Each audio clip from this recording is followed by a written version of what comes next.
Moments of disruption. Levinas, Sartre, and the question of transcendence. Chris C. Lee. Introduction. This book postpones the discussion of Sartre's and Levinas's conceptions of the other until its last chapter. Nevertheless, a large part of its motivation lies in the fact that the name of Jean-Paul Sartre conjures the proclamation that hell is other people, while Emmanuel Levinas is that name which reminds us that, in the end, we are held hostage by the other.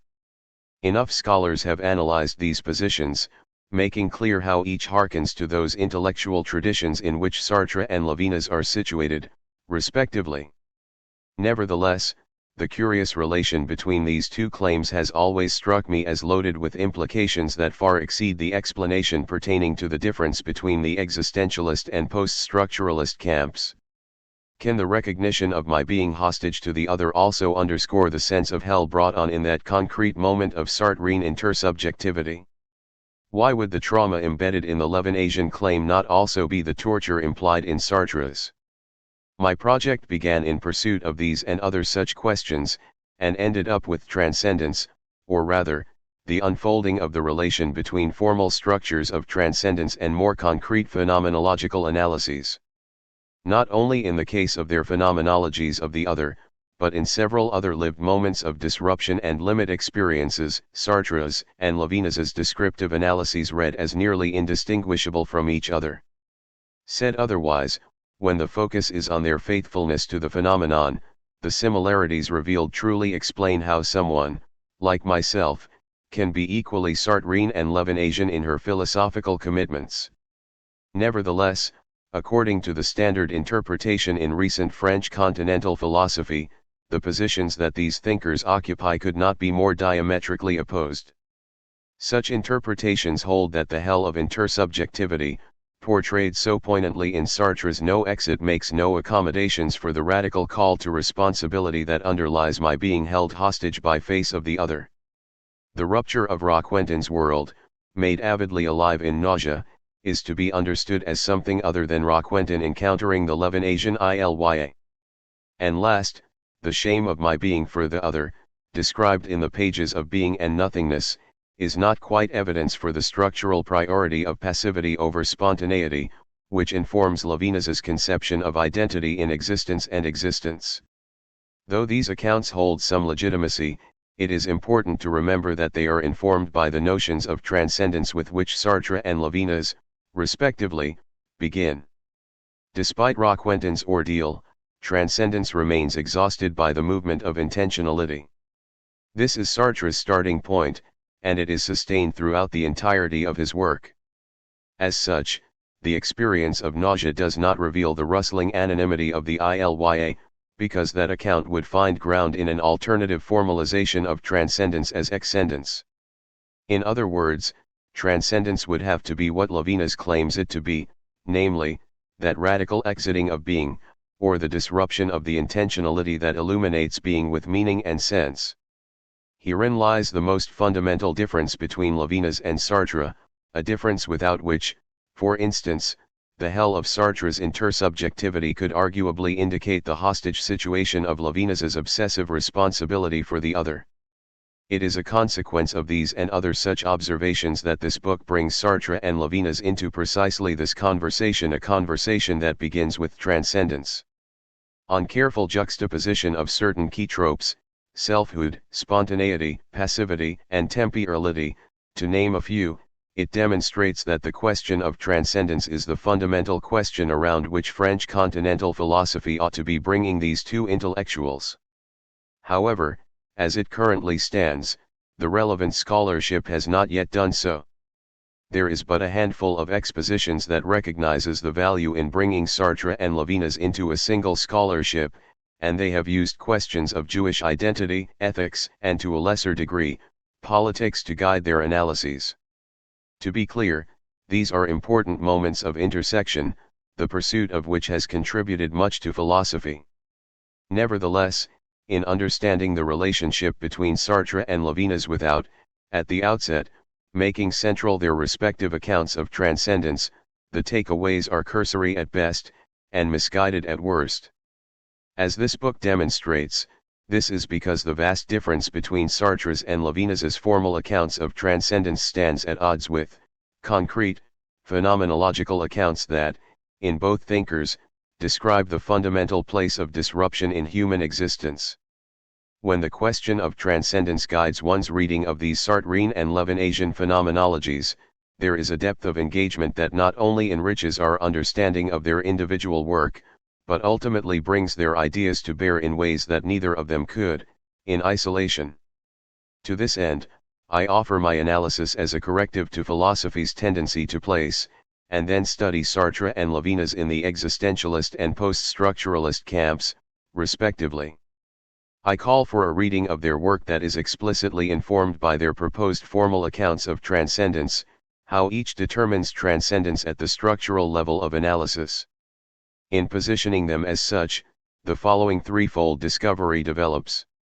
The reader will find that, first, both thinkers approach the relationship between human freedom and responsibility from surprisingly similar conceptions of identity as disrupted. Second, Sartre and Levinas ground this picture of disruption in concrete descriptions that are indistinguishable from each other.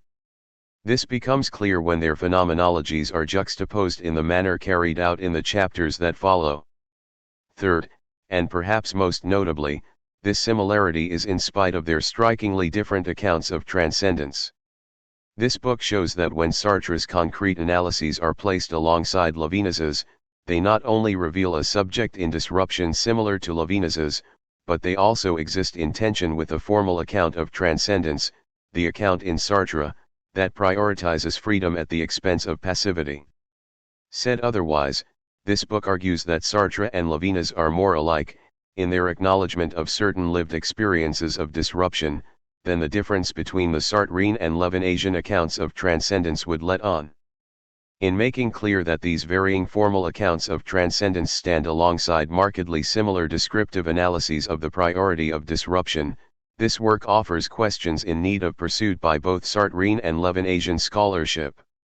How is it that Sartre's formal account is one of a consciousness that is exhausted through and through by a movement of intentionality, such that transcendence, on this account is intentionality, while the lived experience of this consciousness, in moments of shame, for instance, mirrors the vulnerability, dissonance, and disruptiveness found in the Levinasian self?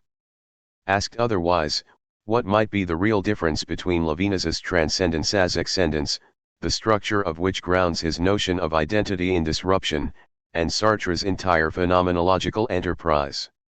To this end, this analysis urges scholars of Sartre's work to be equally as committed to understanding Levinas. Likewise, its call is to the Levinasian scholar to be similarly immersed in the work of Jean-Paul Sartre. However, involved in this project are stakes that extend much further than this somewhat specialized corner of philosophical thought. I have made a case for this new possibility of Sartre and Levinas working together, to perhaps symbiotically fill voids that are a consequence of their formal commitments. My analysis is predominantly theoretical, and as such, does not explicitly offer a socio-political or ethical analysis. Nonetheless, the following chapters do lay the foundation for a novel way to articulate an ethos that is equally and squarely grounded in humanity as free and humanity as vulnerable. Sartre's work can be used, and has been used, to advocate the former only when studied in isolation from Levinas's. In a similar vein, one reads Levinas's work to advocate the latter only insofar as this reading happens in isolation from Sartre. But in bringing them together, this ethos comes to the fore, which can then be used to reconceptualize the ways in which we think about the political in relation to the ethical.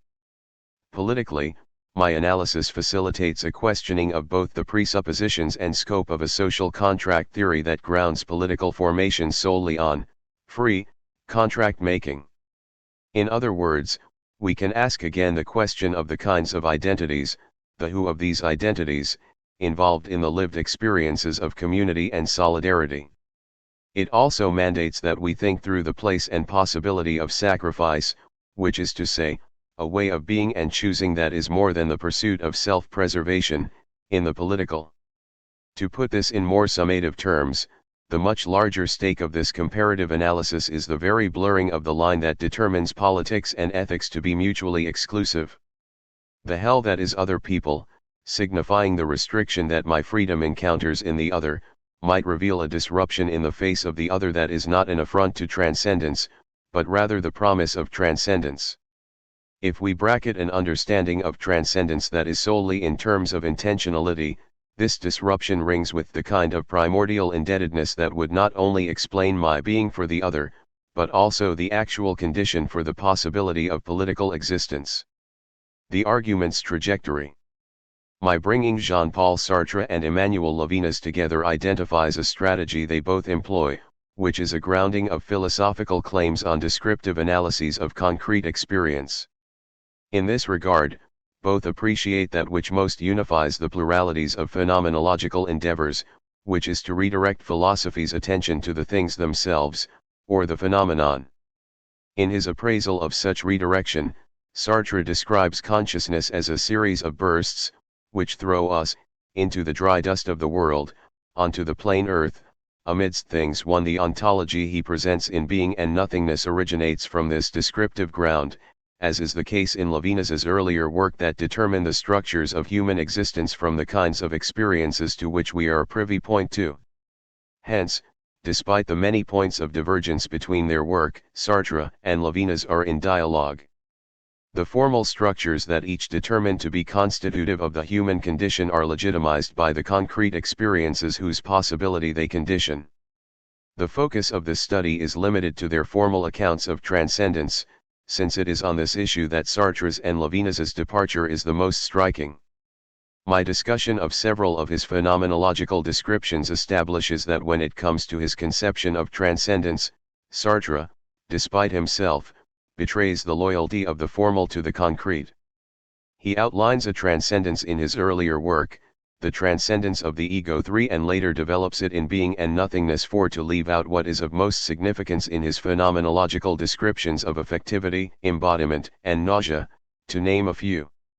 Instead of accounting for the vulnerability conveyed in such moments, Sartre interprets these concrete experiences from a conceptual space that is outlined in advance by his understanding of transcendence. I show that this space ultimately disappoints, since it consists of an ontology in which concrete experience is given in terms of a consciousness that has ecstatically surpassed itself toward the world. On this account, consciousness relates to objects across a distance of non-implication, and is structurally empty of all being. In this regard, all experience is given in terms of freedom, or at least, the freedom of possibility. Sartre's conception of transcendence is very much an appropriation of Husserl's model of intentionality, which holds that consciousness is nothing other than a reflection of objects of experience. In this sense, transcendence as intentionality already nullifies any Cartesian distinctions between subjective and objective regions of being. Point 5. Nevertheless, the ambiguity that he captures in the descriptions on which I focus portray a blurring of subject and object poles of experience in a different sense. For instance, in the experience of being seen by the other, one finds that subjects are no longer able to project ecstatically beyond themselves, into the world. Such a subject is a personalization in being, without yet laying claim to autonomous subjectivity. In a similar sense, Sartre's descriptions of shame before the other is clearly placed beyond his formal categories of reflective and pre-reflective experience. Point 6. As such, shame would already be outside of the parameters that determine an intentional surpassing of being toward the world. To this end, I claim that Sartre's model of an ecstatic transcendence, or transcendence as intentionality, leaves out that level of human experience depicted by his own phenomenological descriptions. This phenomenology points to an alternative encounter with being that grounds a vulnerability at the heart of subjective life. In this sense, I identify Sartre's descriptions to be doing something very similar to Levinas's, which is a calling into question of the assumption that subjectivity is equivalent to absolute and unchecked spontaneity. In Levinas's descriptive work, he refrains from referring to these moments of affectivity as experiences in the strict sense, insofar as they trouble the possibility of the kind of self-sufficient subject to which an experience can belong. He conceives of subject as a personalization in being, so even in its effective encounter with existence, it is still, or already, an interiority in its own right. But this inner life is not, exhaustively, in terms of a movement of consciousness toward the world. To say this otherwise, Levinas finds, in his descriptions of affectivity, the evidence that supports a conception of subjectivity as primordially rooted in being, severely implicated in and exposed to existence. For him, transcendence as intentionality, which would be a radical surpassing of this positionality or rootedness, pertains to only an aspect of the human condition. As such, it does not yet explain the possibility of those moments that are precisely effects of this primordial positioning. So though the descriptions in Levinas's and Sartre's work portray an ambiguous relationship with being, it is Levinas who formulates an account of transcendence that captures the human condition beyond the structures of intentionality. In both Existence and On Escape 7, where he traces the meaning of fatigue, insomnia, and shame, to name a few, Levinas's concrete investigations determine the more formal structures to which these moments point. In this vein, he develops his conception of transcendence, against which I posit Sartre's transcendence as intentionality, as an excendence from being. The term excendence opposes Levinas's reading of Western philosophy's understanding of transcendence as a journey toward a better, more infinite, or less confined mode of being. Its structure is such that the subject's desire to surpass being is not a desire to overcome finitude, but rather to exit being in an absolute sense. Transcendence as excendence points to a desire for what is completely otherwise than being, and not merely for an alternative modality of being. According to Levinas, what qualifies as the accomplishment of this radical exit is quite aporetic, since it is in finding oneself at the end of one's powers to take leave of being that transcendence as excendence is concretized. In other words, the movement happens in an absolute moment of vulnerability and subjection. It is only from the vantage point of modernity's conception of transcendence that this signifies as a failure. But for Levinas, this signifies an opening up onto that which is radically otherwise. He determines the human condition to be such that we can never surpass ourselves, or our position in being, precisely because we are fundamentally riveted to that position. However, it is in failing to exit ourselves in this way that excendence is concretized, taking us to the hither side of being, where moments of affectivity and sacrifice resist the categories of both being and non-being. Levinas rewrites the narrative of a triumphant subject to emphasize passivity as the locus through which escape occurs. In his later work, particularly by the time of the publication of Totality and Infinity 8 in 1969, he drops the term excendence altogether, and uses transcendence as though it captured this renegotiated movement. However, I stress throughout this book that Levinas's understanding of transcendence stands against the model employed by a philosophy like Sartre's, precisely because it conceptualizes this desire for a radical exiting of all ontological categories. It is for this reason that I systematically refer to Levinas's model as transcendence as excendence. Transcendence, on Sartrean terms, is an ecstatic escape from self. His account holds that consciousness, as a negation of being, has thus surpassed being completely. So even though Sartre recognizes an inevitable connectedness between consciousness and being, this connection amounts to a relation of negativity. Hence, he understands consciousness as a complete escape from being, and captures this escape in his conception of transcendence. The critique he lays against Husserl, in the transcendence of the ego, begins with this radical sense of spontaneity. Because consciousness is always a bursting forth, dispelling all pretensions to interiority, Sartre reads Husserl's transcendental ego as both gratuitous and non-reflective of conscious life. Insofar as we experience the world, we have already escaped being, and are being, completely. Any positing of a transcendental ego pole would compromise this radical spontaneity that, for Sartre, conditions the appearing of a world. For Levinas, the concrete meaning of transcendence lies in the interruption of this movement of intentionality. It is concretized when subjects encounter themselves as disrupted by radical alterity that is beyond the world, whose appearance is conditioned by a Sartrean transcendence. The notion of disruption opens up another, though related, intersection between Levinas and Sartre. Both identify, at the foundation of their analysis, a non-coincidence between the subject and the subject's self. Sartre's is a discovery through his analysis of acts of reflection, whereby consciousness creates an ego pole on which it then reflects explicitly. This ego pole, or the consciousness reflected on, is never equivalent to reflecting consciousness, because consciousness is necessarily non-coincident with itself, relating to itself across a distance of nothingness. For Sartre, this is the price to be paid for intentionality, and ultimately, for radical freedom. Consciousness must perpetually escape from itself, and remain empty of all being. This lack of coincidence is portrayed as a locus of anguish, since it brings to the forefront the unremitting responsibility that accompanies a pure and unadulterated freedom. Levinas finds a similar non-coincidence or ipseity at the heart of his conception of identity. And like Sartre, he identifies, in this lack of coincidence, the conditions for a crisis. However, unlike Sartre's determination, Levinas identifies this non-coincidence to be prior to spontaneity, and not the grounds that condition spontaneity. Despite the fact that the subject does not map onto herself, she still remains completely riveted to that self, a self that, for Levinas, captures a rootedness in being.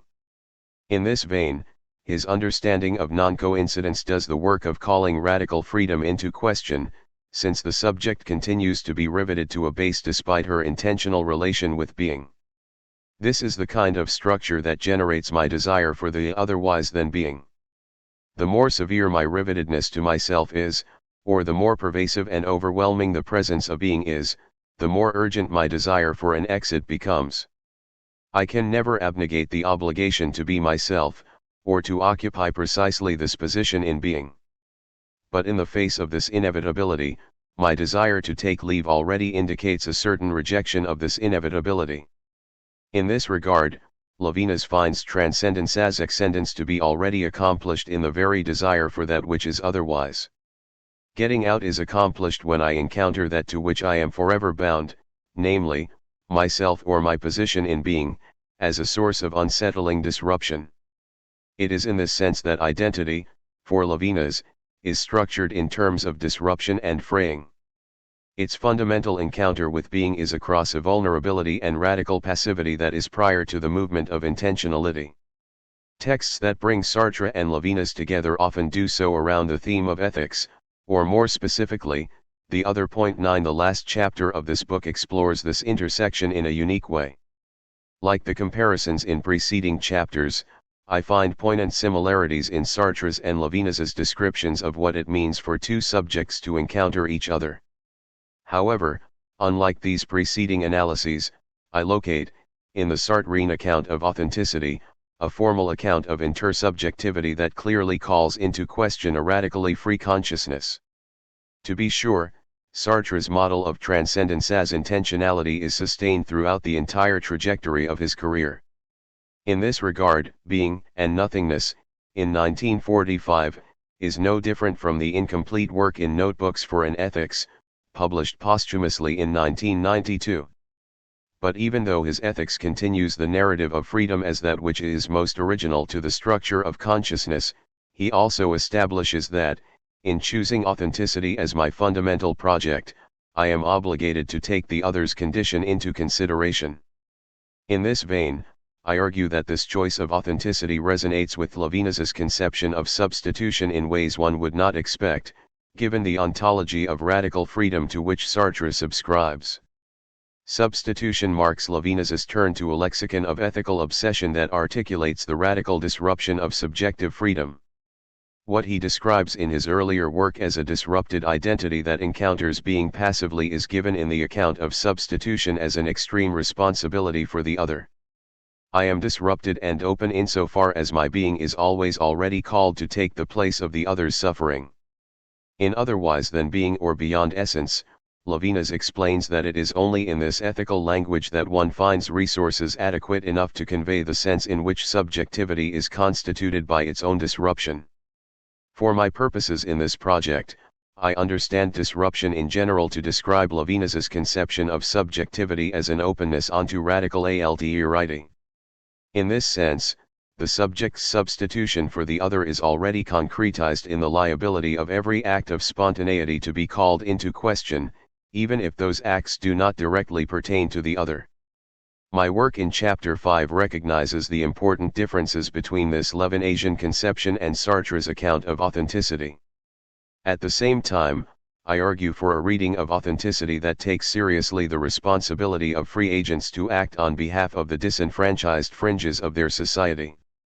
The potential for tension between this and Sartre's more individualistic transcendence as intentionality is clear, insofar as the priority these respectively give to uncontested freedom can be diametrically opposed. Nonetheless, the claim running throughout my work significantly weakens this opposition. At the formal level of Sartre's ontology is his account of consciousness as a spontaneous locus of freedom, whose relation with being is strictly across the movement of intentionality. However, behind this account are descriptions of experiences that indicate another kind of relation to being. Subjects find themselves burdened by the weight of existence, which is an obligation that is given over instead of freely chosen. While Levinas reads this phenomenology as an indication of the personal existent as vulnerable or indebted, it is only in Sartre's more political formulation of authenticity that he takes up at least a modulation of this indebtedness. Transcendence as intentionality's conceptual space cannot account for this aspect of the human condition. Nonetheless, it is reasonable to project, from Sartre's concrete phenomenology of a subject in disruption, the idea of freedom being limited by the call to act on behalf of the other. Overview. Chapter 1 begins with Sartre's account of transcendence in his 1936-1937 essay, The Transcendence of the Ego.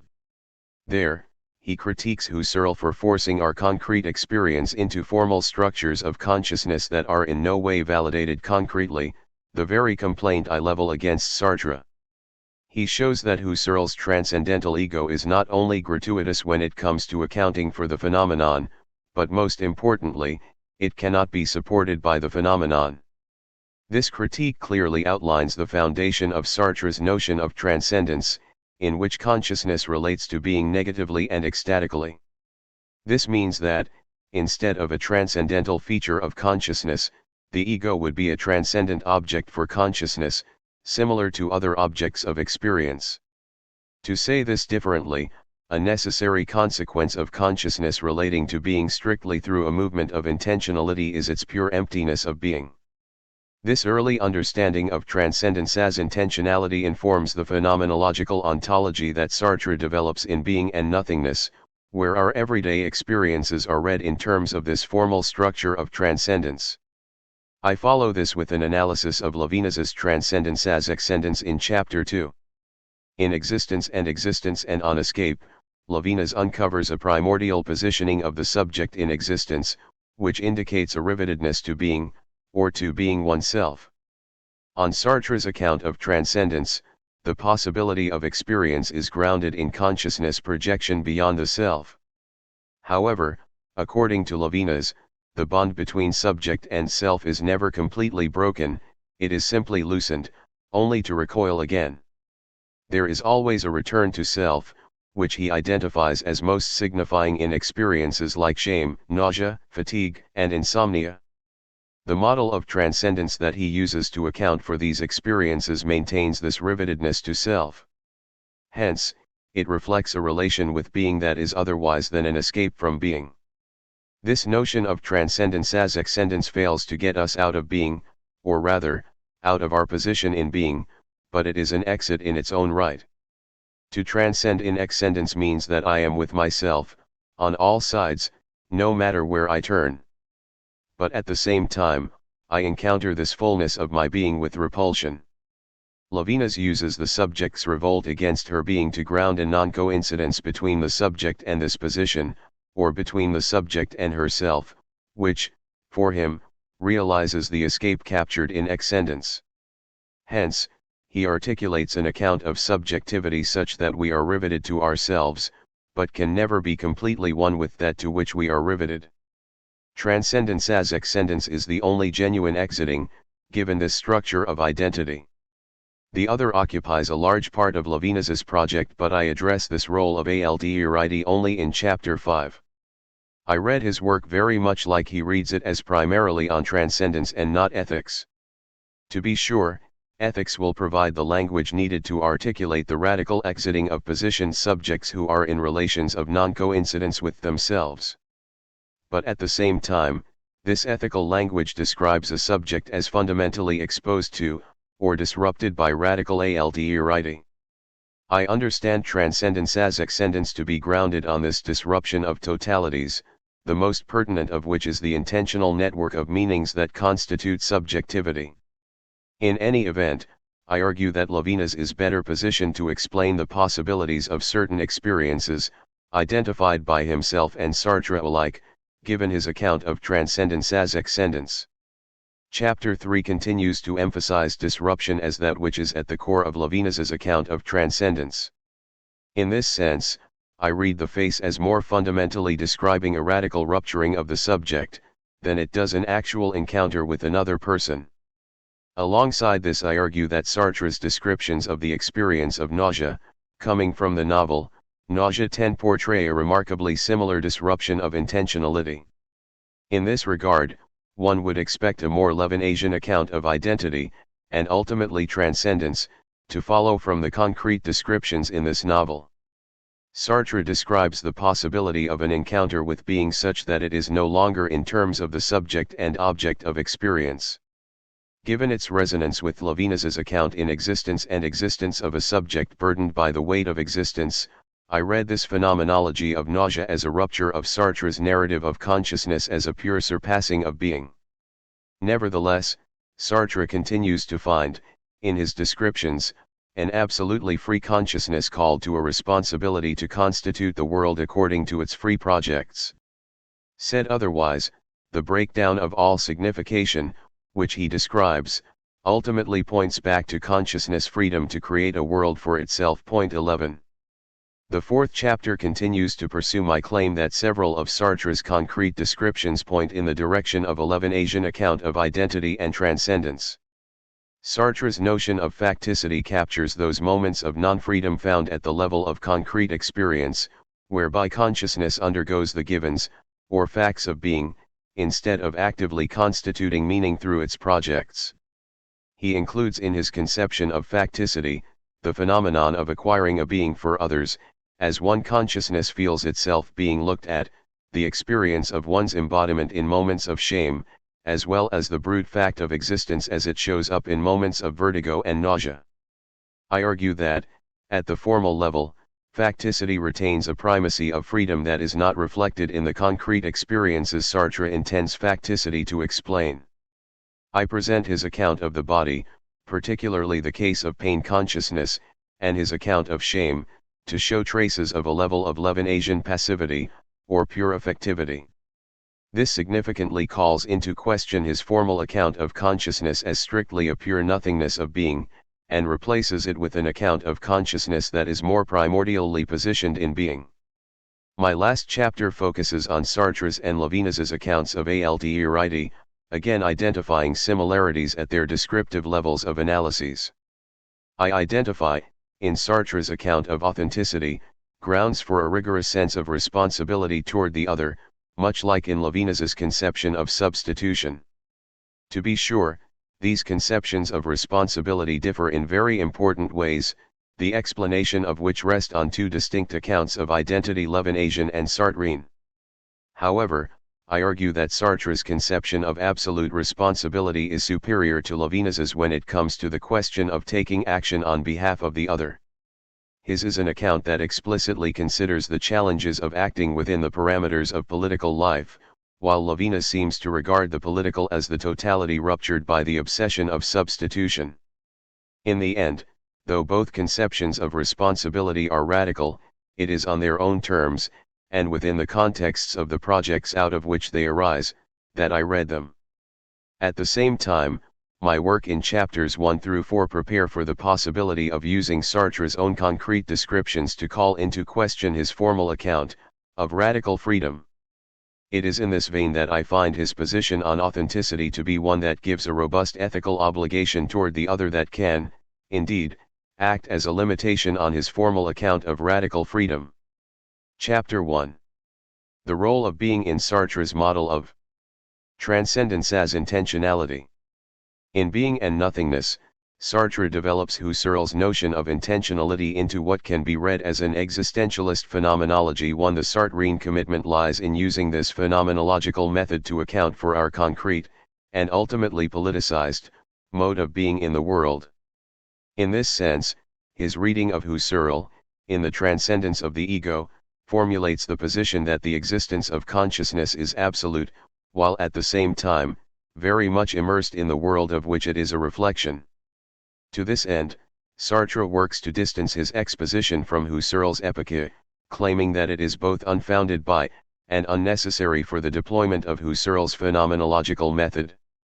More importantly, he finds the epicure to be that moment of Husserl's corpus in which he undermines what is of most value in his claim concerning the structure of intentionality. Point 2. Hence, the transcendence of the ego works to establish that the ego is an object in the world, and that it is for consciousness much like everything else that makes an appearance. This replaces the Husserlian claim that the ego remains as that transcendental pole of consciousness, after the objectivity of the world falls away through the phenomenological reduction. This is what Husserl uses to establish the absolute existence of consciousness. Sartre recognizes that the existence of consciousness is absolute in his own phenomenological account.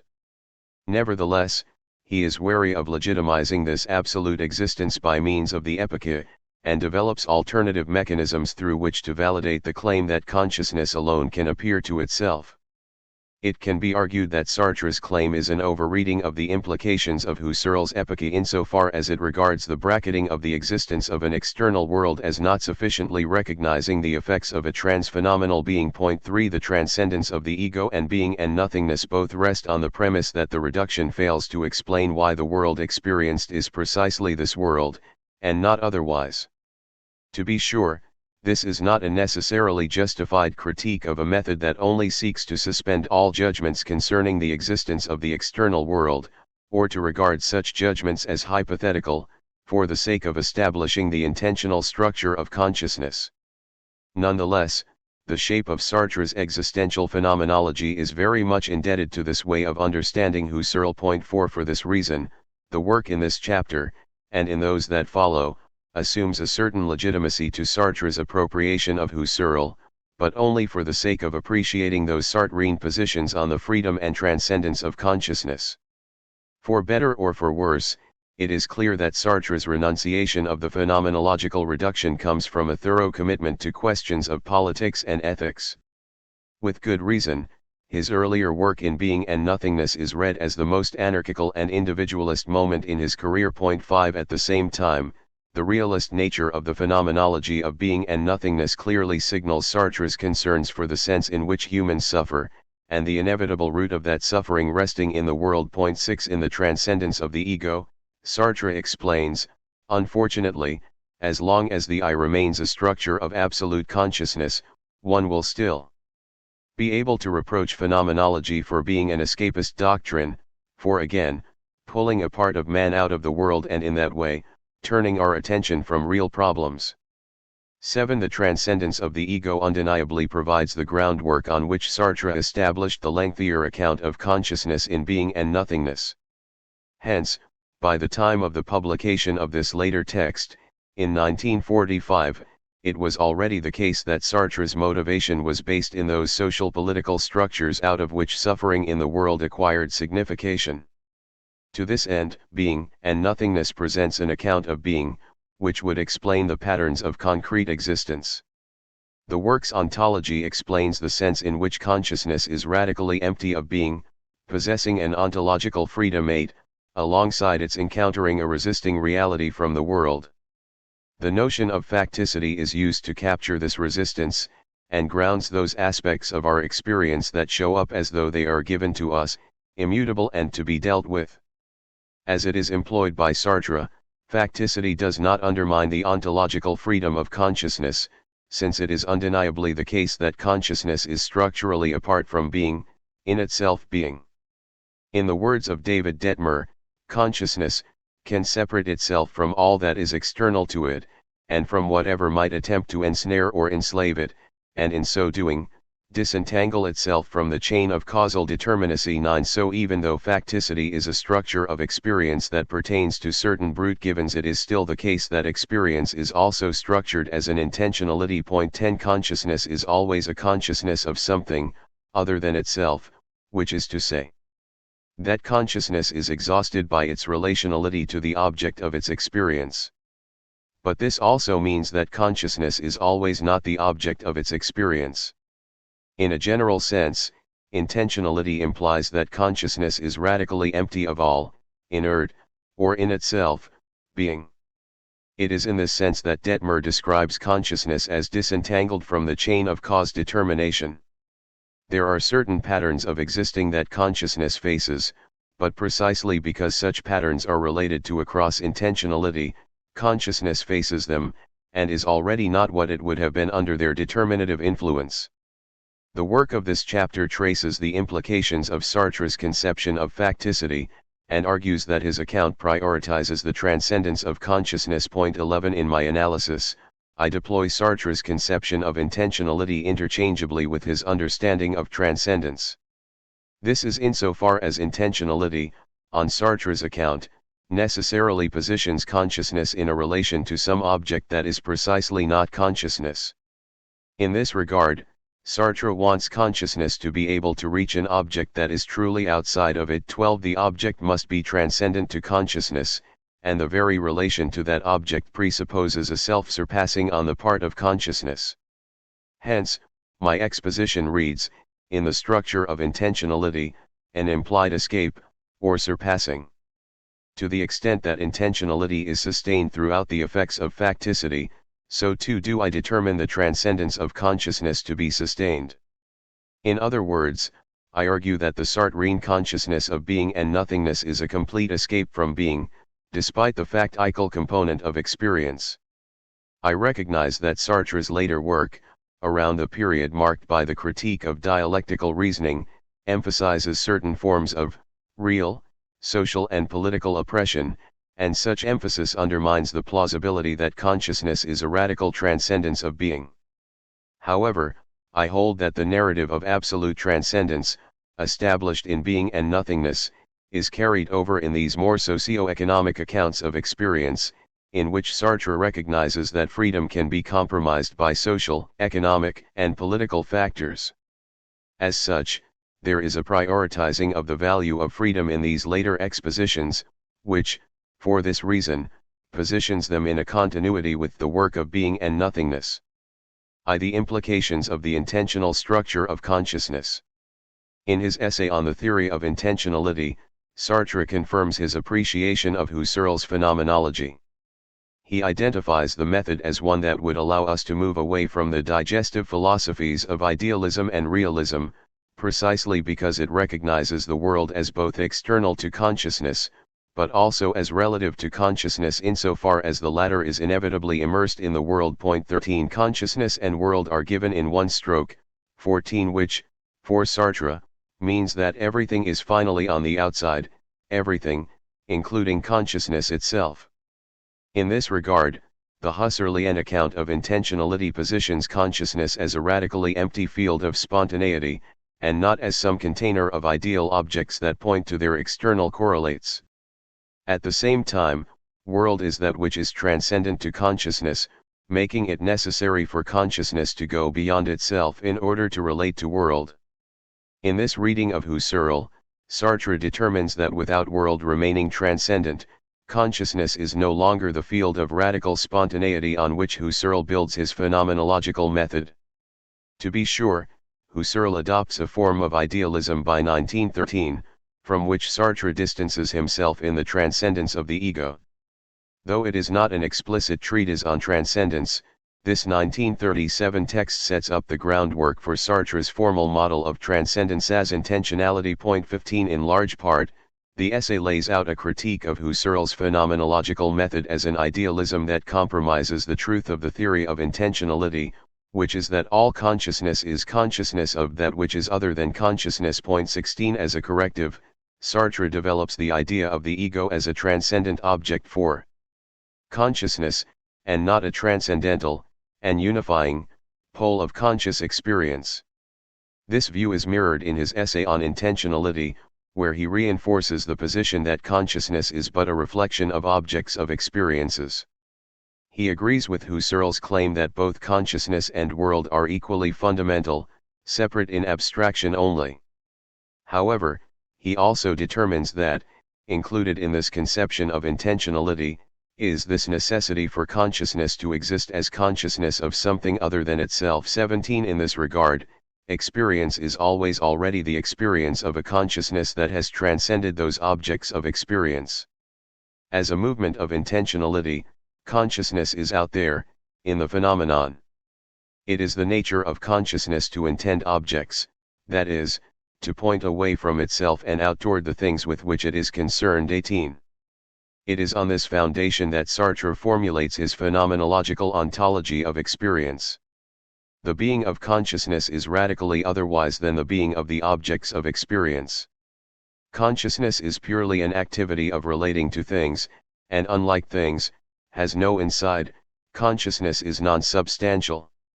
The ontology of being and nothingness shows that, though an experience of objects presupposes an inevitable intentional, surpassing, movement of consciousness, the actual being of those phenomena does not fall away at the level of concrete experience. As such, this being would have phenomenological implications that ought to be taken into account. Hence, Sartre's ontology is meant to ground a phenomenological analysis of experience in a field of in-itself being. To be sure, in-itself being does not become part of that experience. Sartre recognizes that by the time we make the claim that consciousness is having an experience, we are already at the level of world, and thus no longer at the level of being in itself. To this end, David Detmer's question is a pertinent one: how can a book like Being and Nothingness that takes a phenomenological approach deal with ontology, the study of being? After all, phenomenology is concerned with phenomena, that is, with what appears to consciousness, and precisely not, at least in its more orthodox versions, with what really exists.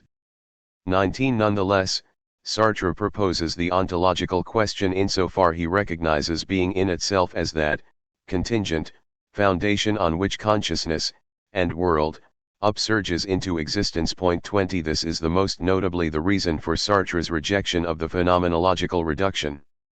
He holds that it renders phenomenology unable to account for the effects of the in-itself or trans-phenomenal being that grounds intentional experience. Husserl's position, according to Sartre. Husserl claims that, unlike what we find in Kant, the principle that lies behind any series of appearances of an object is shaped by what that object actually is. That is to say, the meaning, or the truth, of the object is not distinct from the way that object appears to consciousness. In this sense, epistemological as well as ontological questions are addressed in terms of the object as it is given over to consciousness.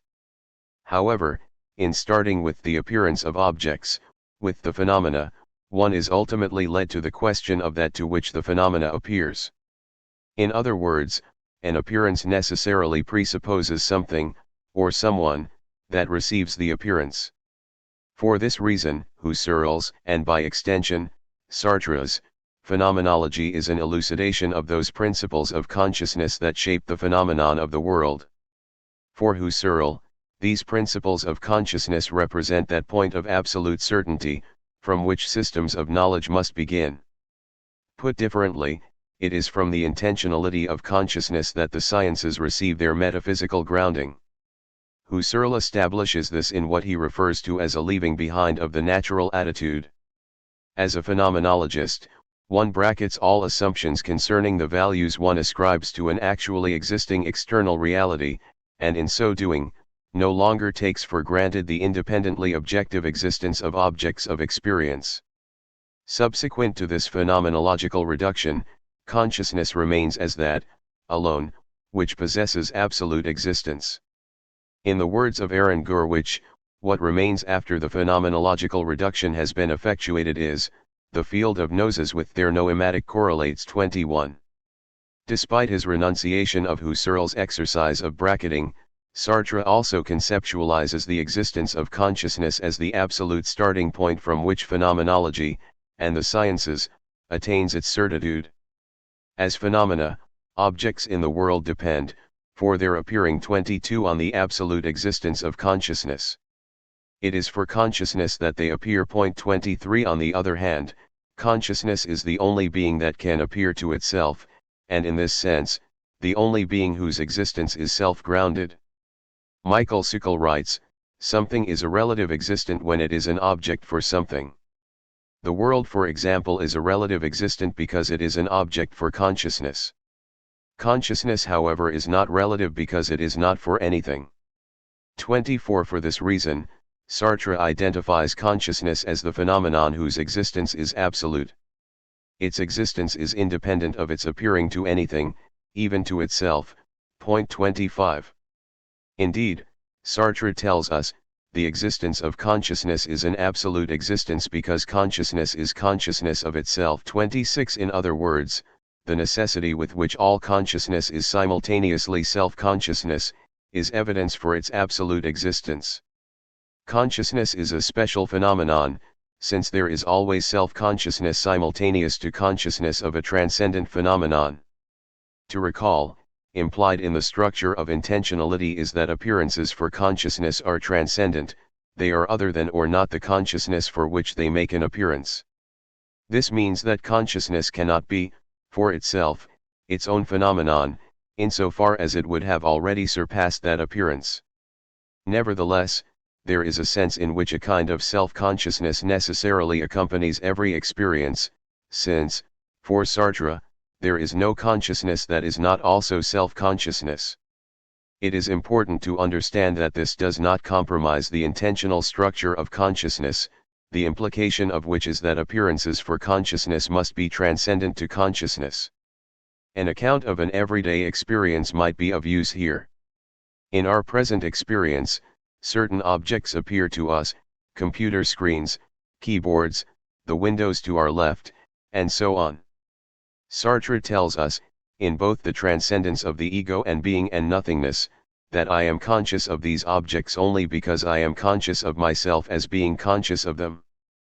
Put differently, I have an awareness of myself in the form of an awareness of these objects that comprise my present experience.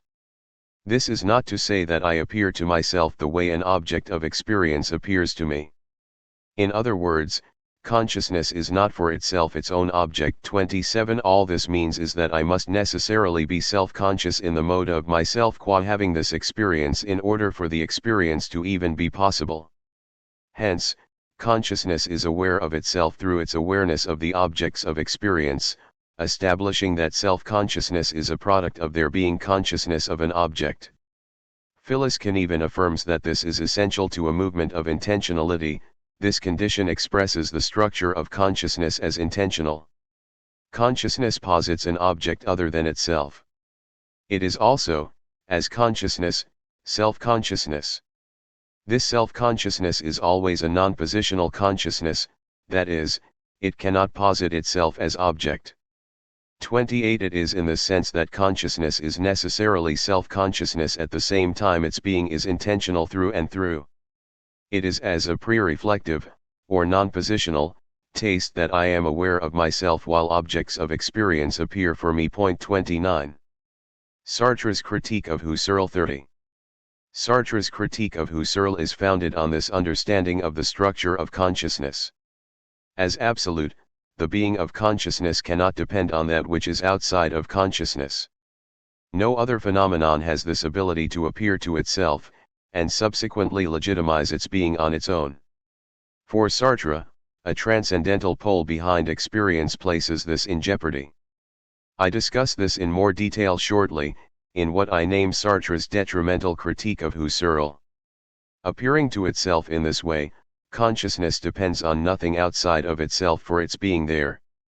Phyllis Sutton summarizes Sartre's quarrel with Husserl as follows: establishing what I call Sartre's gratuitous critique of the epoche. Sartre denies Husserl's claim that the transcendental ego, qua subject of consciousness, is presented to intuition. Second, Sartre's strategy against Husserl is to claim that the transcendental ego is unnecessary for its traditional function of unifying consciousness. 31 For Husserl, a pure ego remains standing after employing the phenomenological reduction, which he then takes to mean that it constitutes the being of consciousness. Was this the case, experience would then have the equivalent of object and subject poles.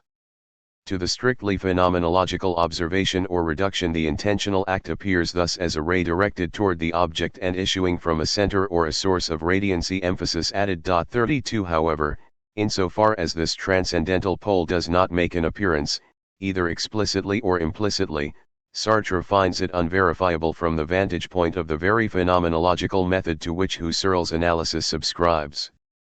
Furthermore, he finds it superfluous insofar as experience is given as unified and belonging to consciousness without positioning a pure ego behind conscious acts. As a consequence, much of Sartre's phenomenological ontology rests on his naming of this polarized, or egocentric, conception of experience as unnecessary for the phenomenologist's method of inquiry. 33. Sartre describes the self-consciousness accompanying all experience as non-positional. 34 Hence, despite the fact that such self-consciousness will not necessarily amount to self-knowing, it must always be the case that consciousness appears to itself. Without this, appearing to itself, the very relation of intentionality becomes compromised. It is, part and parcel of the intentionality of consciousness that it be consciousness of an object other than itself. Intentionality is a relation to an object, and so it must be between something and something else. In order for consciousness to be consciousness of an object other than itself, there must be some sort of awareness of self in opposition to awareness of the object. 35 Sartre locates such awareness of self at the non-positional level. Hence, non-positional self-consciousness preserves the structure of intentionality insofar as it is a prerequisite for consciousness's transcending movement beyond itself. It is also supportive of the claim that consciousness exists absolutely, depending on nothing outside of itself for its being, as an appearing. In other words, consciousness is both non-positionality, self-aware and conscious of that which is by nature outside of consciousness. 36 Roland Brier's description is quite apt in this regard. The lung is not intentionally involved with the air, but an act of perception rests on this intentional relation to that which is perceived. I may not possess knowledge of myself as perceiving an object, in the sense that I can very well be oblivious to my engagement with the object. Nevertheless, the act of perception is conscious of itself. 37. Sartre uses this distinction between positional and non-positional consciousness to then establish that to which I alluded earlier on, and what I call his detrimental critique of the transcendental ego. The model of transcendence that he develops in Being and Nothingness rests on this critical reading of the transcendental ego, as well as the account of intentionality from which Sartre launches his critique. 38 He demonstrates that, in positing the ego as an aspect of the transcendental nature of consciousness, or as belonging to the conditions for the possibility of experience, it can no longer be said consciousness possesses an absolute existence. In other words, Husserl's transcendental ego destroys both the intentional and absolute features of consciousness. However formal, however abstract one may suppose it to be, the I, with its personality, would be a sort of center of opacity, and if one introduces this opacity, consciousness is no longer a spontaneity. 39 Said differently, an ego that stands behind acts of consciousness is ultimately outside of the scope of experience. It is not an appearance for consciousness, precisely because it represents the conditions which make possible the appearance of objects in general. This would imply that there exists an aspect of conscious life of which there is no immediate self-awareness. Consciousness is no longer self-consciousness through and through, which means that it cannot be the absolute existence from which phenomenology must start. Hence, for Sartre, the transcendental ego introduces into consciousness a type of existence that is broken off from appearing to consciousness. 40. Sartre's critique of the phenomenological reduction is heavily shaped by his commitment to this idea of an absolute consciousness that is strictly a movement of intentionality. He understands, in the theory of intentionality, the determination that all consciousness is consciousness of an object that is not consciousness, which establishes that consciousness and world are separate in abstraction only. A world of objects is no longer separated off from consciousness, since the latter is exhaustively an intentional and self-aware engagement with that world. If the ego is not an appearance, dependent on the absolute existence of consciousness, but is, instead, a structure of consciousness, existing independently of its appearing, we would then again be in the presence of a monad. 41 There would be introduced into consciousness an aspect that is not implicated in the world via intentionality, hence potentially recreating the problem of how two distinct beings are able to relate.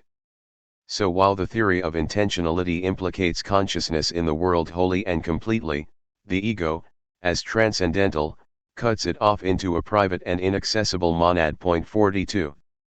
Sartre's position: consciousness is an impersonal field of spontaneity.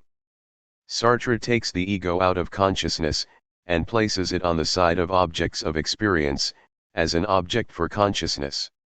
Not only does this position place consciousness back into the world, as completely a reflection of world, but it is also one that is, according to Sartre, more phenomenologically sound than Husserl's egological position.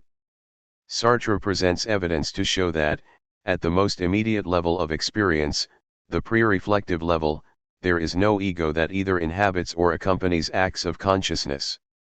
Put otherwise, it is only through a subsequent reflective act that we discover our ego as the subject of our intentional experience. 43 However, this is only because a reflective act of consciousness can spontaneously create, for itself, an ego on which to reflect.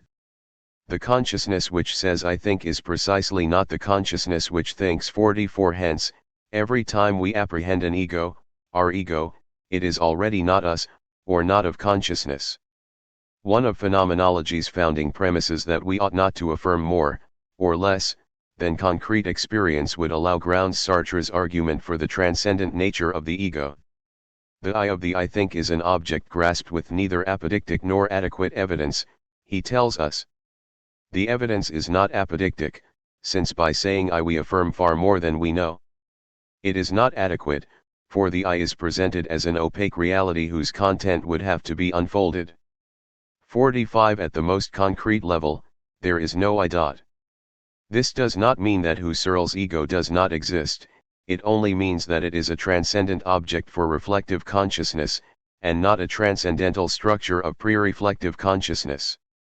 To be sure, the ego differs from all other objects of experience, insofar as it is apprehended as the source of origin of conscious acts. In other words, consciousness creates the ego as though it were created by the ego. But insofar as the ego is necessarily transcendent, a necessity that saves the intentional and absolute structure of consciousness, Sartre points out that it is but a pseudo-spontaneity. The ego is a virtual emphasis mind locus of unity, and consciousness constitutes it in a direction contrary to that actually taken by the production. 46 The personal aspect of consciousness, that aspect apprehended when we take on a reflective attitude toward ourselves, is subsequent to a more prior impersonal consciousness, impersonal precisely because all objects of experience, including the object representative of the self, lies outside. 47. From this analysis, one begins to see the radical sense in which Sartre determines consciousness to be spontaneous. More importantly, according to Sartre, Husserl's theory of intentionality requires that consciousness be spontaneous in this radical sense. Sartre's portrayal of the freedom of consciousness is not only non-egological, but it presupposes that consciousness is never identical with itself. The formal model of transcendence that is developed in being and nothingness is founded on this non-coincidence. The ego is not constitutive of the structure of consciousness, precisely because this structure is exhaustively, an absolute escape from. Though consciousness spontaneously constructs the ego, as a structure that might hold it in place, it is that very spontaneity which ultimately threatens the ego's existence, From all sides. 48 Man has the impression of ceaselessly escaping from himself, of overflowing himself, of being surprised by riches which are always unexpected. 49. 2. The role of being in Sartre's theory of consciousness. Thus far, I have presented what Sartre identifies to be the consequences of Husserl's theory of intentionality, the most specific of which is Sartre's non-egological, or impersonal, conception of consciousness. At this stage in my analysis, I determine the ways in which this account, and critique, of Husserl determines what being and nothingness develops as the relationship between consciousness and being. For Sartre, consciousness is only as a reflection of all that is, all of being. In its reflecting of being, there has already been an ordering or arrangement of being such that, through consciousness, there is a reflection of world. 50. An egological account destroys the lucidity required for this process of reflection, which is why the ego must be, for Sartre, on the outside. His ontological framework functions to support his understanding of these notions of transcendence and intentionality. 51. To be sure, a pre-differentiated being, what is not yet world, is never a phenomenon for consciousness, and in this regard, being is transphenomenal. The idea of a transphenomenal being plays a decisive role in the realism of Sartre's project, insofar as the world, though posited by consciousness, also exists independently of consciousness. In other words, objects are truly transcendent to consciousness insofar as they rest on the foundation of a transphenomenal being. To be sure, the qualities of these objects ultimately refer to the active constituting of consciousness. Said otherwise, the very possibility of there being objects with meanings and interconnections is a consequence of consciousness as intentionality, and not a consequence of being itself. 52. But transphenomenal being does account for the sense in which these objects are given over as independent of consciousness. I am interested in tracing the implications of this givenness of the world for Sartre's conception of facticity, or, more precisely, for his conception of the relationship between facticity and transcendence. I argue that, despite Sartre's somewhat inconsistent rendition of its implications, facticity does not undermine the formal, or structural, transcendence of consciousness. This is primarily because the brute, or factical, aspects of experience will always show up as already meaningful for consciousness, which is to say that its formal spontaneity persists, uncompromised. In this regard, my work is in conversation with the analyses of scholars like Thomas Anderson and Thomas Martin, who both grapple with what might have been Sartre's position on the implications of consciousness's facticity. Martin writes of two distinct readings of Sartrean facticity, one of which understands human reality as simply pure, unconditioned freedom as transcendence. 53. He identifies a second possible reading that would understand human reality as transcendence and facticity, or, more precisely, that freedom is always situated such that transcendence and facticity are inseparable. 54. Although Thomas Anderson also recognizes the unitary facticity-transcendence dyad, his interpretation of this inseparability means that, for Sartre, no matter what its facticity or situation, freedom always annihilates, denies, detaches itself from it by intending non-existing ends. 55. In other words, on Anderson's account, Martin's first reading of Sartre very much collapses into the second, and what, according to Martin, is an alternative reading.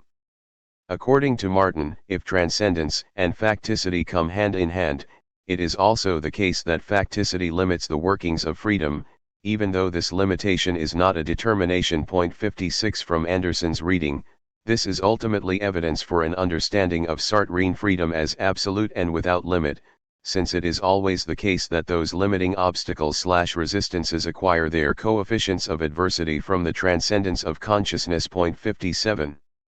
Though these distinctions are useful for a reading of Sartre, their significance does not quite pertain to my juxtaposing Sartre's work alongside Levinas's. This will become clear as my claims are further developed. However, suffice it to say that I am in agreement with Anderson's position that a Sartrean phenomenological analysis illustrates a total freedom of consciousness. Nevertheless, I additionally argue that the concrete descriptions employed are always in tension with the formal structures, of radical spontaneity, that Sartre intends them to illustrate. This is not to say, along with Detmer, that being and nothingness gives an absolute freedom in an ontological sense and a more limited freedom in the practical sense. My reading of Sartre alongside Levinas will reveal that, even for the more practical account of freedom, Sartre's formal structures would have it that freedom is always more fundamental, and exhaustively accounts for human reality. Hence, any and all limitation that one identifies at this practical level will ultimately support the premise of ontologically absolute freedom. My work argues that, to the extent that they resonate with the work found in Levinas, Sartre's concrete descriptions potentially reveal entirely alternative formal structures. In his essay on the history of existentialism, Jean Wall explains that Sartre's phenomenology borrows heavily from Heidegger. Like Heidegger, Sartre has the ontological concern, the need to study the idea of being. 58 From his essay on the imagination, we already see Sartre's endeavors to fix phenomenology's failure to address this idea of being. Now phenomenological descriptions done upon performing the reduction can discover, for instance, that the very structure of transcendental consciousness implies that consciousness is constitutive of a world. But it is evident that they will not teach us that consciousness must be constitutive of such a world that is exactly the one where we are, with its earth, its animals, its men, and the story of these men. We are here in the presence of a primary and irreducible fact which presents itself as a contingent and irrational specification of the noematic essence of the world. 59 As has already been shown, Sartre's position is critical of the phenomenological reduction insofar as it is gratuitous and detrimental to the phenomenological method. Now, we also see that, for Sartre, Husserl's bracketing leaves unaccounted for the givenness or resistance that consciousness encounters in its free, constituting activity. As such, the reduction fails to give an account of the precise relation between existence, or rather, that mode of existence of consciousness, and the being that lies behind existence. Husserl's reduction does make clear that the meaning of phenomena that constitute our experience is to be found in their manner of being intended by consciousness. So, for instance, the meaning of a rose would depend on that act of consciousness, of which it is a noematic correlate. If one apprehends the rose as pleasing, its meaning is rose as pleasing. Conversely, it could mean rose to be avoided, were one not to apprehend it as pleasing, in the case of some adverse allergy to rose pollen, for example. The reduction establishes the absolute existence of consciousness, by showing that the phenomenon of the world depends, for its being, on a transcendental constituting field that is itself independent of the being of the world. However, in the psychology of imagination, Sartre tells us that this exercise leaves out the fact that the matter of these noema cannot be accounted for solely in the acts of consciousness. To put this differently, there is a noetic difference between an imagined rose and a perceived rose. The latter appears as an object existing out there in the world, while the former does not. According to Sartre, it is impossible for consciousness to cause an imagined rose to appear as a perceived rose, precisely because the matter of these two noemas is different.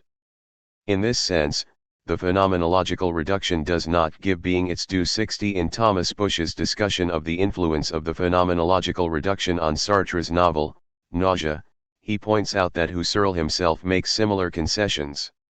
In his discussion of the nullifying of the world, Husserl said with regard to actual experience patterns, we cannot extract such patterns purely from the essence of perception in general. 61 Hence, it seems as though Husserl recognized what Sartre points out as a shortcoming of the reduction, which might indicate that he understood his objectives as simply varying from Sartre's. Nonetheless, insofar as Sartre does address it, he finds it necessary to augment the noematic essence of the world, completely derived from acts of consciousness, with an account of the underlying matter, which cannot be derived from acts of consciousness, on which these noema rest. Transphenomenal being. In this vein, his ontology presents two categories, or modes, of being: that mode which is consciousness, or being for itself, and the mode which is non-conscious, or being in itself, Point 62. The objects that make an appearance, to, or for, consciousness, all exist in the mode of being in itself, which is to say that they are what they are. This is in contrast to the manner of the being of consciousness. Sartre's human reality is for itself, and as such, escapes the confines of identity. This would then assure that the mode of being of consciousness is exhausted by its being in relation to something other than itself. For Sartre, it would also assure that consciousness is always radically free, insofar as it is always free from the restrictions of identity. Point 63. To reiterate, both modes of being rest on a single transphenomenal being that will account for the matter of both consciousness and world, though remaining beyond the phenomena of which existence is comprised. In other words, transphenomenal being supports the two ways of being that Sartre identifies, while never making an appearance for consciousness. This is not to compromise the absolute existence of consciousness, or its radical spontaneity. Within Sartre's ontology, consciousness is maintained as that absolute point of certainty for the phenomenological enterprise. In this sense, its existence, or appearing, is not relative to something other than itself. So though Sartre will place consciousness in a necessary and annihilating relation to transphenomenal being, consciousness continues to bear an absolute existence that is independent of the phenomenon. Point 64. To reiterate, consciousness is always consciousness of something.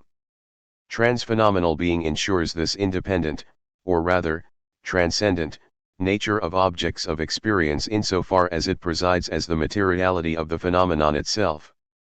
This means that consciousness must move out of a region of interiority, confronted with a concrete and full presence which is not consciousness. 65. In order for there to be an appearance for consciousness. For Sartre, an adequate account of how this takes place necessarily opens onto the question of being that which is other than consciousness, and on which the phenomena of experience rest. In so doing, we have left pure appearance, pure phenomenological description, and have arrived at full being. 66. Hence, underlying all phenomena for consciousness, there is this fully present being. It is only in the sense that these phenomena are truly transcendent, and that a freely transcending movement of intentionality can be accounted for. Being in itself does not make an appearance as such, so its pure presence is in a strictly non-phenomenological sense. This does not mean that phenomena hide some noumenal reality behind its existence as appearing. In other words, Sartre is not recreating the double relativity of Kant's Erscheinung. 67. Consciousness touches transphenomenal being most immediately, insofar as, through the movement of intentionality, it appears, which is to say that its appearance is already with meaning, in the form of the phenomena that comprise experience. Hence, transphenomenal being reveals itself directly as a meaningful world that is there for consciousness. Point 68. Subsequently, without this field of transphenomenal being, consciousness never engages in a transcendence, or moves outside of itself. In other words, without this grounding of the world of appearances, there is nothing that avoids an idealist conception of what it means to have an experience. So transphenomenal being supports the movement of a spontaneous intentionality, forcing consciousness outside itself in an experience of an object. But it is only through the intentionality of consciousness that being in itself is a world. So even though being, as what it is, stands independently, its meaning is relative to the being of consciousness. According to Sartre, it is ultimately from this idea of being that we obtain the full implications of Husserl's theory of intentionality. In grounding objects of experience on an underlying transphenomenal being, Sartre truly emphasizes the sense in which the intentional movement places consciousness out there in a world that will contain certain coefficients of adversity. As consciousness surpasses toward the transcendent phenomenon, in a movement of intentionality, it also encounters those given aspects of being, and of its being. Point 69. As the matter of phenomena, transphenomenal being is given over to consciousness, or rather, consciousness finds itself faced with it, in a non-constitutive relationship. Point 70. Sartre captures this factical aspect of consciousness in the claim that consciousness is always a situated movement of intentionality, transcending toward objects of experience within the confines of facticity. In other words, concrete freedom is always a situated freedom. 71 However, the fundamental relation that Sartre identifies between consciousness and transphenomenal being is such that these conceptions of facticity and being in situation do not undermine the radical freedom of consciousness. Though transphenomenal being seems to indicate an aspect of the human condition that resembles a fullness of being, it ultimately functions as a support for the freedom of consciousness. 72 This becomes clear is a more thorough understanding of the relationship between consciousness and being, particularly insofar as this relationship is founded on negativity. 3. Intentionality rests on a negative relation to being. Since being in itself appears, as a phenomenon, through the being of consciousness, Sartre determines that both, being in itself and consciousness, are distinct in abstraction only. The concept of being has this peculiarity of being divided into two regions without communication, and we must nevertheless explain how these two regions can be placed under the same heading. 73 The being of the phenomenon, transphenomenal being, and the being of consciousness are one and the same, existing without communication only insofar as they both represent distinct modalities of this one being. The intentionality of consciousness rests on this necessary communication or relationship. As a movement of intentionality, consciousness transcends toward that which it is not, the transcendent object whose manner of being is being in itself. However, this does not mean that Sartre proposes two distinct beings. There is being, inseparably one, but determined through two phenomenologically distinct yet relating modes. 74 The mode of the being of consciousness is not the mode of the being of the in itself. It is across this fundamental negation that being in itself and being for itself relate. More importantly, through transcendence as negation, Sartre reinforces the absolute freedom of consciousness. Being for itself is free because consciousness, as a negating activity, introduces nothingness into the world. The nothingness with which consciousness encases its objects, separates being for itself from the world of cause and effect, thus removing being for itself from determination and giving it radical freedom. 75 In this sense, the freedom of consciousness is despite the underlying condition of transphenomenal being. Furthermore, it is because Sartre construes this relation with being as one of negativity that he can also determine consciousness to be, exhaustively, a movement of intentionality. 76. Consciousness is the source of the not in being. From Sartre's critique of Husserl in the Transcendence of the Ego, consciousness is always consciousness of that which is not consciousness. It must be a lucid reflection of all of being. For this reason, Sartre places the ego outside of consciousness, and into the world. In a similar sense, Sartre places all of being outside of consciousness. Consciousness is only as a radical negation of being's fullness. In order for consciousness to exist as strictly a revealing intuition of that which is not consciousness, all of being must necessarily reside on the outside. Sartre cites, as the phenomenological evidence for this, those interrogative acts that permeate our human experience. When consciousness formulates a question, there is introduced, into the fullness of being in itself, the lack across which being reveals itself as an absence. In every question we stand before a being which we are questioning. And the permanent possibility of non-being, outside of and within, conditions our questions about being. 77 In other words, the act of questioning is always accompanied by the possibility that the response, to that question, might be in the negative. This means that this act must originate in a creative freedom, through which being can appear as what it is not, despite its fullness and density. The condition for this possibility lies in consciousness's ability to introduce a certain negative element into the world. 78 It is in this sense that Sartre conceives of the being of consciousness as the not of transphenomenal being, the not of this plenitude. Through negation, consciousness surpasses this ontological density, to represent that mode through which there can be creative spontaneity. One of Sartre's examples describes a person entering a crowded room, expecting to find her acquaintance there. As her eyes peruse each face in the crowd, and until she encounters her acquaintance, these faces, in their positivity, appear for her as what they are not. The realization that her friend is nowhere to be found is, simultaneously, an introduction of the quality of a lack into the fullness of the room. It shows up as a room that lacks her friend. This negative meaning cannot originate from being itself, since being simply is what it is, or pure fullness. As such, it must come from that original negation, that original germ of nothingness, at the heart of being, which is consciousness. This relation of negativity allows Sartre to secure a real intentional movement of consciousness. Said otherwise, the communication between being in itself and being for itself is one that grounds the radical freedom, spontaneity, and transcendence of consciousness. In the end, Sartre's is not an account guilty of reproducing an idealism, since consciousness is always conscious of that which is not consciousness.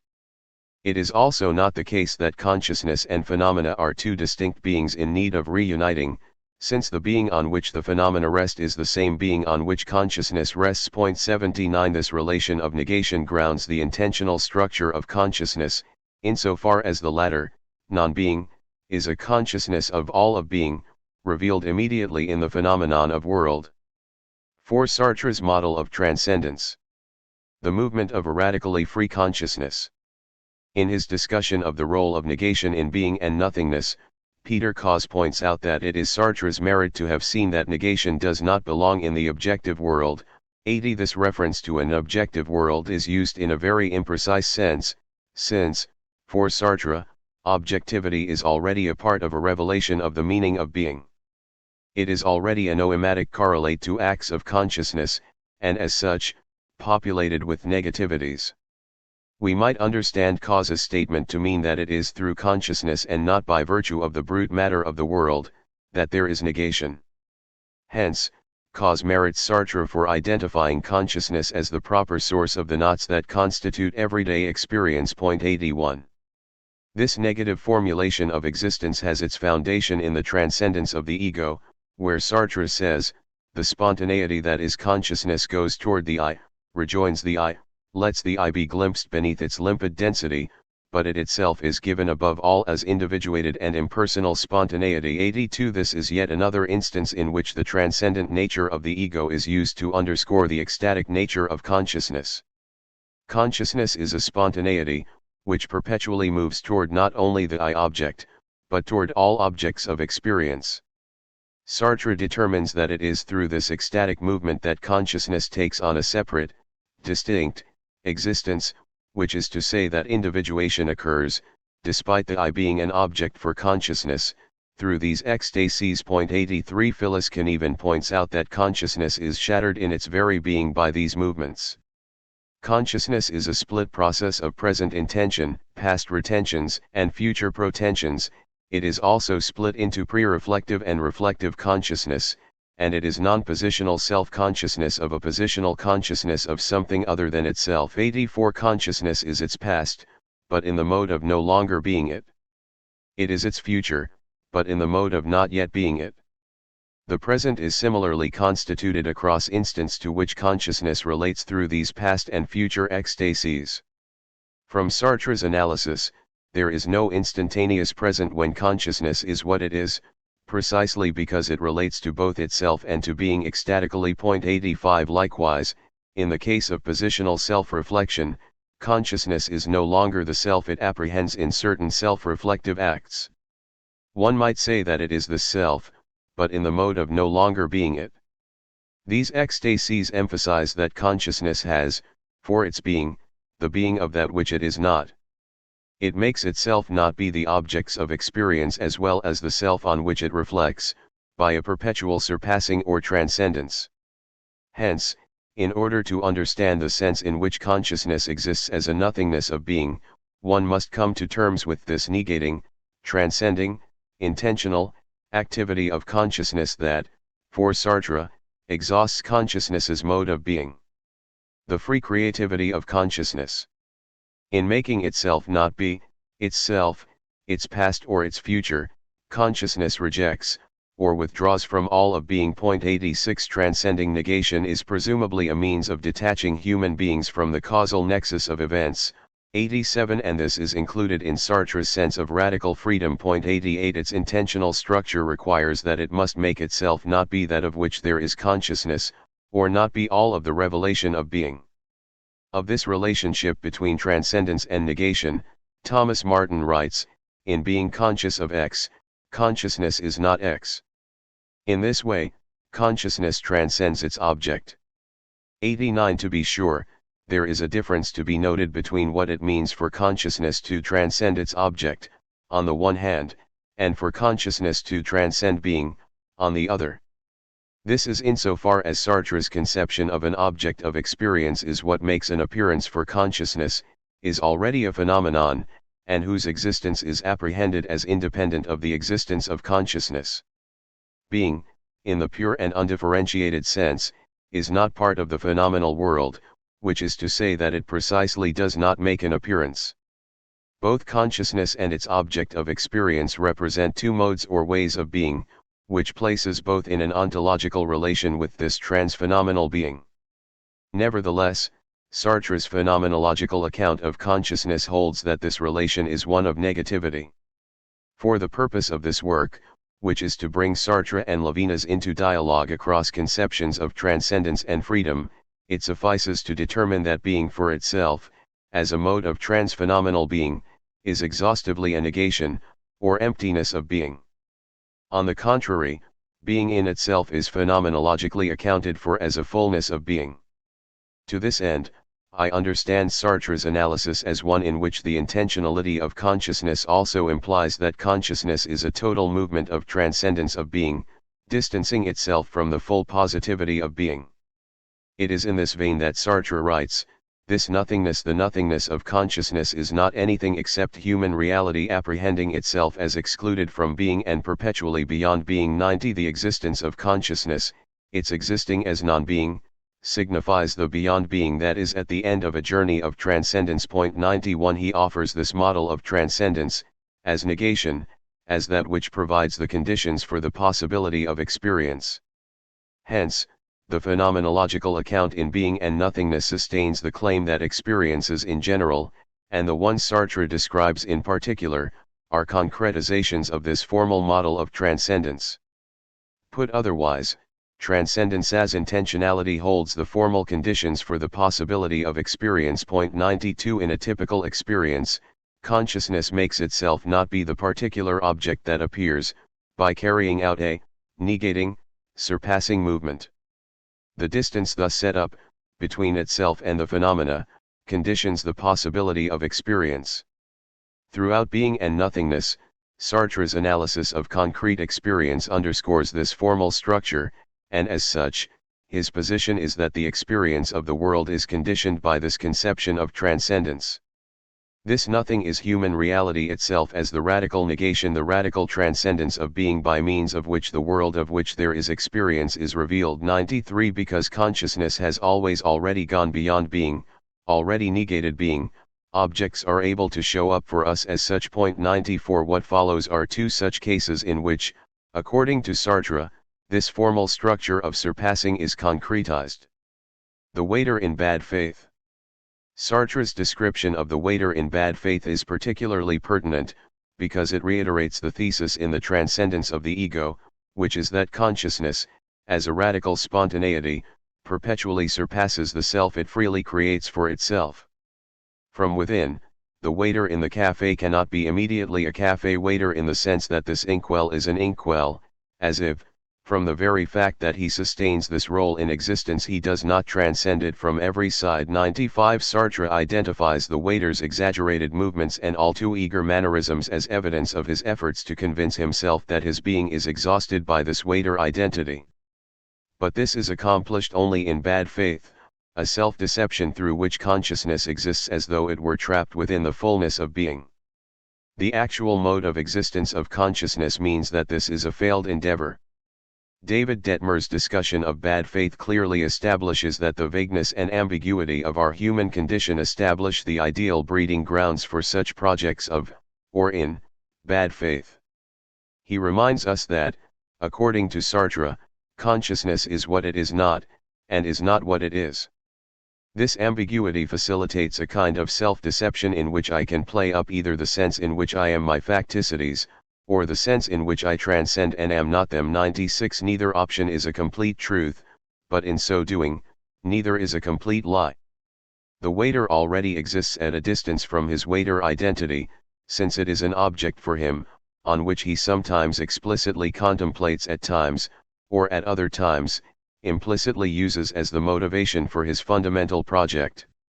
He is this identity in the mode of not being it, which is to say that there is a sense in which he has already transcended himself from all sides. 97 Robert Bernasconi writes that, curiously enough, it is through his exaggerated motions, employed precisely in an attempt to realize his waiterness, that the waiter has surpassed his being a waiter. This harkens to the slippery ambiguity between transcendence and facticity, which David Detmer describes. The movements of the waiter go over and beyond the call of whatever duty a French waiter might have, and as such, he succeeds in rejecting the attempt to reduce him to nothing more than being a waiter. 98. Sartre's concrete descriptions of examples of bad faith work to buttress his claim that consciousness is an absolute freedom. It is only as free, in this sense, that consciousness can engage in bad faith. 99 The waiter is a nothingness of being who, as a nothingness of being, attempts to put on the fullness of being. Ultimately, any attempt to coincide with ourselves ends in failure, but it is a failure whose possibility rests on the condition of the freedom of consciousness, or a failure that indicates precisely how free we are. The condition on which the waiter freely creates himself is that he already escapes what he makes of himself. To use another one of Sartre's examples of bad faith, if I make myself sad, it is because I am not sad. The being of the sadness escapes me by and in the very act by which I affect myself with it. 100 Again, this underscores the radical sense of Sartre's conception of freedom. Consciousness must make of itself what it must be, making sustains its being, because it is never sustained by being. 101. The ideas espoused in the transcendence of the ego are fully developed here, in these descriptions of bad faith. Consciousness determines its existence at each instant, without our being able to conceive anything before it. Thus each instant of our conscious life reveals to us a creation ex nihilo. Not a new arrangement, but a new existence. 102 Sartre uses this need for radically new birth as evidence of an unbounded freedom. In the chapters that follow, this will be a noteworthy point of contact with the Levinasian analysis of existence, insofar as the latter also presents a phenomenology of the instant in terms of radical birth. However, unlike what we see in Sartre, Levinas uses this to ground his conception of the human condition as one burdened by the obligation to exist, or to take up one's existence with effort. I show that, despite what can be regarded as vastly differently interpretative analyses, these moments in Sartre and Levinas are similar in many respects. The experience of anguish. Of this free creativity, Sartre writes, there is something distressing for each of us, to catch in the act this tireless creation of existence of which we ego are not the creators. At this level man has the impression of ceaselessly escaping from himself, of overflowing himself, of being surprised by riches which are always unexpected. 103 Here, Sartre describes the experience of anguish, whereby consciousness apprehends itself as radically free. 104 In the mode of bad faith, consciousness is always aware, at least pre-reflectively, that its mode of existence is a self-deception. In other words, the waiter is aware that his existence has no objective value, or value independent of what comes out of his own constituting activity. As such, he is the one who freely decides this to be a justified mode of existence. 105 In this sense, anguish always exists as a possibility that percolates under acts of bad faith. In other words, the individual can, at any moment, apprehend himself as the sole author of his being, with his freedom being the only and most ultimate source of justification. A significant construction of consciousness's creativity is the world's network of value. An object is of value insofar as I freely take on a worldview, in which this object has a place. Sartre's account of bad faith is like Husserl's natural attitude, since consciousness understands value to be an objective given, independent of its constitutive powers. Anguish would signal the falling away of such attitudes, in order to apprehend value as meaningful solely within the parameters of a fundamental project. In a similar sense, the waiter, in a possible experience of anguish, apprehends all those objective features of his existence: the obligation of getting up at 5 o'clock, of sweeping the floor of the shop before the restaurant opens, of starting the coffee pot going, as valuable only within his chosen fundamental project of being, or playing at being, a waiter. On Sartre's account of transcendence as intentionality, the experience of anguish reveals our absolute freedom. We freely create ourselves, by surpassing being toward that which we must become, and as such, we are always free to take on an entirely different fundamental project. Sartre's descriptions of vertigo, both in the Transcendence and the ego and in being and nothingness, is a clear portrayal of this. The individual undergoes vertigo when, on reflecting on the extent to which he is free, he realizes that nothing makes the route contrary to the one he chooses less legitimate, or less possible, than the one he aims to realize. So even though we might apprehend certain life paths as fearful or to be avoided, a pursuit of them always remains our option. A fear felt in a situation when one is close to a precipice on a narrow mountain path concerns the possibility of an accident, falling off the cliff, being pushed over, slipping on a loose stone. 106 All precautions are taken to avoid this tragedy by choosing the path of caution as we move along the cliff. Yet, in the midst of realizing that choice, by perhaps looking avidly for loose rocks on the ground, so as to avoid them, we can encounter our freedom to realize yet another possibility of actually hurling ourselves over the precipice. There is nothing, save ourselves, standing between our current project and this, opposing, project of suicide. Reflectively apprehending one's freedom in this way constitutes an experience of anguish. Such anguish would concern one's own possibility of deliberately emphasis mind throwing oneself over the precipice. 107 Both choices are equally legitimate, in the sense that their standards of legitimacy are but free constructions.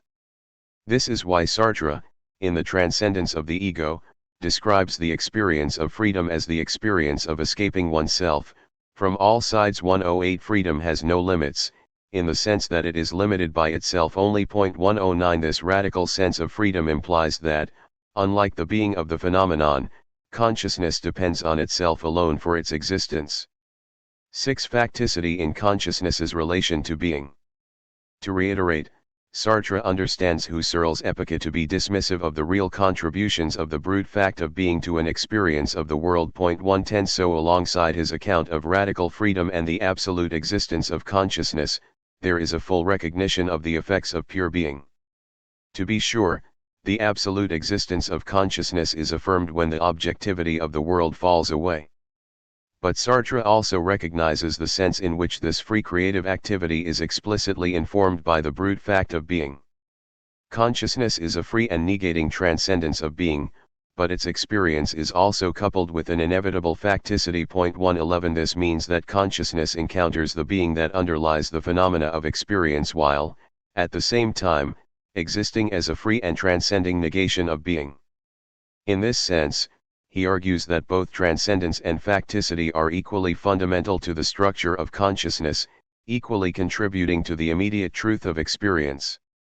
In this vein, Sartre writes, much more than he appears to make himself, man seems to be made by climate and the earth, race and class, language, the history of the collectivity of which he is a part, heredity, the individual circumstances of his childhood, acquired habits, the great and small events of his life. 112 Concrete experience is indeed shaped by these factors, insofar as we cannot choose that they be other than what they are. As a result, such givens are often encountered as obstacles we face in realizing our fundamental projects. According to Sartre, this is because, at the foundation of the nothingness of being for itself is the fullness of being in itself, which means that, by its very upsurge into existence, consciousness is hemmed in by being from all sides. In this sense, we always find ourselves having to negotiate certain features of our existence: the there-ness of our body, or rather, that we are embodied, social place, past experiences, and our environment, to name a few. These givens show up for consciousness as certain resistances, but, according to Sartre, this resistance is already evidence of annihilating, free, activity. This residue of pure being is far from being originally a limit for freedom. In fact, it is thanks to this residue that is, to the brute in itself as such that freedom arises as freedom. 113. In other words, freedom is concretized as the freedom to encounter and transcend obstacles, in pursuit of a given end. Hence, Sartre's formalized account of a consciousness that is hemmed in by being does not mean that it is determined by being. 114. Nothing other than consciousness itself determines consciousness. This brute presence of being, which is at the foundation of consciousness, only means that, concretely, freedom is always engaged. Outside of this engagement the notions of freedom, of determination, of necessity lose all meaning. 115. In demonstration, I return to the waiter in bad faith. Sartre describes this individual as playing at being a waiter in a cafe. 116. And this is suggested by his exaggerated gestures, as he attempts to coincide completely with his waiter identity. However, along with this, Sartre also points out that there is no doubt that the individual is in a sense a cafe waiter, otherwise he could just as well call himself a diplomat or a reporter. 117. Though the cafe waiter is always more free than the in itself identity to which his antics reduce him, it is not the case that the waiter can make of himself something other than a waiter while he carries out his duties. My Manhattan is not served to me by someone who is masquerading as a waiter. The waiter plays at being a waiter, as opposed to imitating waiters for his amusement, because he or she is emphasis mine a waiter. 118. The waiter encounters real, socio-economic, resistances that prevent him from instantaneously switching fundamental projects and thus, professions. At the same time, he is in bad faith, because he acts as though these limitations were not ultimately illuminated by an end that he, freely, posits. To be sure, any attempt on his part to realize the being of a diplomat or reporter, at the instant in which he is a waiter, would fail.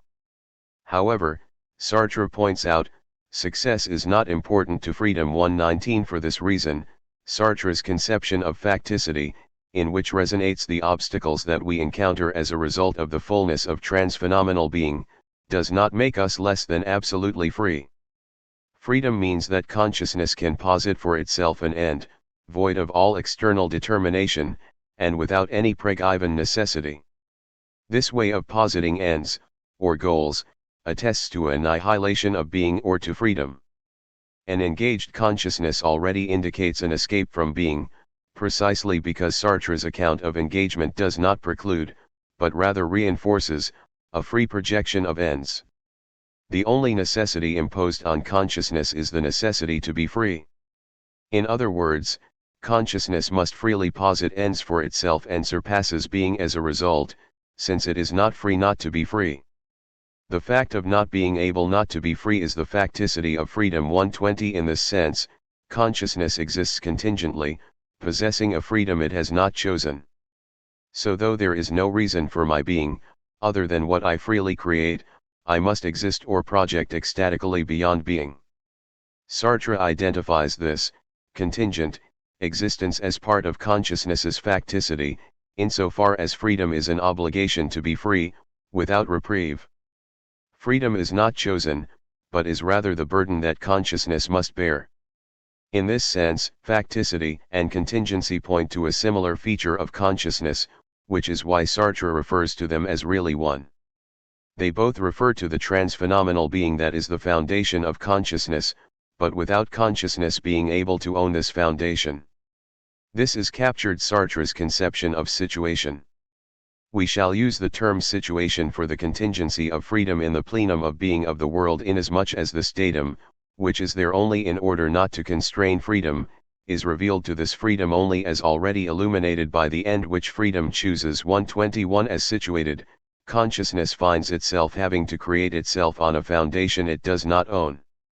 Its situation is not a free creation, in the strict sense, rather, consciousness is given over to it. There is also a similar conception in Levinas's account of identity, such that subjective life rests on a foundation in existence that can never be incorporated by the freedom of that subjective life.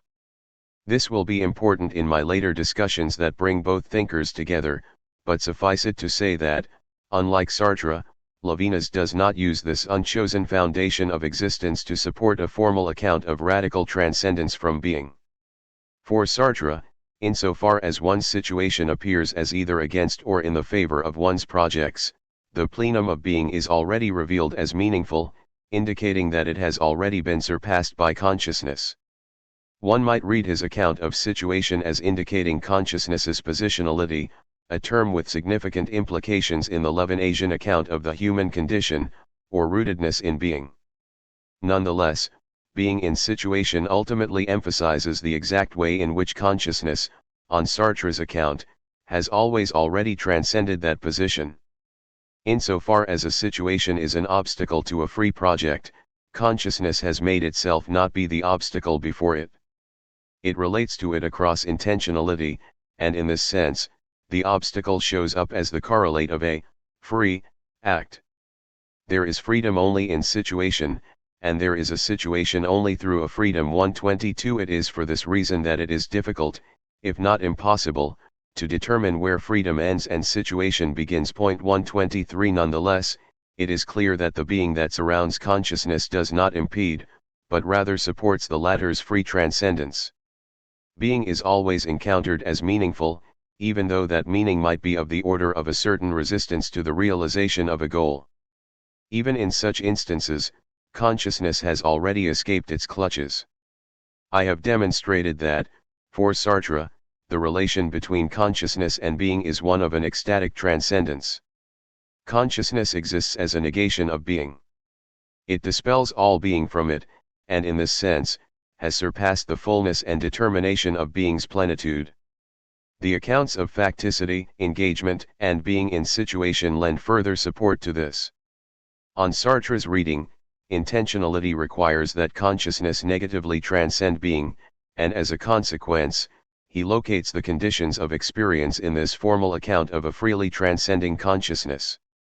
In the next chapter, I show that Levinas's model of transcendence is also explicitly shaped by what he determines to be our primary relation with being. However, instead of understanding this relation as one of intentionality, he finds that the human existent is in a more primordial non-constituting relation with being, or, in more Levinasian terms, anonymous existence. Out of this analysis will develop a conception of identity varying greatly from Sartre's. Chapter 2. Positionality in Levinas's Transcendence as Excendence. In this chapter I establish that Levinas advocates for a model of transcendence that is built on the existence positionality in, or rivetedness to, being, to the degree that this structure is necessitated by the subject's concrete experiences. 1 These experiences are, in turn, possible given what he identifies as the structure of human identity, or selfhood. 2 Although Levinas finds, in these experiences, moments when phenomenology's thematization is ruptured, it is ultimately out of the phenomenological method that he conceptualizes transcendence as an excendence from being. 3 Said otherwise, the legitimacy of his investigation rests in the priority he gives to the concrete over the formal. By this chapter's end, I show that, for Levinas, it is our rivetedness to being that makes possible this movement of excendence. 4 His conception of positionality, which captures this rivetedness, shows that, to a large extent, transcendence is concretized in the ways in which we experience embodiment. Positionality introduces a level to the structure of human subjectivity, whereby the subject is a lived passivity, despite his or her projections of intentionality through which meaning is created. Levinas's account establishes that it is precisely when that position, or our experience of it, is at its most intense, and not in an abnegation from that position, that transcendence as excendence takes place. In being positioned, I am burdened by an obligation that I neither choose nor give meaning to, since the event of positionality categorically remains outside of a constituted world. In many ways, this Levinasian conception of positionality echoes much of what Sartre describes in facticity. To recall from the last chapter, those factical aspects of consciousness represents a negating foundation in being, of which consciousness is not the creator. In this regard, Sartrean facticity conveys a transcending movement of consciousness that is always in situation, or anchored in being. However, Levinas's conception of positionality describes an encounter with being that is more accurately likened to rivetedness than to an anchoring. His phenomenological descriptions, which I discuss in the following sections, account for being as an oppressive weight that we cannot shake off. 5. I argue for a resonance between these conceptions of positionality in Levinas and facticity in Sartre. I substantiate my position by showing that, in the concrete descriptions they use to underscore these formal structures, Sartre and Levinas are more similar than they are different. However, for Sartre, identity is fundamentally an identity in freedom. As we have seen, even at the level of facticity, what is given over to me is a meaningful field of phenomena. This field might not be an intentional construction for consciousness, but it is, as the very least, for consciousness. Nevertheless, I identify the similarity between Sartre's and Levinas's concrete descriptions as calling for a reading of Sartre's phenomenological analysis through the Levinasian account of transcendence as excendence. I claim that the vulnerability at the heart of consciousness, to which Sartre's descriptive work points, can be better articulated by supplementing Sartre's formal account of experience, and of identity, with those found in Levinas. Because this Levinasian conception of identity is already built on a fundamental positioning in being, his model of transcendence is, in many ways, better suited than Sartre's model to formalize the concrete analysis found in both thinkers. Said otherwise, transcendence as excendence better accounts for the possibility of those experiences, which Sartre himself describes in his work. Point 6. Much of Levinas's investigations work along the concrete and formal levels simultaneously. He determines his treatment of these levels of inquiry to be distinct from what, in Heidegger, gives the existential divide insofar as he reads Heidegger to be rendering the concrete meaningful in terms of a more formal analysis. Levinas sets himself apart from this strategy in his claim that a logical contradiction cannot judge a concrete event. 7. He grounds his work in an inversion of this order of priority between the logical, or formal, and concrete levels of investigation, and identifies a legitimacy of his formal structures solely in their being concretized in experience. Point 8. This is the strategy that shapes Levinas's essay in 1934, Reflections on the Philosophy of Hitlerism, a work that provides the political historical formulations of his more theoretical ruminations on identity. The essay argues for an understanding of our fundamental constitution, which is beyond the ideologies in both Western European liberalism and the National Socialism. Levinas resurrects the problem of Cartesian mind-body dualism to underscore the errors in its founding presuppositions. In an attempt to correct such errors, he asks, somewhat rhetorically, do we not affirm ourselves in the unique warmth of our bodies long before any blossoming of the self that claims to be separate from the body? 9. Here, he draws on the phenomenological truth that all self-assertion is inevitably embodied and inseparable from a positioned historico-cultural context. To be sure, identity can be understood in abstraction from this, but Levinas points out that this is to surpass that most immediate, and thus most phenomenologically verifiable, encounter with ourselves.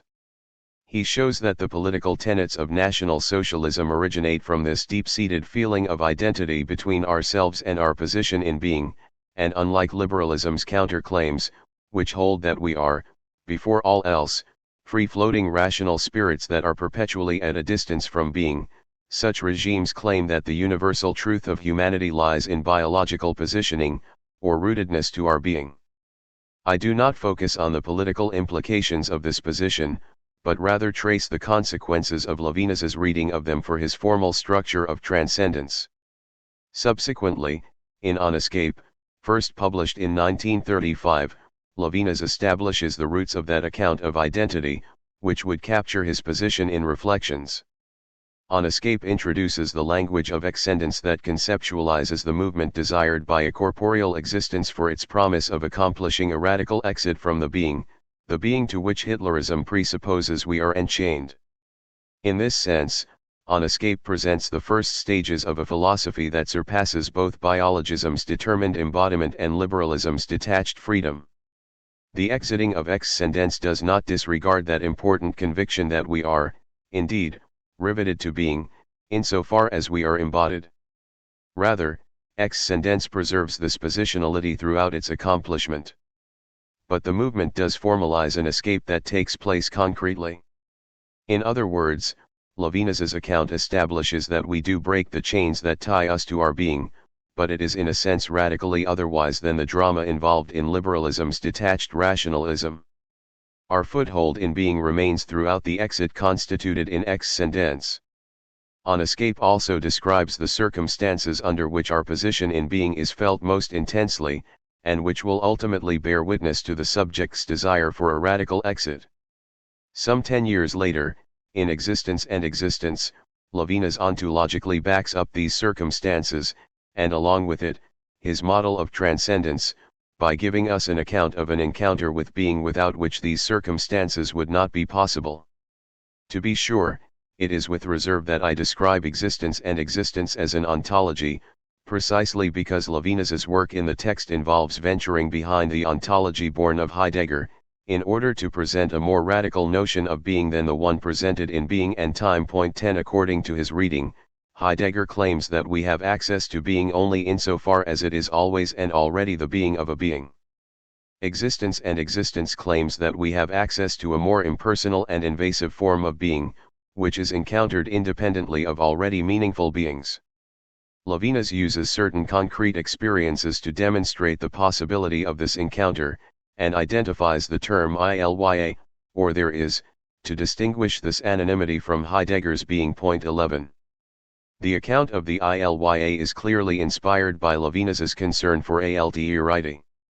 He rejects Heidegger's understanding of being for the same reason he rejects Husserl's transcendental, intentional, consciousness, which is that they advocate a primacy of thematization that fails to preserve the radically other. 12 In this vein, one might interpret his conception of the ilya as an attempt to better equip ontology, and phenomenology, with the means to account for the disturbance, or, place of THIRD. The body of his work is shaped by the conviction that this disturbance conditions the possibility of many of our concrete experiences.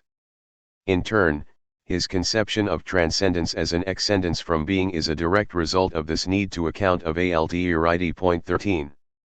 In his 1981 interviews with Philippe Nemo, Levinas responds to a question concerning the face as follows: the responsibility for the other, being for the other, seemed to me, as early as that time, the time of existence and existence to stop the anonymous and senseless rumbling of being. It is in the form of such a relation that the deliverance from the there is appeared to me. 14 Here, the sentiments conveyed establish a clear relationship between the disruptive THIRD conceptualized in the there is, and his notion of an identity that is inseparable from an obsessive responsibility toward the other. Levinas claims that this responsibility renders the need-based or egocentric drama of being as not yet good enough, and yet that out of which there is no exit. Signified in the form of the ilya, being likens, in this moment, to a realm of imprisonment. In this regard, Levinas's analysis in Existence and Existence determines that the subject's refusal of its position in existence is inseparable from the proximal approach of the face. In one sense, the ilya just is an articulation of the vulnerability of being called to such radical responsibility. Yet in another sense, the face is the aperture out of which there can be an exit from the senseless monstrosity of existence. 15 However, even in this latter case, an excendence from being would rest on the subject's sacrificial substitution of his or herself for the other's suffering. I discuss Levinas's account of the other in greater detail in Chapter 5. For the moment, I emphasize the advantages of Levinas's model of transcendence over Sartre's in accounting for a significant portion of our concrete experience of disruption and vulnerability. Even though these experiences do not, at surface, appear to have an ethical meaning, they do indicate a displacement of the priority of freedom as it pertains to the subject's primordial constitution. Both Sartre and Levinas give descriptions that oppose the view that human freedom is absolute and uncontested.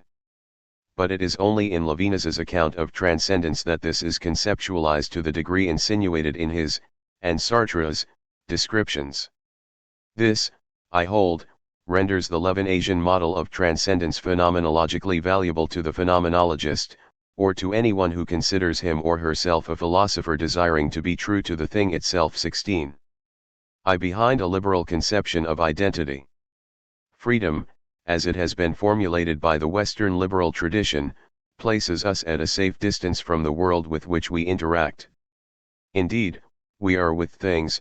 Sartre makes sure to emphasize that consciousness is always engaged, but in the midst of that immersion, one manages to hold onto a sense of a cohesive self that remains uncompromised by that into which one is immersed, environmental, historical, and physical factors. If this is not the case, it is precisely because we have chosen to deepen our level of involvement. I stand in the world and I am part of it, Adrian Pepperzak tells us. But I also face it, because nothing is so sovereign and autonomous in the same manner as I am. 17. In the essay, Reflections on the Philosophy of Hitlerism, Levinas sets up the groundwork for an alternative conception of identity as a relationship between the I, or moi, of liberal rationalism and the self, or soi, to which the moi finds itself attached. He claims that liberalism's position of rational detachment too quickly underestimates the effects of history and culture on human identity. It presupposes that our ability to choose can always be exercised above/independently of these considerations. The equal dignity of each and every soul, which is independent of the material or social conditions of people, does not flow from a theory that affirms, beneath individual differences, an analogy based on a psychological constitution. It is due to the power given to the soul to free itself from what has been, from everything that linked it to something or engaged it with something. 18. In this sense, the past, or history, loses its power to condemn, or to limit. Point 19. We have a past, but because we are fundamentally autonomous, we are not coincident or identical with our past. Choices are encountered as though independent from this what has been, and for this reason being is given as an opposing force to be reckoned with in the spontaneous play of possibilities for a free-floating I. Levinas reads the political sentiments of a movement like National Socialism as a challenge to these liberal conceptions of identity. These sentiments typically include certain dehumanizing conceptions of race, but Levinas claims that it is possible to understand, in such nationalist movements, lessons pertaining to identity that are other than the insidious ones of racism. He points out that Hitlerism comes from the need to concretize the spirit, or to recapture the more fundamental, embodied, constitution of nations. Levinas identifies Marxism as a movement directed by these concerns, but like liberalism, Marxism retains the possibility for embodied human beings to overcome their material needs by precisely becoming conscious of the material conditions that give birth to them. Point 20. In Hitlerism there is no such avenue of surpassing, since those material conditions of our past, history, and most importantly, our bloodline exhaustively account for who we are. In this sense, nationality is precisely not privy to choice insofar as it is shaped by one's bloodline, which, in turn, is heavy with history. Such factors cannot be abnegated or taken up arbitrarily because they are predetermined by a destiny in which individuals find themselves, and which they do not possess the luxury to reject. Point 21. In this sense, we are more authentically, or more primordially, shaped by our destiny than we are a free charting of our own life path. That we are German, Frenchmen, women, or Jews irrevocably dictate, in an important way, how we understand the world, and the decisions we make across that understanding.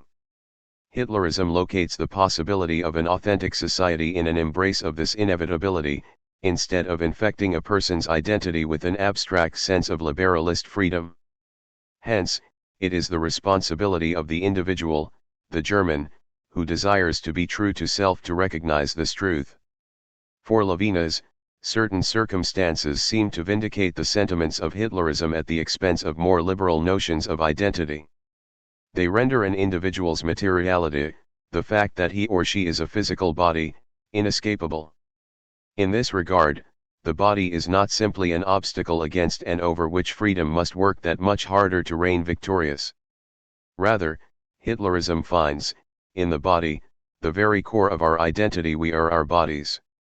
In Reflections, Levinas cites the experience of suffering, or physical pain, as one concretization that confirms the sentiment. Point 22 In suffering, a distinction between the I and the body is never concretized, and thus remains phenomenologically unfounded. The meaning of the experience of suffering lies in precisely having to suffer, or in being imprisoned as one's body. In this sense, it reveals to us an absolute position, 23 a being held fast to being, to its being. Levinas analyses this event of suffering to show that its content merges with the impossibility of detaching oneself from suffering. It is made up of the impossibility of fleeing from oneself or retreating. 24 Fundamentally, one does not choose suffering, and when it commences, one cannot choose to end suffering, the way the liberal spirit apparently chooses his or her fundamental attitude toward being, and in so doing, already overcomes it. Point 25 Physical pain uncovers an indivisible simplicity between the I and its physical being. It shows that embodiment has a value, independent of what it may or may not be for rational freedom, and lies in revealing our rivetedness to, or position in being. Nonetheless, Levinas recognizes that a free subjectivity is accomplished despite this rivetedness. Point 26 It is accomplished through an effort of existing, which a philosophy like Hitlerism dangerously dismisses in its very biology-based notion of identity. Levinas only alludes to how Nazism fails to exhaustively account for the nature of identity. He does not explicitly speak of Hitlerism's insidiousness, perhaps taking history to successfully speak for this. It is only in 1935, in his essay on escape, that we see his account of what Hitler's biologism ignores about the human condition. Of escape establishes that an understanding of transcendence as an excendence from being trumps the efficacy of a more liberal notion of spontaneity to capture the structure of identity implied in an experience like suffering. Though an experience of suffering reveals the absence of any dimension of withdrawal, it is also the case that, as we suffer without reprieve, we also refuse that condition of suffering. I rebel against the pain, beyond which I am powerless to go.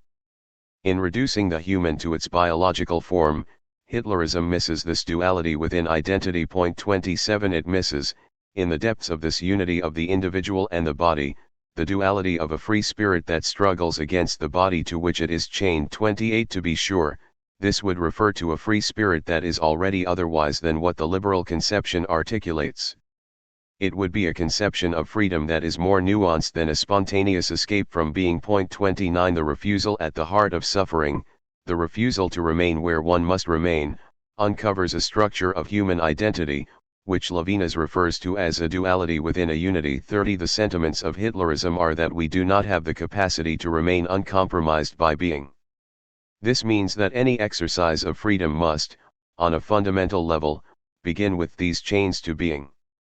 However, Hitlerism misdiagnoses our fundamental condition in its claim that we are not free at all.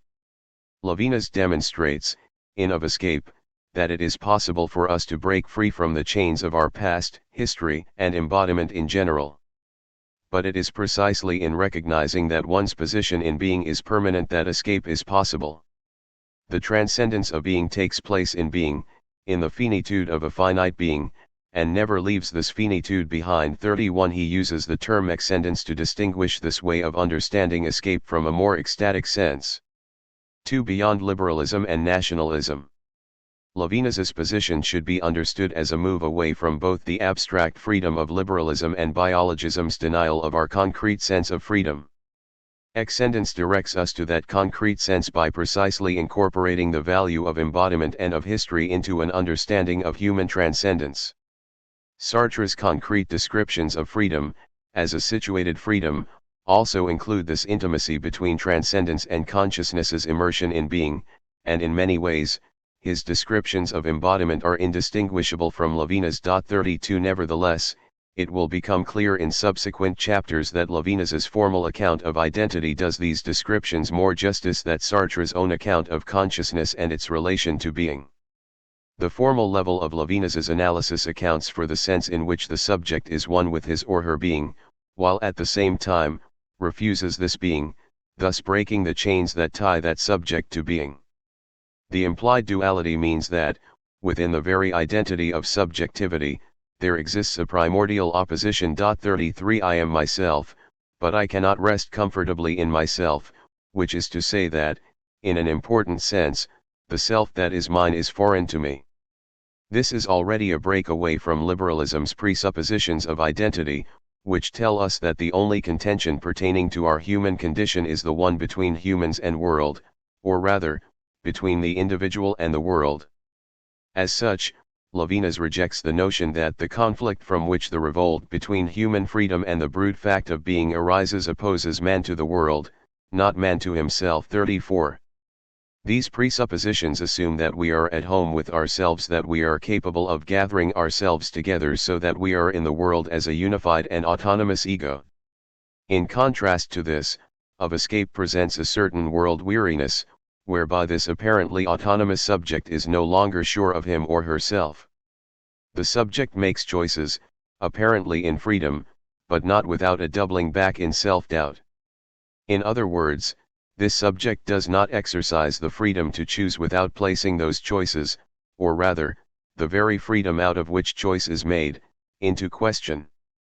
There seems to be something more at stake than subjectivity's ecstatic surpassing of beings toward being as something that might hold him or her accountable for being in the world, thus implying that this being in the world is, perhaps, not a being at home in the world. 35 This sense of world weariness refers to a subject, an I, or an autonomous ego, at odds with itself, as though its mastery of the world, or its quest for a better being, were not enough to give it peace. Levinas's employment of the term transcendence distinguishes his from an understanding of transcendence that refers to a surpassing of those restrictions that pertain to the finitude of our being. Instead, he aims to understand transcendence as a radical getting out of being, or an undoing of the supposed precedence of being in general. The world weariness to which of escape refers points to the sense in which, as it signifies in the human condition, being is no longer an adequate answer to the desire for an exit. If misinterpreted, this desire is reduced to a false transcendence that does not break with being but only seeks to be somewhere else, somewhere better, thus reinstating the notion of transcendence already present in the tradition. 36. The moi and the soi. Beyond, or rather, behind the struggle between ego and world lies the struggle between the ego and itself. Indeed, the experience of that unbreakable bond with being is ultimately the experience of that most radical and unalterably binding of chains, the fact that the I is oneself. 37 What is the ego in distinction from itself, and more importantly, what is a self that is not yet an ego? To recall, Hitlerism, and other such forms of biologism, recognizes a primordial bond between the subject and being, for which the spirit of liberalism does not account. This bond seems to animate experiences of physical suffering, as well as the experience of kinship of the blood and body, on which rest certain conceptions of nation. One is German not because one chooses to be, by taking, for instance, some oath of allegiance. Rather, we are German because of our German blood, and our German ancestors. These biological aspects are not addenda to a spirit that is universally human. Rather, Hitlerism tells us that they are the very spirit of humanity. Levinas vindicates this sensibility, but identifies them as indicative of only a certain level of the human condition, a significant level, indeed, which ought to be taken into account by all conceptions of identity, political or otherwise. 38 But together with this feeling of identification with the body, there are also that lived rebellion against one's body. To reiterate, the experience of suffering is marked not only by the impossibility of escaping one's physical condition, but also by the impossibility of completely identifying with one's body. There is a fissure in identity that renders both biological and liberal notions of identity, by themselves, incomplete. A thorough account of this fissure is given in Levinas's account of the non-social aspect of shame. Of escape points out that, unlike what is conveyed by most social or moral conceptions of this experience, that which is most stinging in shame has very little to do with limitation and finitude. Shame does not depend as we might believe on the limitation of our being, but rather on the very being of our being, on its incapacity to break with itself. 39 In this description, the significance of embodiment is evident, as is the case in Sartre's understanding of shame. Though both accounts are quite similar, I show in chapter 4 that Sartre's understanding of shame is that it is a manifestation of my being taking on a certain objectification for the other, or a fullness of being, which is in turn read as a limitation that the other's look places on me. 40 On the other hand, Levinas claims that from which I would like to hide, in a moment of shame, is more than a limitation of my being. 41 What appears in shame is thus precisely the fact of being riveted to oneself, the radical impossibility of fleeing oneself to hide from oneself, the unalterably binding presence of the I to itself. Du moi à soi-même. 42 The moi takes the liberal notion of identity into account. It is that level, or region, whereby subjectivity, properly speaking, resides.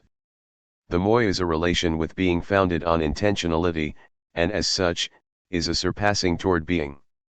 The soi, on the other hand, represents the position of the moi in being. It is its fact of being, or its isness. When I am reminded, by certain experiences, of the fullness of my being, of the fact that I am a physical body that occupies a position in being, I experience the soi, or myself.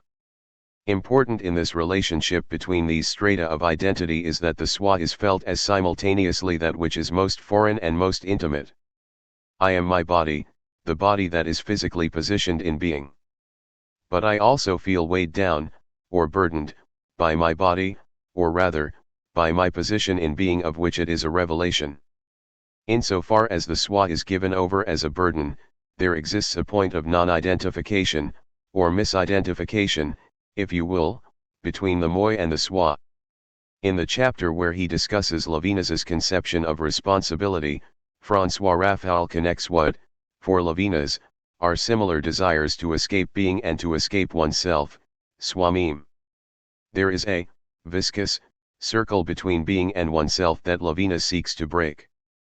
The horror of the there is, which references the Levinasian conception of being in its plenitude, is close to disgust for oneself, close to the weariness of oneself. 43 As such, the phenomenology of shame discloses that elemental need for what Diane Perpick describes as a break with being that does not merely seek to be somewhere else. 44 The burden of the weight of being, and the rebellion against that weight, is at the same time a revolt against the encumberment of having to be, with, oneself. Hence, for Levinas, shame's essential revelation is the of fullness of being, which is also the fullness of my being.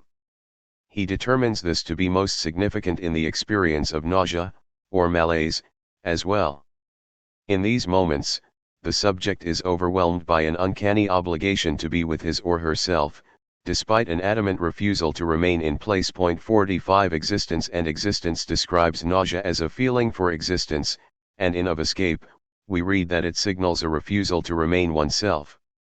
In this sense, nausea augments that which is essential to shame, the revelation of an intimacy with ourselves, which we would rather be otherwise. 46 Again, not only do these affective states reveal this intimacy, between the moi and soi, but they also reveal a refusal of this intimacy, a refusal that already opens a gap in the immanence of identity. 47 Through the distinction between the moi and the soi, Levinas attempts to amend and surpass both Hitlerism's and liberalism's conceptions of identity.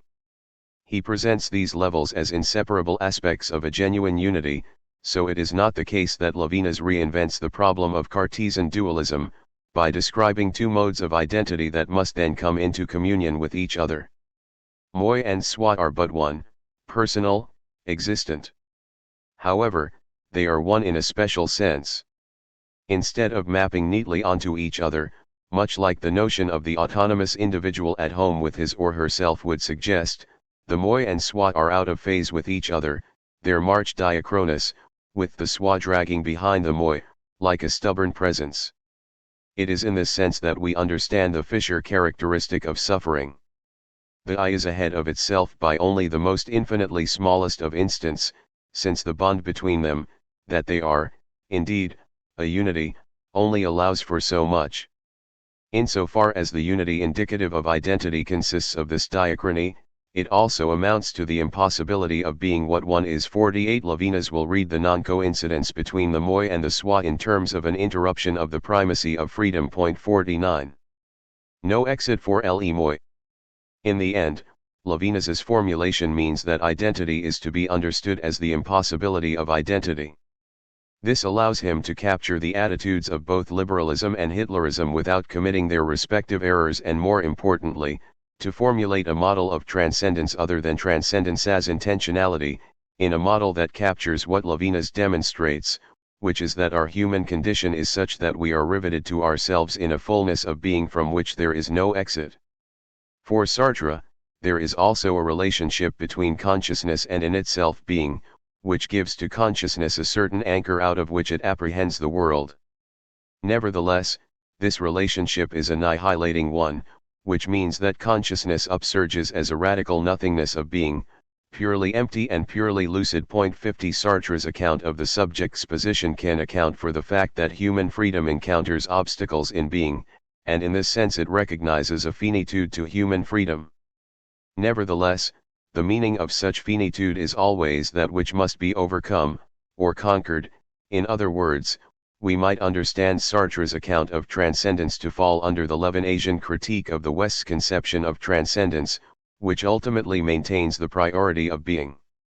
In this sense, Sartrean transcendence as intentionality would respond to the need to be somewhere else, 51, instead of the need for a radical getting out of being, or for an escape from the horizon of being as such. 52 Sartre's account privileges freedom, in the sense that any positioning in or rivetedness to being is signified as an obstacle for freedom. This is to already bypass the meaning of positionality that Levinas uncovers in his articulation of identity as a relation between moi and soi. The acute feeling of being held fast does not spur motivations in the moi to fight back. Rather, what counts, in all this experience of being, is the discovery not of a new characteristic of our existence, not the fact that our existence is finite, but of its very fact, of the non-removable quality itself of our presence. 53 In other words, to experience the duality between the moi and the soi is to experience that there is no way out of one's existence. One's choices and fundamental projects may change, but in all this, the I is, inevitably. In this sense, Levinas radically alters the notion of a finitely free subject, whose woes would lie in the fact that it lacks being, or is in want of a better being. 54 The permanent quality of existence, the fact of existence, which grounds the tension within the subject, means that these woes rest on the fullness of being itself. It is all around me, and I take myself wherever I go. Hence, it is being from which I cannot get away. There is too much of being, and so the problem does not lie in the fact that my being is finite, or not enough. 55 The limitation of the subject of the moi and chained to the soi is that, once posited, its existing is without reprieve. On this account, our world weariness does not point to a fear of nothingness, of no longer being able to be, or to do or to act, but rather, of the horror of how we exist, in a fullness that is without exit or pardon. Our being, or way of being, might be finite, but we are hemmed in by this finite being, from all sides. 56. Faced with this perfect and absolute fact of self-positing, I aspire to get out of the game of being. Yet Levinas tells us that insofar as I exist, I have already embarked, and there is no turning back. One cannot go back to the moment in which existing begins, to then loosen its hold, since it is immemorially past, belonging to an other time. I always already find myself existing in this way. Levinas likens this fundamental condition, our being positioned in being, with Heidegger's Zworfenheit, which captures the sense in which Dasein does not get to choose its being there. 57 Rather, it is out of being there that it must subsequently choose. Similarly, the lack of an exit for the moi is so radical that it cannot even identify the moment when its horror begins. It always already finds itself burdened by its existence. In Existence and Existence, Levinas locates these moments of praecois at the level of the soi, where the encounter with an impersonal existence is as though existence has to be taken up, not yet belonging to a particular existent. At the level of the swa, the contract with existence is made, such that existence then becomes personalized. But this event is marked with struggle and effort, concretized in those experiences of carrying myself with me like a weight. In this encounter, the ILYA, that impersonal field of existence, or the there is, threatens to overcome the, not yet subjectivized, existent. It is revealed as radically objective, independent of my initiative. 58 Levinas tells us that this encounter with existence is marked by a feeling of horror, an affective state that points to the radical passivity of the existent as it encounters an impersonal existence.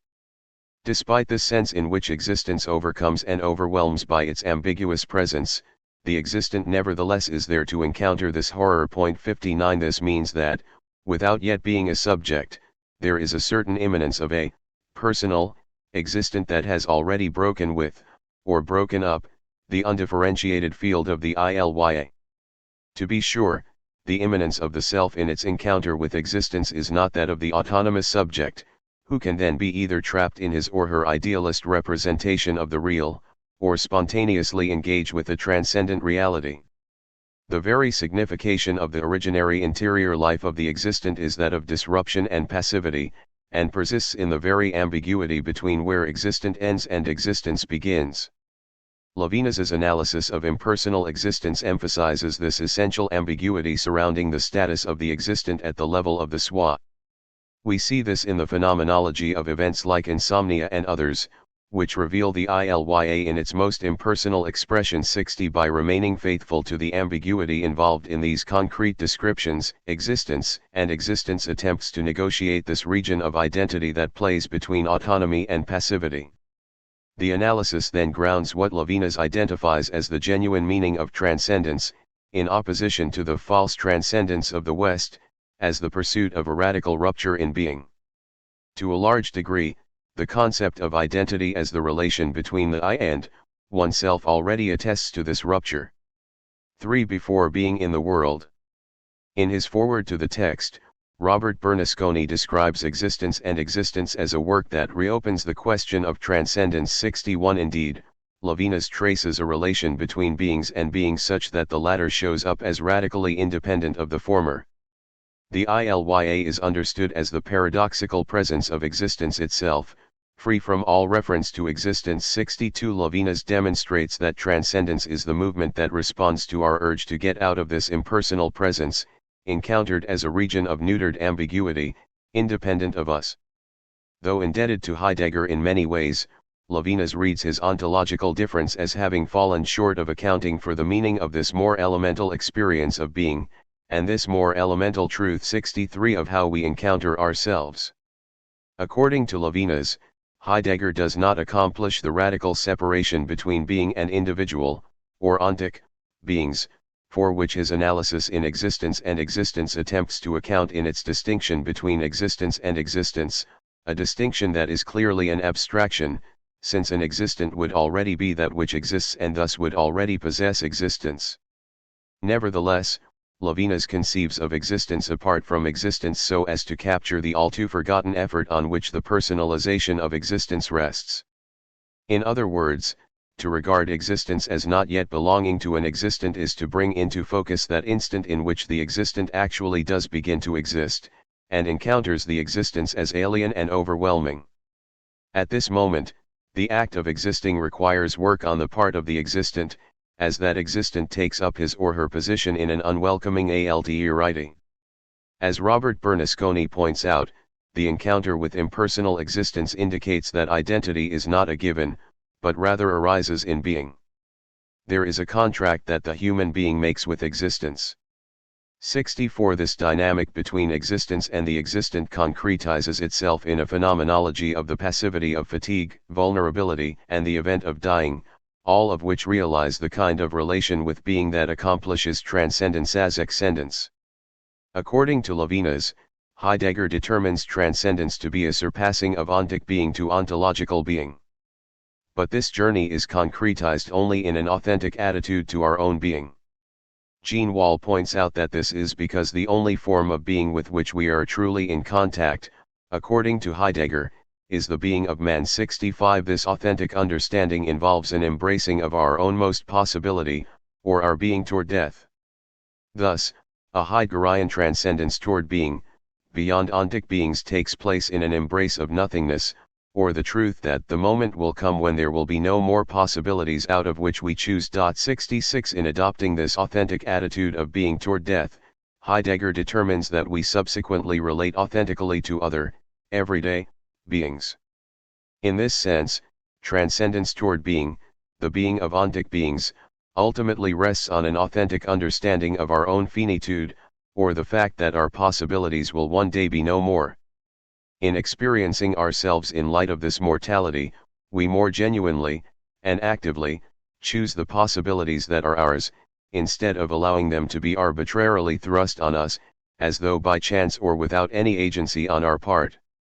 Levinas reads this formulation of being toward death as ultimately reinforcing the supremacy of Dasein over being. 67. Death seems to be given over as yet another possibility for the subject, namely, the possibility of impossibility.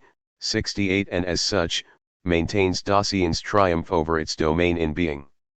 In this regard, Levinas reads this transcending toward the possibility of my own death as not a real movement toward, not a real break in being, or with my being, but rather as a return to myself. However, apart from this is Levinas's criticism of the very idea that our fundamental access to being is through the finitude of our trajectory of choices, or through the fact that the moment will come when I face the end of my possibilities. In his distinction between existence and existence, Levinas shows that a more primordial encounter with the there is does not reveal the finitude of our being, but rather our existing as infinitely endless or without reprieve. One might say that we encounter our existing as going on infinitely, insofar as the fact of being is everywhere, even when everything else goes away. In Time and the Other, Levinas explicitly warns against reducing existence in general, in abstraction from existence, to Heidegger's nothingness. Let us imagine all things, beings, and persons, returning to nothingness. What remains after this imaginary destruction of everything is not something, but the fact that there is ILYA. The absence of everything returns as a presence.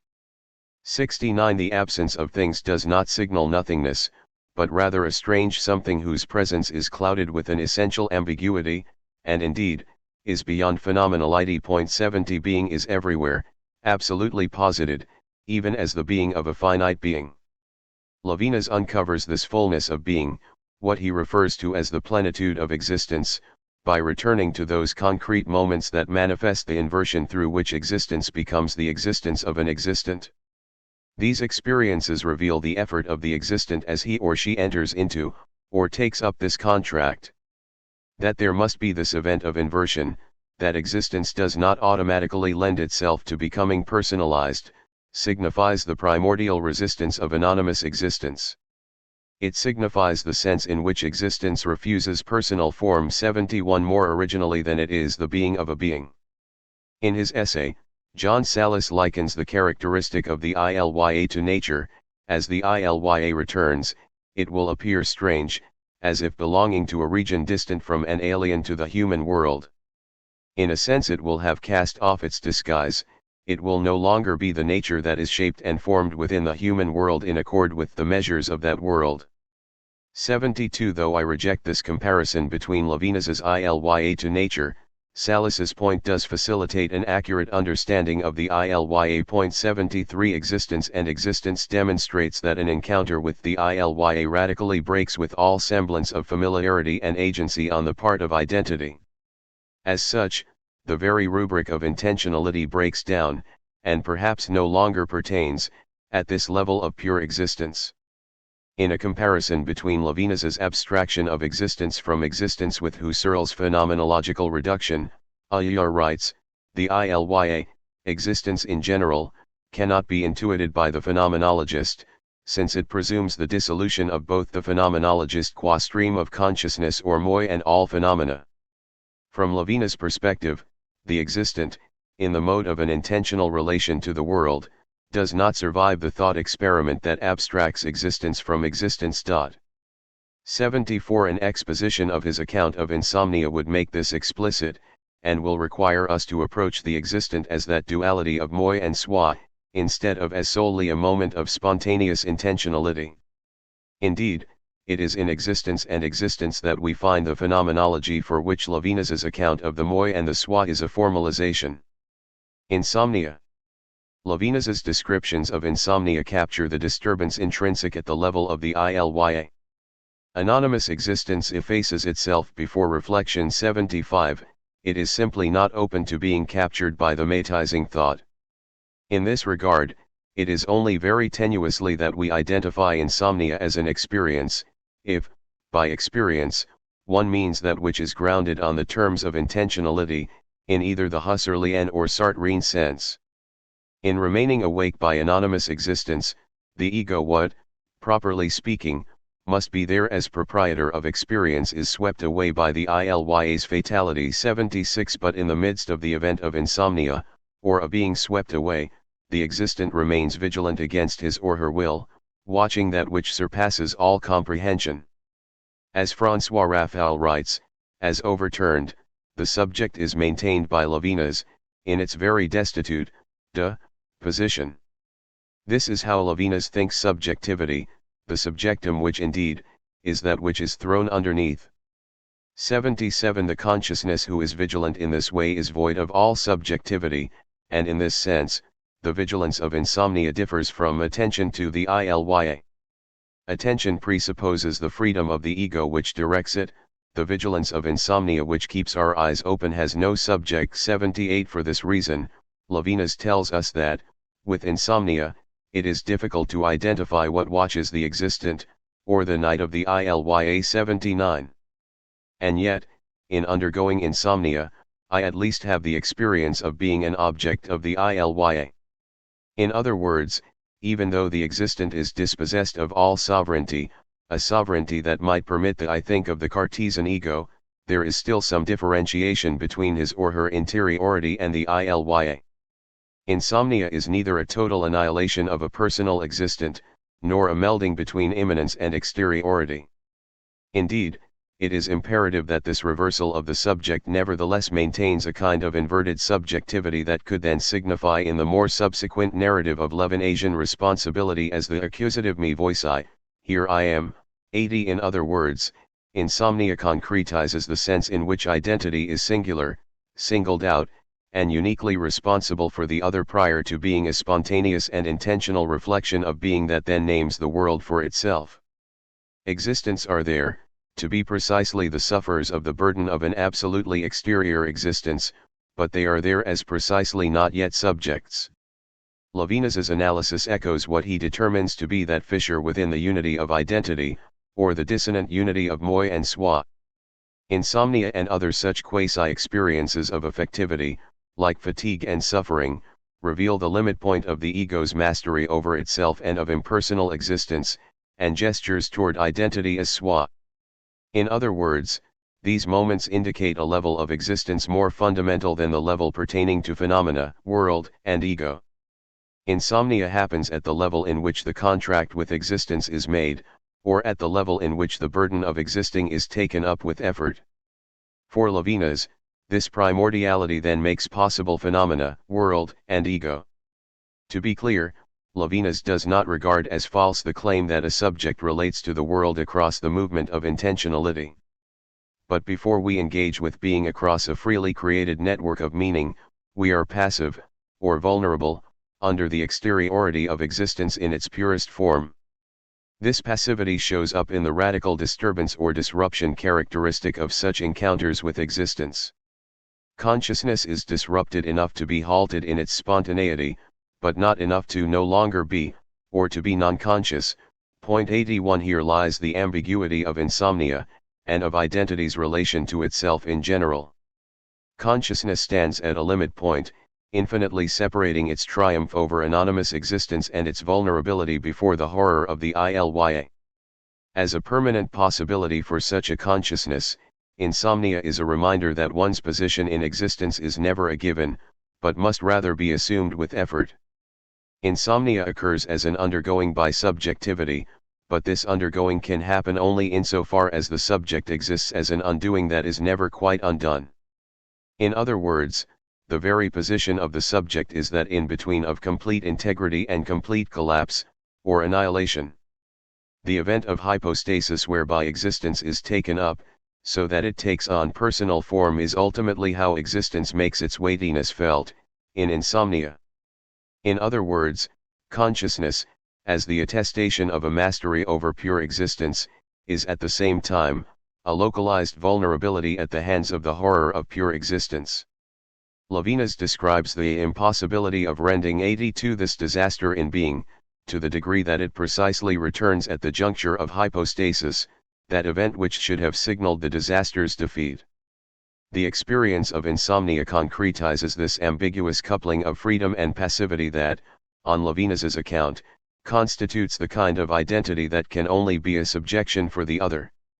Levinas's descriptions of hypostasis, and the concrete circumstances through which it is revealed, illustrate the extent of the effort on the part of the existent, or the effort needed for the ILYA to be personalized. 83 In this regard, the accomplished personalization signals a sense of triumph over existence, but this triumph is colored with tragedy for two distinct though related reasons. As we have already seen, the very mastery of the moi over the ILYA generates the conditions for the possibility of insomnia. In other words, this victory conditions its own undoing. But more importantly, in establishing its position in existence, the effort exerted by the moi results in its unbreakable bond with existence. It is through hypostasis, that event of mastering existence, that the subject is riveted in its bond to the soi. Herein lies the simultaneous need for an exit from being and the very impossibility of exiting, a dynamic which Levinas uses to locate transcendence as excendence. 84. The effort of the moi in hypostasis. Levinas identifies circumstances like fatigue and indolence as those that demonstrate a refusal to act on the part of the existent, and subsequently, the effort intrinsic in the event of existing. In such moments, the event of hypostasis is concretized, insofar as this refusal points toward the exertion on the part of the existent as he or she takes up the burden of existing. Levinas warns, when we take fatigue and indolence as mental contents, we do not see what is affected in them or of what they are an impotent non-acceptance emphasis mine. Their whole reality is made up of a refusal. 85 He sets his regarding of these circumstances up against certain moral considerations, which infer, from any hesitation before acting, a lack of motivation on the part of the subject.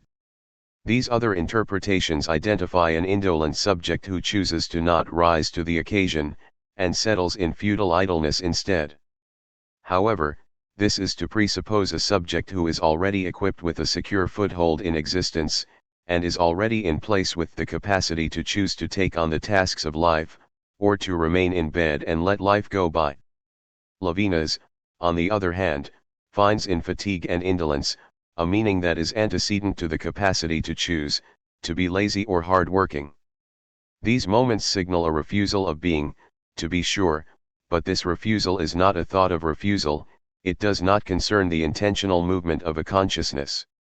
This recoil before existence, as pre-theoretical, indicates the event of beginning to exist, a beginning that would then make the thought of refusal or acceptance possible. This recoil or hesitation before existence, which constitutes the concrete meaning of the instant of fatigue, shows us that the existent has something at stake as it begins to exist, namely, the obligation of bearing the weight of its existence. This paradoxical construction, that I must take up my existence like a weight, again points to the duality Levinas identifies as constitutive of identity. In the event of existing, it is not just that one is oneself. Existence involves a relationship by which the existent makes a contract with existence. There is a duality in existence. The ego moi has a self-soi, with which it is involved like a companion or a partner. 86 To exist means that I encounter myself as that which I have to be, and refuse to be, hence the effort required to be, that self.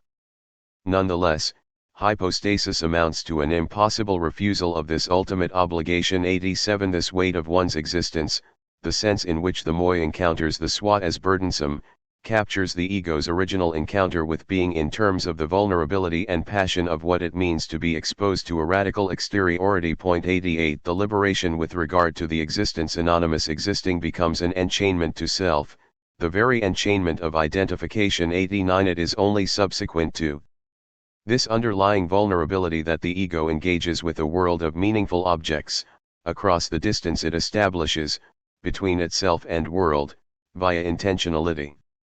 In this relationship, I am engaged in being, though, to a large degree, I remain unimplicated and detached. 90 But prior to this detachment, there is an immersion in existence, to the point of enchainment, which means that I encounter being, and my being, in terms of a desiring otherwise. 91.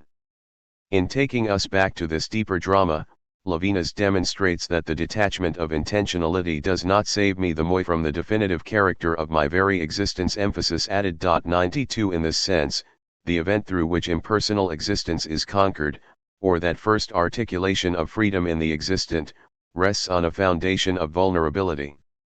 The free subject, the moi, has one foot caught in its own existence. 93 It is fundamentally burdened by these conditions that ground the possibility of its freedom.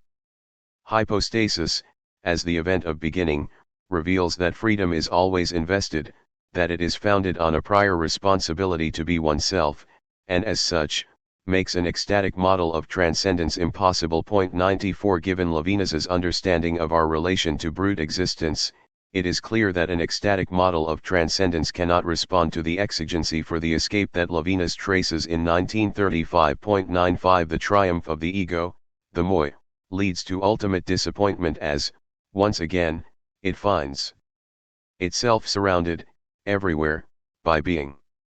In his interview with Philippe Nemo, Levinas tells us that to escape, one must not be posed as an autonomous subject positioned in existence but deposed. Emphases mind. 96 The meaning of Levinas's excendence is found in this depositioning of the subject. The passion and activity of sensibility. In his analysis, Levinas resorts to moments of sensibility to capture the passivity at the level of the swa, or at the level where we find the existent's initial efforts to take up his or her position in existence. 97 Levinas's thought experiment that requires the reader to think existence without existence, the thought experiment that precisely gets us to the ILYA, is preceded by an account of the relation between sensation and the aesthetic effect. 98 Materiality, or the fact of embodiment, houses the life of sensibility, and as such, Levinas locates this aspect of our humanity in the bond between the moi and the swa. Materiality, for Levinas, is not to be conceived of mechanistically, biologically, or physically, as opposed to mind or thought. Levinas considers the meaning of materiality in terms of the relationship to existence as the anonymous realm of the ILYA. 99 Hence, the life of sensibility gets us to the heart of the vulnerability that engenders the need to escape being, which is also the vulnerability that will ultimately be a genuine transcendence, as excendence, from being. Sensibility, or rather, the faculty of sensation, oftentimes indicates the sense in which we receive a raw datum of information from the outside. Hence, it stands for those moments when, at the most immediate level of experience, the activity of freedom, the spontaneous creation of meaning, or giving over of signification, is minimal. Levinas employs this understanding of sensibility to underscore the vulnerability through which we encounter pure existence, or more precisely, our rivetedness to existence. In this sense, sensibility functions to capture how the existent, passively, receives the ILYA through a corporeal affection through which the subject not only hesitates under the sheer weight of its existence, but more importantly, lives moments of suffering. The body is open to pain insofar as it is exposed to an exteriority, that wounds, and as we have seen, the essence of suffering lies in our inability to escape the body, our body, at that moment of exposure. Nonetheless, it is possible to distinguish the sensible life, properly speaking, from what it means to encounter brute existence. In otherwise than being, or beyond essence, Levinas describes the vulnerability of the subject, the subjection of subjectivity, as he sometimes phrases it, as sensibility. Vulnerability, exposure to outrage, to wounding, all this is the self, a defecting of defeat of the ego's identity. And this, pushed to its limit, is sensibility, sensibility as subjectivity of the subject insofar as it is the subjection.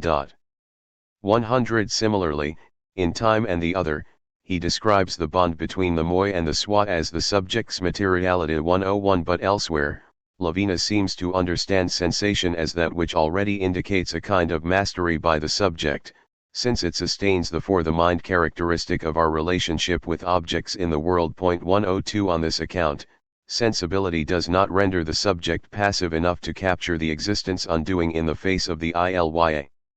In 1982, Levinas argues that receptivity of the sensible life actually retains a sense of activity, which would position it at the level of the autonomous moi.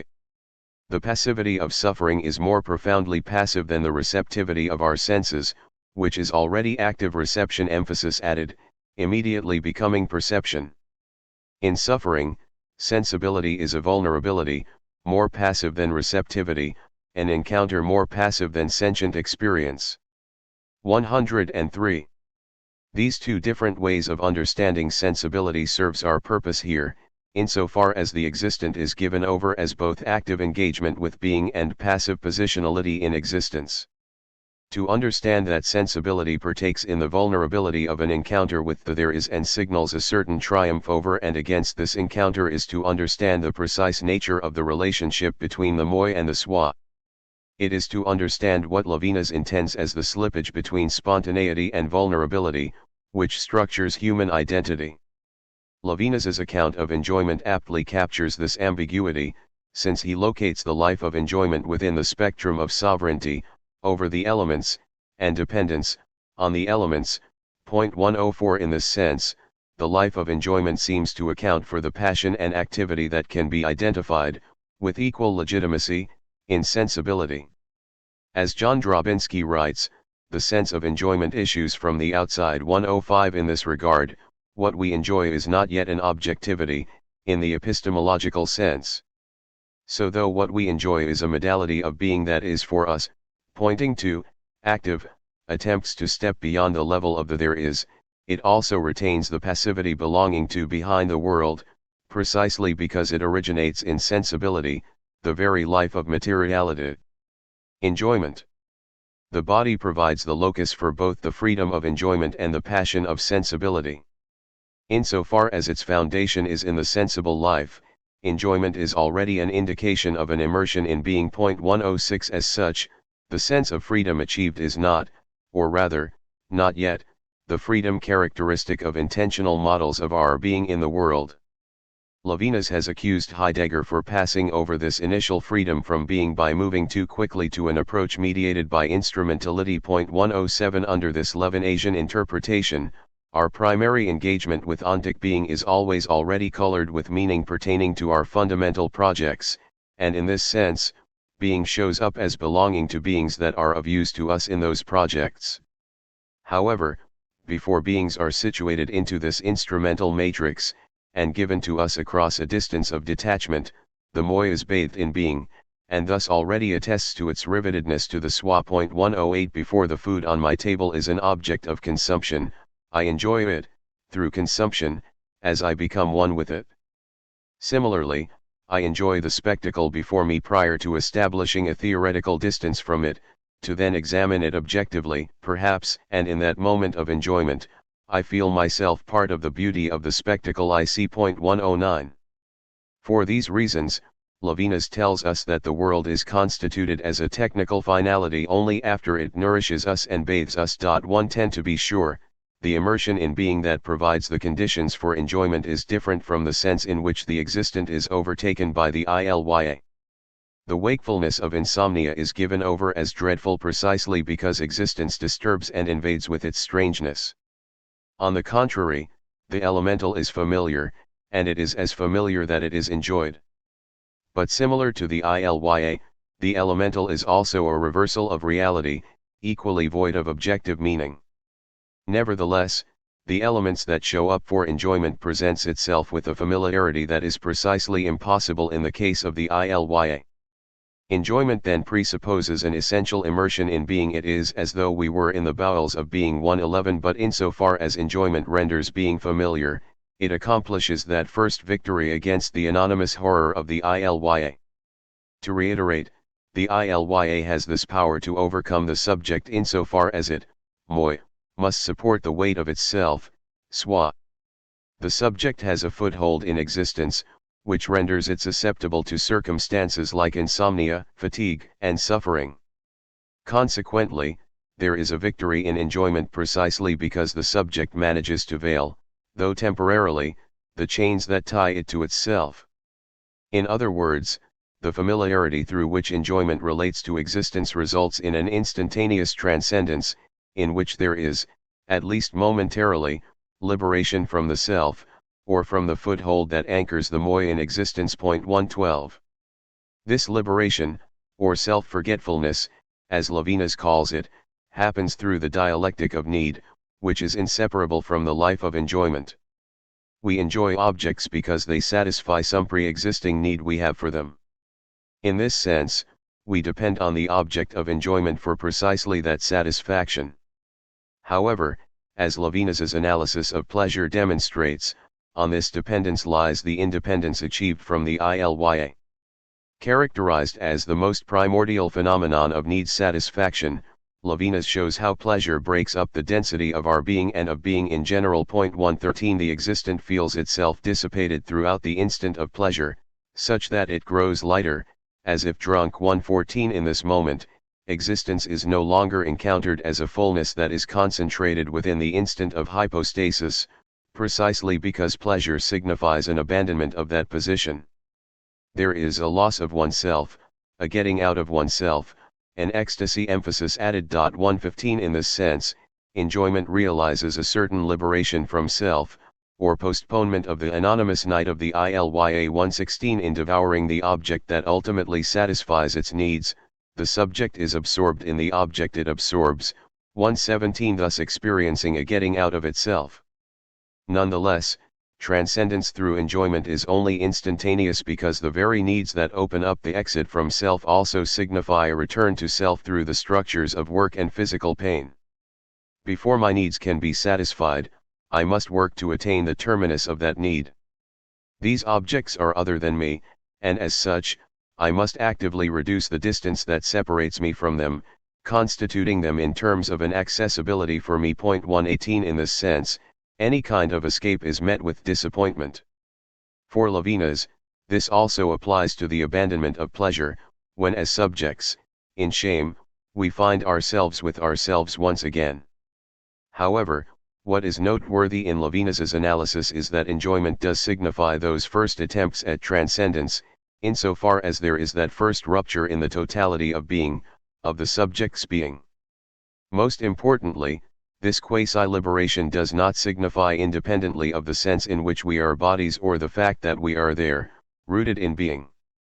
Rather, it is very explicitly rooted in an exposed body, and as such, a more genuine transcendence as excendence is promised across the affection of embodiment. The vulnerable skin of the subject bears the trace of the hither side. 119 Hence Levinas articulates a glimpse of an exit that begins in the exposure of being a body, a being riveted to ourselves. In this sense, enjoyment opens up the possibility of an excendence that might take place through the underlying passion of an existent riveted to existence. 120.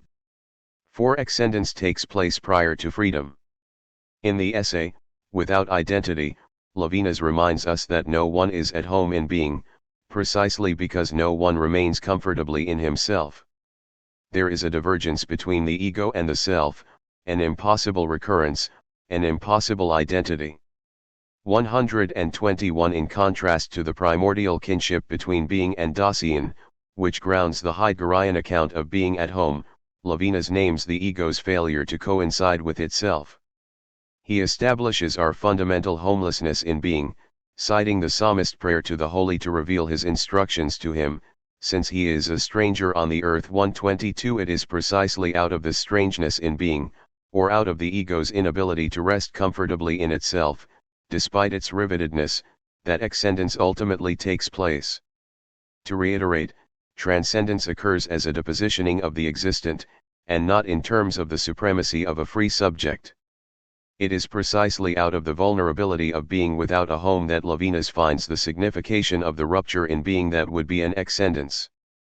This would mean that ascendance cannot be an act, in the proper sense, since it takes place at a level prior to the possibility of all action. Ascendance is concretized in absolute passivity. The transcendence of need, on which the escape constitutive of enjoyment rests, fails not only because the need to work forces the subject to return to his or her position in being. More importantly, escape through enjoyment is carried out in isolation, which is to say that the life of enjoyment persists in an enclosure of self, such that the subject encounters only itself. 123 It is I who attempt to liberate myself in enjoyment, and for this reason, it becomes a movement that reinstates the supremacy of the subject, reducing that which is other to her interiority. To be sure, the subject's supremacy in enjoyment is tamed by an original immersion in the elemental.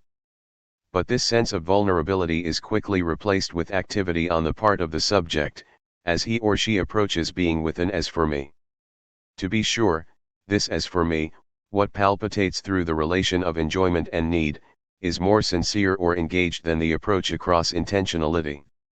The subject is significantly more compromised by the sincerity of his or her hunger, relative to the detachment on which a more cognitive relation to being would rest. 124 Nonetheless, the transcendence of enjoyment inevitably gives us a subject satisfied at the terminus of his or her needs and, as satisfied, has conquered the alterity of the object of need. 125 The subject has ultimately reaffirmed him or herself, alone, in the isolated and not solitary sense, once again. However, we have seen that the immediacy of enjoyment does point us toward the effectivity of being open to that which is radically other. Levinas points out, the morality of earthly nourishments is the first morality, the first abnegation. It is not the last, but one must pass through it. 126 Here, morality indicates the alterity of which the rupturing of being will offer expression, and signals the interruption of the closed immanence of an isolated, subjective life. The subject is taken out of him or herself, with no possibility of return. But for this to take place, this taking leave must happen to the ego, irrespective of any effort or activity on its part. Levinas identifies the elemental as this first morality because, despite the return into immanence that characterizes the satisfaction of needs, there is exposure of interiority to physical pain and suffering. 127 This mode of exposure intensifies in the alterity of death, which is, for Levinas, the most extreme point of vulnerability. When physical suffering is at its peak, death shows up as a salvation. In other words, when I suffer to the degree that my rivetedness to my corporeal self is immeasurable, my death appears as the possibility of an escape. In these moments, if only death would come, it would grant me the exit from myself, the exit whose impossibility captures the essence of suffering. But it is precisely when I desire my death that I encounter the impossibility of willing, or actively bringing about my death. 128 This conception of death as the impossibility of all possibility replaces what Levinas reads as Heidegger's understanding of death as the possibility of impossibility. Levinas reformulates death to signify as radically otherwise, always approaching from elsewhere. Hence, it is in the passivity under which the subject faces an approaching death that the avenue for ascendance opens up. 129 Death as the ultimate depositioning. When suffering is at its peak, as with the approach of death, the ego faces the limit of its powers as an ego, as a locus of agency and spontaneous creation. The desperate desire for refuge, along with the end of all capacity to bring that refuge to fruition, indicates that the will is dethroned absolutely. As such, death approaches at the moment in which interiority is no longer in terms of the moi, but must be understood in terms of the soi, the existent who encounters his or her very existence as a radical alterity. Levinas acknowledges that someone can choose a state of affairs that would impose physical pain, but insofar as it is chosen, this pain does not yet constitute the most extreme passivity of suffering, which is a suffering unto death. In other words, Levinas's point is that the intensity of the most severe instant of pain is severe insofar as it is given over, and not chosen. I am no longer able to choose an end to my suffering, and hence, I am also unable to bring about the death that would precisely put an end to that suffering. In this sense, death signifies as something that is about to happen to me, always coming from elsewhere, as threatening from beyond 130 even apart from the moment of absolute suffering, when the ego may not be concretely facing its death even when death is not literally near, but rather, is like an inevitability that we manage to push to the backdrop of our existence. It bears this essential quality of unassumability. The unforeseeable character of the ultimate instant is not due to an empirical ignorance, to the limited horizon of our understanding, which a greater understanding would have been able to overcome. The unforeseeable character of death is due to the fact that it does not lie within any horizon. Emphasis added. It is not open to grasp. 131. This is why Levinas defines suffering, and by extension, death, in its elusiveness, as essentially monstrous. The evil of pain, the deleterious per se, is the outburst and deepest expressions of absurdity. 132. The disruption that is essential to suffering is precisely radical insofar as it deflects all attempts to make it meaningful. In this sense, an interpretation that would reduce death to either a passage into nothingness or a passage to another existence 133 is ultimately frustrated by death's unassumability. It is insofar as death constitutes this proximal approach from elsewhere that the ego, in suffering unto death, breaks with the density of being. Herein lays the aporia in Levinas's conception of transcendence. I am rendered absolutely passive when confronted with the radical alterity of an approaching death, at which point I am most riveted to myself. 134 But it is at this precise moment, of absolute rivetedness, that excendence is realized. When the subject loses all capacity to make an exit on its own accord, or when the only option is resignation, the aperture of excendence appears. Absolutely vulnerable, the subject does not, cannot, constitute the proximity of death in terms of an experience of the proximity of his or her death, and this is precisely because, at the moment of transcendence, subjectivity is a non-autonomous subjection. 135 The singularity of identity is maintained in this excendence, which solves what Levinas regards as the problem of transcendence, whereby the subject that transcends is swept away in its transcendence and therefore does not transcend itself. 136 Instead, transcendence as an excendence from being would made bare, or would expose, the very identity of the subject as a primordial passivity. To recall, excendence ought to get the ego out of being. Levinas understands this in its radical sense, which is in opposition to philosophy's persistent obedience to Parmenides. 137 The modalities of being seem to be all around us, we barely enter language before we employ them in some form.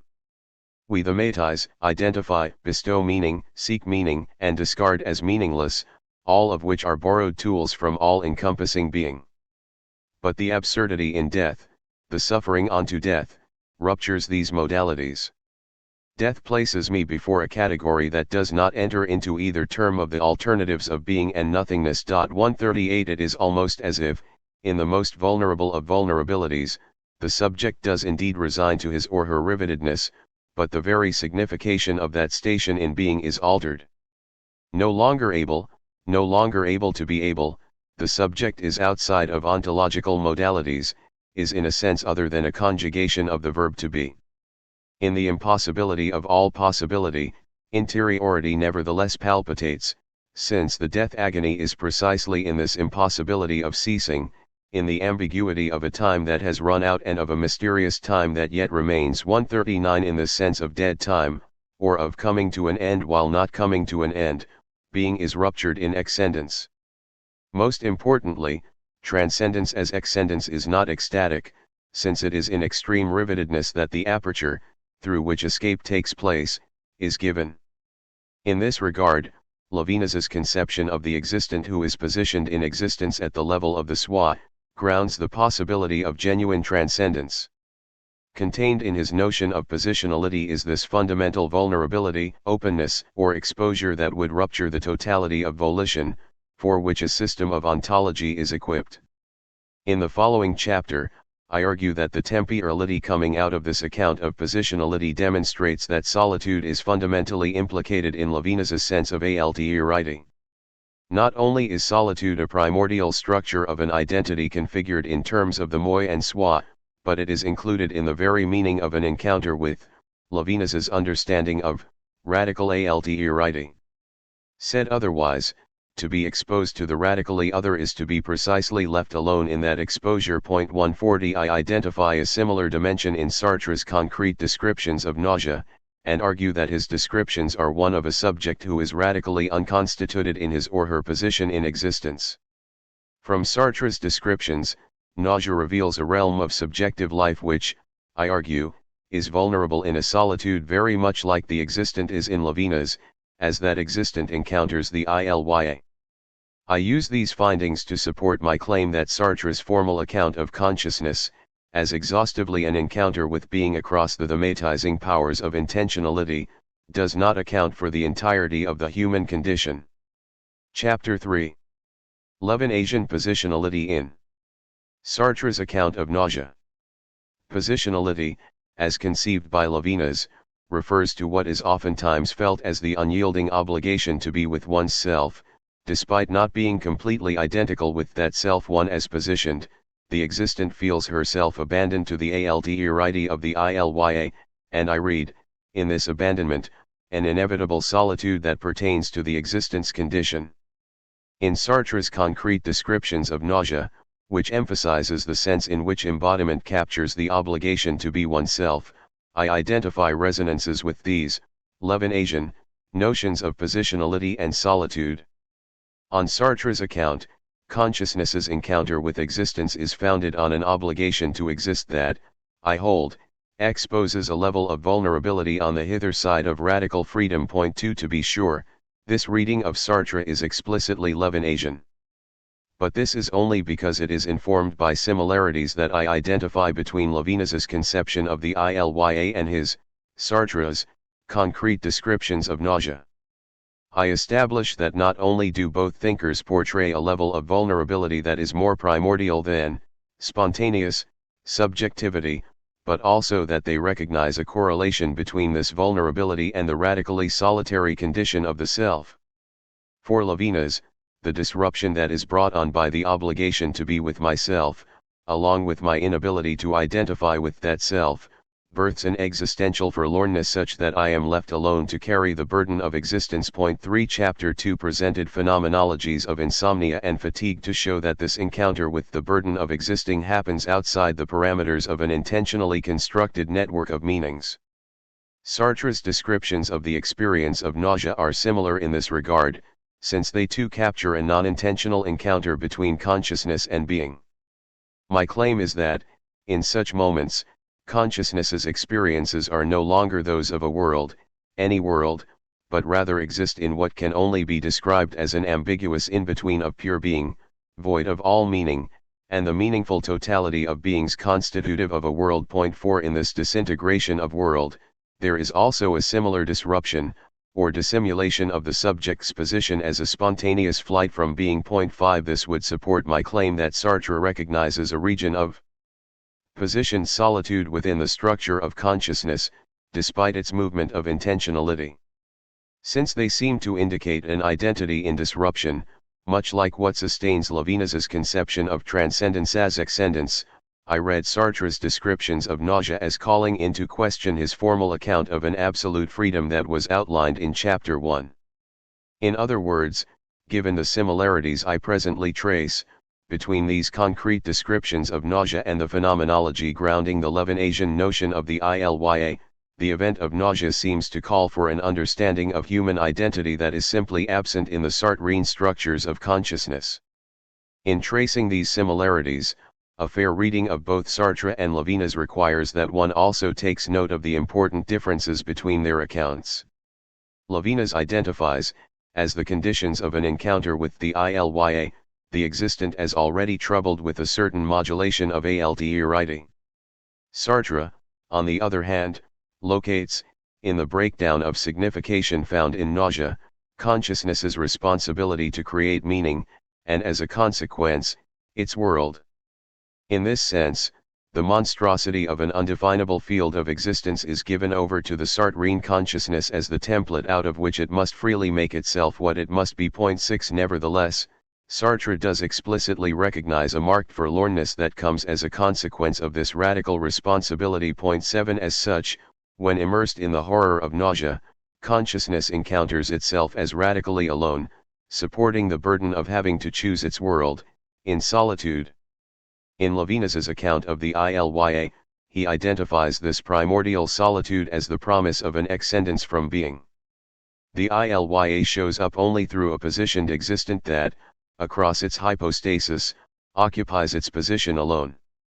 In this regard, both Levinas and Sartre understand the condition of the subject to be one of solitude, even though Sartre explicitly determines that a consciousness condemned to such solitude is subsequently free, while Levinas employs this solitude to found the passivity, or non-freedom, of the existent. Nonetheless, the trajectory of this book's analysis lies in reading the concrete Sartre against the formal Sartre. In this chapter, this will result in identifying a similar passivity in the solitude of the Sartrean consciousness as well. Positionality and beginning. We have seen that the relationship Levinas describes between the moi and the soi makes possible his aporetic account of transcendence. The world weariness portrayed in Of Escape replaces the account of a confident and autonomous subject with one who is no longer in ownership of his or herself. In this regard, intentionality, though it accounts for a certain aspect of identity, leaves out this drama of beginning that we see in the way in which existence is taken up at the level of the soi. Hypostasis captures the existent's active manipulation of existence, insofar as she conquers the anonymity of the ILYA. However, this conquering brings with it the obligation of having to exist, or of supporting the burden of one's existence. In this sense, hypostasis is both a moment of freedom and an infliction with the passivity of having to be oneself. The free relationship with being through which the subject sets up a position in being is only remotely like a relationship, it is called a relationship only by analogy. For the being which we become aware of when the world of meaningful phenomena available to the moi disappears is not a person or a thing, it is the fact that one is, the fact that there is. 8. As the condition for freedom from impersonal existence, hypostasis brings with it a weight and a responsibility, a positive enchainment to oneself. The soi. 9 In Rudy Visker's words, that bond between the moi and the soi is, so to speak, the ransom of being. To be, means to be me, not to be able to not conjugate the verb to be in the first person singular. 10 There is an inevitability or fatefulness at the foundation of the existence triumph over existence. This is not to insert an ossifying essence, which would then make static the fluidity of the stream of consciousness. Rather, Levinas's formulation of the soi means that, underlying and despite the dynamic freedom of intentionality, the subject rests on an unassumable passivity. 11 That already calls for a radically different understanding not only of passivity, but also of the freedom of intentional life. 12. Positionality contains the aporia of an existence upsurge on a base that is ultimately unassumable. This means that I am unable to claim the foundation of my existence, despite my upsurge, since my very position in existence is like a depositioning. 13 It is in the sense that, at the level of the soi, identity is a fundamental vulnerability, perpetually on the verge of its undoing. It is not the case that the existing of the subject merely connotes some struggle for the maintaining of existence. More severely than this, the idea of positionality points to an unassumability of position. The adherence of existence to an existent appears like a cleaving, 14 through which the challenge is more than sustaining the existing of the existent. Preservation of existence would already orient this struggle in terms of the moi, where a certain coincidence with self is already presupposed of identity. Rather, the existent's struggle for its existence is a struggle for its very position in existence, as an existent. It is an effort, exerted at the level of the soi, directed toward beginning, or toward that moment of taking up the obligation to be a self, despite the absence of all coincidence with that self. When taken at the level of the time of the economic order, as it ordinarily is envisaged, this struggle appears, as the care that a being takes for its endurance and conservation. It is not a continual birth, understood as a distinct operation by which an existent takes over its existence, apart from what it may do to conserve it. 15. To put this otherwise, it is my very position as a personal existent that is at stake in this event of birth. Before the battle with the unknowns of the future, there is that threat, which faces the existent, of the impossibility of entering into the present. 16. In this primordial beginning, Levinas portrays a non-Heideggerian temporality, insofar as the unraveled subject opens up a dimension of diachrony. 17. Positionality, as the unassumability of position, means that the freedom to exist is likewise an exposure to the usurpation by existence. The way in which I take up a position in existence, such that I have a self that I must be, indicates a misidentification, non-constitution, or radical unraveling of identity.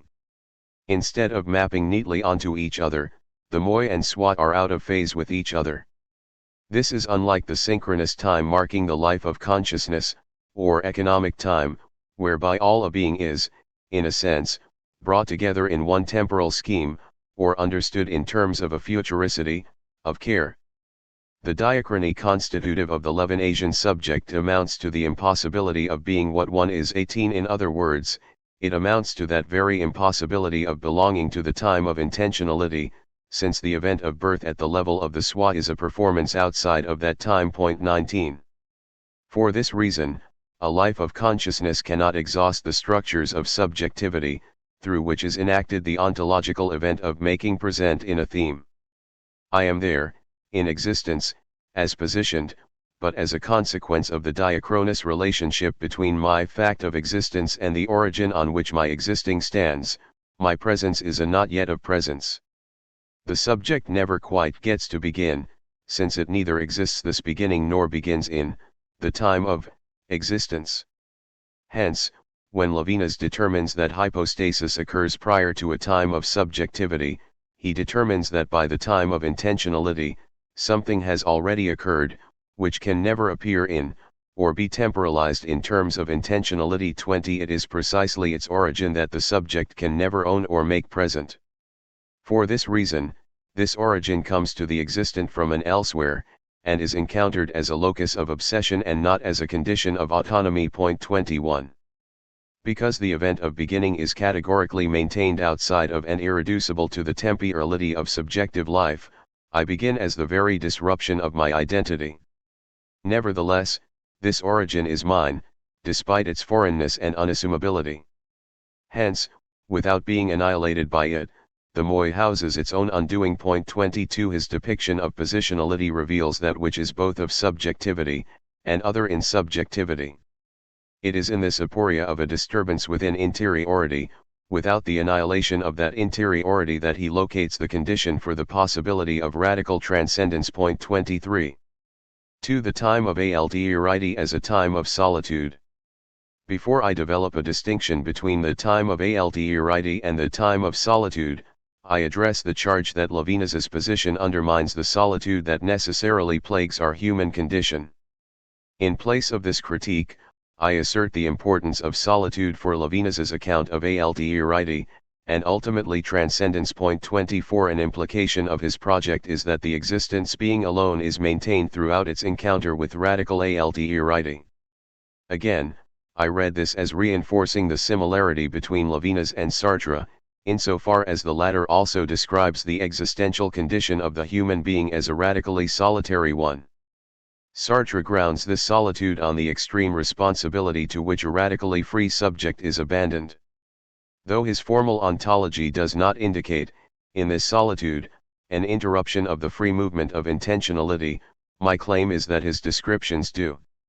In this sense, these descriptions are quite indistinguishable from where Levinas describes the existence being disrupted by an immemorial beginning, that abandons the existent to the forlornness of solitude.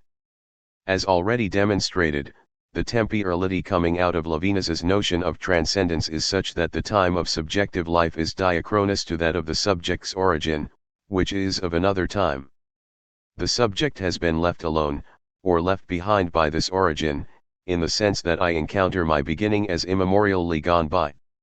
However, this radical absence affects me, since its being never there signifies as a disruption. Hence, it is not the case that, phenomenologically, identity is self-contained, none the wiser to its missing moment of birth.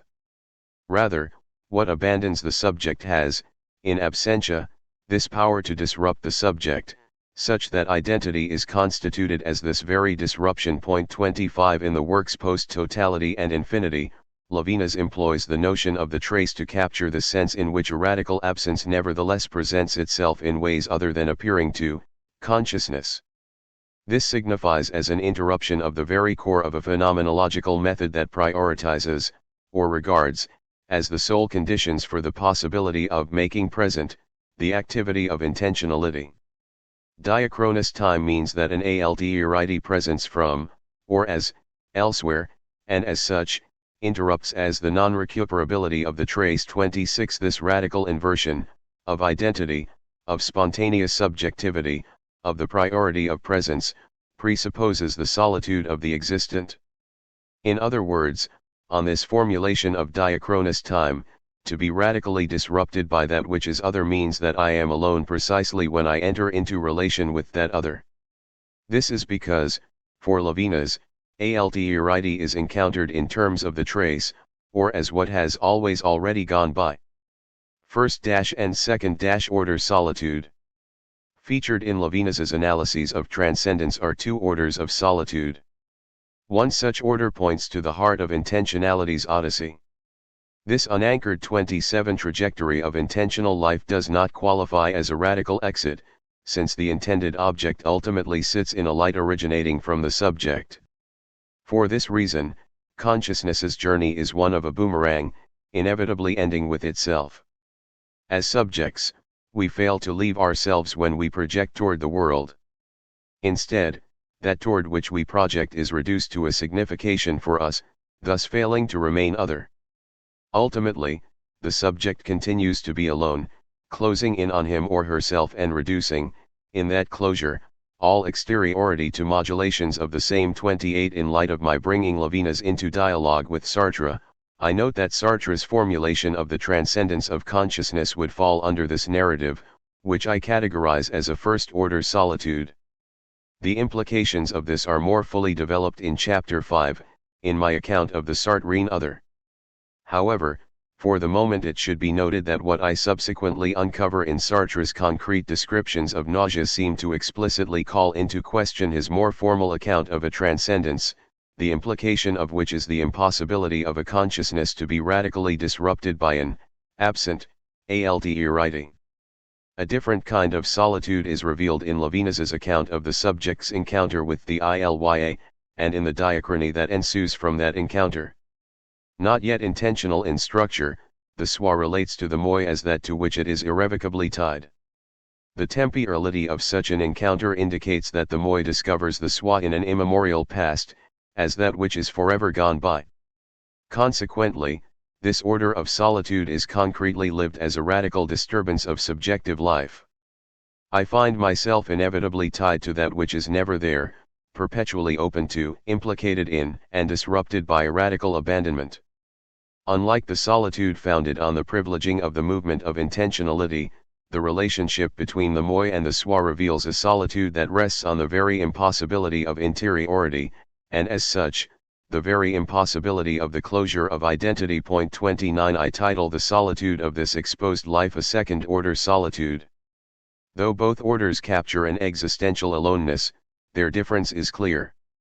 With intentionality, despite its solitude, the subject remains untroubled and somewhat confident in her reductive practice over exteriority. However, with that second-order solitude, it is precisely this exteriority that troubles the subject, moi, in its relation with itself, soi. The existence, which the subject takes up, to ultimately be a subject, is encountered as an absolute and irreducible alternate, interrupting in its coming from elsewhere. Identity in intentionality and identity in recurrence. In otherwise than being, Levinas introduces the term recurrence to capture the kind of diachrony that is portrayed through the relationship between the moi and the soi. As such, recurrence captures the way in which hypostasis demands a renegotiation of identity to include the disturbance of THIRD without undermining the solitary nature of that identity. In the hypostasis of an instant, Levinas writes, we can discern the return of the there is. The hypostasis, in participating in the there is, finds itself again to be a solitude. 30. To reiterate, hypostasis has a triumphant aspect to it, since the event makes possible the subjectivization of a subject. 31. But if, through hypostasis, the goal of struggle is personalization, to set up oneself as a uniquely singular articulation of existence, then on hypostasis, the struggle continues precisely insofar as there is a unique and personal existent. In other words, hypostasis is not yet spontaneity, since the event of becoming a personal existent generates the burden of facing, in the very structure of that uniqueness, the recurring threat of the there is. Subjectivity retains its triumphant preeminence over being, only insofar as it can push into the background of awareness its participation in the anonymity of pure existence, or its fact of existence. Consciousness appears to stand out against the there is in dominance by its ability to forget and subsequently interrupt this anonymous field. 32. By adopting a certain oblivion to itself, to its fact of being, the moi is positioned to enjoy the spontaneity of intentionality, world, and light. However, as its condition of possibility, this dominance over existence rests on a lived forgetting of that very event of existing. In this sense, hypostasis births an intimacy between consciousness and the there is, or between moi and soi, such that the burden of existence can be forgotten but never undone. It is across this ambivalence of dominating existence by forgetting the vulnerability into which one is embroiled as the condition of that dominance that I locate the difference between first- and second-order solitude. Hypostasis awards me the basis on which I can withdraw from myself, in a forgetting of my materiality, or of my being positioned, without a foothold, in existence. In the world of intentional light, I ultimately return to myself, insofar as I am mirrored in the objects of my experience. However, these intentional projections rest on a merciful oblivion of self, which would then cover over the irrevocable return of these projections, or keep hidden the fact that they ultimately begin and end with me. This forgetfulness is sustained only insofar as my rivetedness to myself is not yet problematized. In other words, throughout the movement of intentionality, my anchor in existence remains concealed precisely because this inevitable solitude does not yet signify as troubling or disruptive. Rather, it rests in that cloak of security that shelters in an intentional sense-making. More importantly, Levinas's analysis shows that it is only as disrupted or troubled that the existent can encounter its condition as one of solitude. In other words, I come to see myself as being with myself only because I am already radically disrupted by that which is sufficiently exterior to bring about this disruption. Hence, the THIRD at the heart of transcendence as excendence amounts to a rupture in solitary existence by precisely reinforcing that existence as painfully solitary. 33 The existent finds herself all the more riveted to a position in existence despite her encounter with a trace from elsewhere. In other words, the experience of being disturbed by THIRD would be the very experience of solitude. Of these two orders of solitude, intentionality and recurrence, the difference is lived at the level of the concrete. It is a lived difference between two kinds of encounters with, or relations to, being. First-order solitude is solitude as hidden insofar as my being with myself operates in invisibility. In turn, this invisibility presupposes that my being with myself has not yet been problematized. Second-order solitude would then be solitude unveiled as a consequence of the disturbance conditioning that revelation. This reinforces that, on Levinas's account, the central role awarded to THIRD does not undermine our metaphysical solitude, but rather indicates a reinforcement of that truth. Beyond, or behind, intentional life, I find my being with myself showing up as severely inadequate. In this sense, Solitary existence reveals itself as already infected with an obsession that makes it impossible for me to rest easy in myself. My fact of being, or of my being positioned in existence through hypostasis, is unveiled as a not enough. This is because the affair to which I must respond does not belong to the world and light of intentionality. Hence, despite the successes and triumphs of that world, made possible through my forgetting of this primordial condition, I discover myself, in radical solitude, as always already inadequate and alone. By describing the bond between the moi and soi in these terms, recurrence indicates that condition at the heart of identity, which troubles the very distinction between interiority and exteriority that would then make identity possible.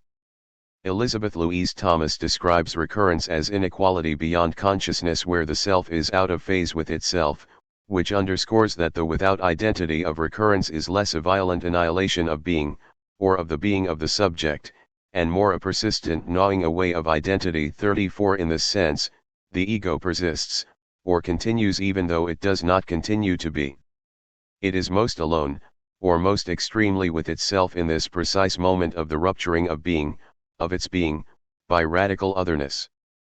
In this renegotiation of identity, Levinas does not separate the priority of the plague of solitude from his account of the radical obsession of THIRD.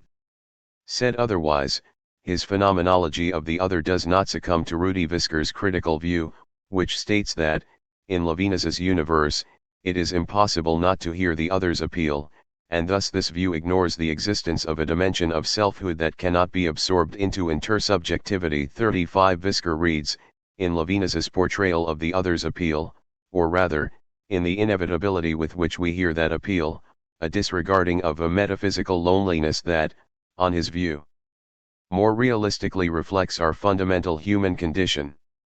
In other words, he interprets what Levinas develops as the disturbance through which solitude signifies as a reprieve, and as such, an outright denial of the primordial character of solitude. 36 However, it is only in excluding Levinas's account of positionality, whereby identity is founded in recurrence, that readings such as these can be sustained. When he identifies the moi and the soi as terms in recurrence, Levinas describes the oneness without any duality of oneself, from the first backed up against itself, twisted over itself in its skin, in itself already outside of itself. Emphasis added. 37 To recall, the aporia of the ensuing formulation of transcendence is that an exit from being happens precisely when exiting is impossible. In a similar vein, the existent is disrupted in an encounter with radical THIRD precisely in a revelation of its being abandoned to be with itself, either in the passivity of an enchainment to being, or in the gnawing sensibility of remorse, with which the suffering of the other is received. 38 In other words, the interruption tantamount to the face's expression would not be possible outside of what Viskers accurately identifies as the metaphysical solitude of our human condition. To determine, along with Levinas, that this disruption lies at the very heart of identity, is not to undermine the truth of a solitary existence. Rather, his analysis of the structures and meaning of positionality shows how the existential condition of an identity in recurrence rests on this truth. In the following section, I trace Sartre's descriptions of nausea as described in the novel, Nausea. My account of this novel uncovers intersections between its analysis and what I have already established as the disruption constitutive of the Levinasian subject. Most importantly, and against many standard readings of this novel, I argue that Quentin, the novel's protagonist undergoing the experience of nausea, is severely contested in his position as a subject, which is evidenced by the breakdown of his world. In this sense, a moment like this, consisting of an undoing of both the subject and her constituted world, rests on an encounter with the radical THIRD of pure existence. As in the case with Levinas's account of an encounter with the ILYA, the Sartrean subject who undergoes this moment of nausea is more vulnerable than she is free. The ensuing weight of her solitary position in existence interrupts those constituting powers needed to project as a subject into a meaningful world. 3. Quentin's journey in nausea.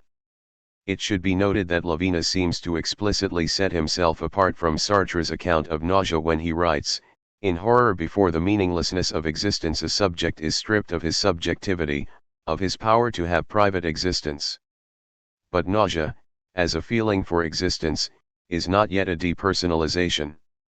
39. The implication here is that, were nausea only a feeling for existence, the experience would presuppose an integrity on the part of the subject, which would persevere despite the apparent disruption of the subject's intentional relation with the world. For Levinas, it is precisely this integrity that is undermined in an encounter with the ILYA. He seems to understand nausea as an experience of existence whereby the subject ultimately continues to enjoy, despite his or her subsequent disquietude, the privilege of an inner life. I argue that, in subjecting the concrete descriptions of Roquentin's misery to these Levinasian standards, the account in Nausea does qualify as one that depicts a radical interruption of interiority. Said otherwise, Roquentin's turmoil is insofar as he no longer occupies the position of subject. So despite the above intimations of a direct criticism of Sartre, Levinas would identify, in Nausea's concrete analysis, a sufficiently severe disruption of interiority to qualify as an account of an encounter with brute existence. 40. In Roquentin, Sartre portrays an individual whose moments of instability hardly resemble the sovereignty of a subject who purviews the world as from a distance. His trauma clearly denies him the possibility of apprehending an object across a relation of knowledge, which means that it is impossible for him to freely withdraw from being, to then view it from an engaged distance. Hence, in the experience of nausea, consciousness no longer seems implicated in an intentionally constituted world, but rather lost in a field of pure existence that is void of meaning. Though Sartre's portrayal of Roquentin poignantly captures the horror of pure existence, his ontology of a transcending consciousness, even that aspect of the ontology that accounts for the inevitability of an engaged transcendence, cannot adequately account for the gravity of moments such as this. 41. For this reason, a strictly Sartrean analysis of Roquentin's journey would understand the protagonist's relation to being like every other relation between consciousness and exteriority as already, or at least potentially, a relation between subject and world. In this sense, Sartre's work would fall prey to the above Levinasian critique. Nevertheless, I argue that Sartre describes the radical meaninglessness of pure existence, as well as its effect of interruption on consciousness. There is clear evidence for this throughout the trajectory of Roquentin's journey. Roquentin's horror. Nausea traces the academic adventures of Antoine Roquentin as he collects the material he needs to complete his research on Marquis de Rolle-Eben. Sartre paints a picture of a man in utter and inner disarray. Nothing in his world appears to hold the explanation of his peculiar ailment, nothing seems to be able to explain Roquentin's inner turmoil, nothing, except the feeling of having lost his ground in being. This can be likened to Levinas's conception of positionality as a depositioning in existence, since, for Roquentin, things and people lose their significance at the blink of his eye. Even his thought patterns are void of meaning through the lack of attaching myself to words. My thoughts remain nebulous most of the time. They sketch vague, pleasant shapes and then are swallowed up. 42. More often, the symptoms of his predicament are far from pleasant. From the strangeness of his own reflection, to the overpowering swarm of meaninglessness at the park, Roquentin's world disintegrates to an insignificant yet ominous swarm of stubborn existence. In other words, nothing that can be called world remains, in light of Roquentin's symptoms. I draw my face closer until it touches the mirror.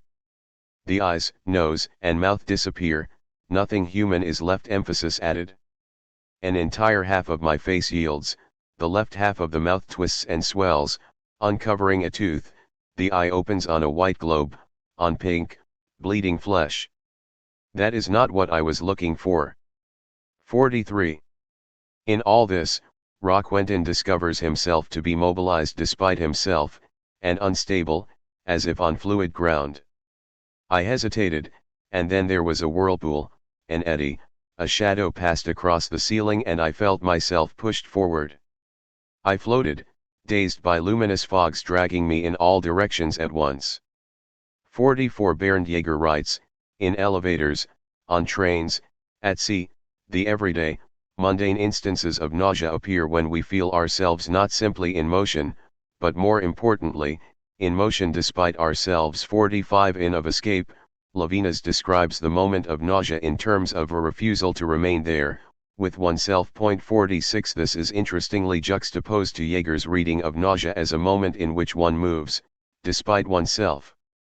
Though appearing to be opposed, these accounts echo quite similar sentiments. There is a sense in which, overcome by nausea, the subject encounters a loss of the ground or foothold out of which he or she can possess control. In other words, to be mobilized despite oneself is to no longer be in control of oneself. Levinas's description of nausea as a refusal to remain in place is subsequent to his conceiving of the experience as a manifestation of being revolted from the inside. 47 Overcome by nausea, the existent longs for an escape from itself, which it would bring about. Was there not a disruption of ownership, control, or both over itself? However, Levinas's analysis is similar to Jaeger's exposition insofar as the work In Of Escape presents the moment of nausea as a moment of marked powerlessness. To be sure, Levinas couples this powerlessness with a certain resolve, on the part of the existent, to refuse the inevitability of its entrapment to its being. But this effort to refuse is always characterized as desperate. 48 Hence, in the end, the lack of freedom portrayed at the heart of Roquentin's turmoil, and on which Jaeger comments, is also embedded in Levinas's conception. 49 Quite against his will, Roquentin is pushed forward and dragged. In his own words, I am no longer free, I can no longer do what I will. 50 The freedom that Roquentin laments to have lost is the freedom with which consciousness organizes its world into a system of instrumentality for it.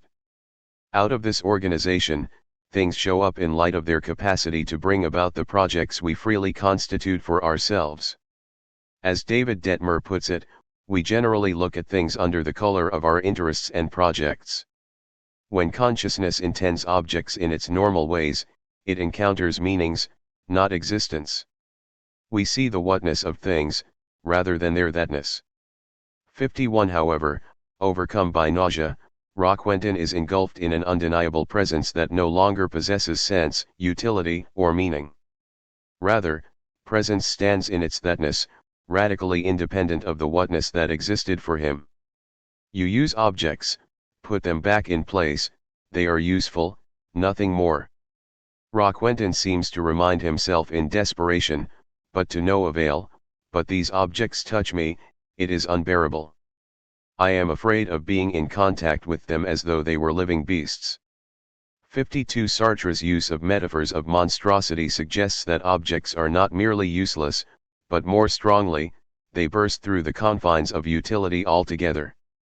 All the indications of intentionality appear to fall away in Roquentin's experience.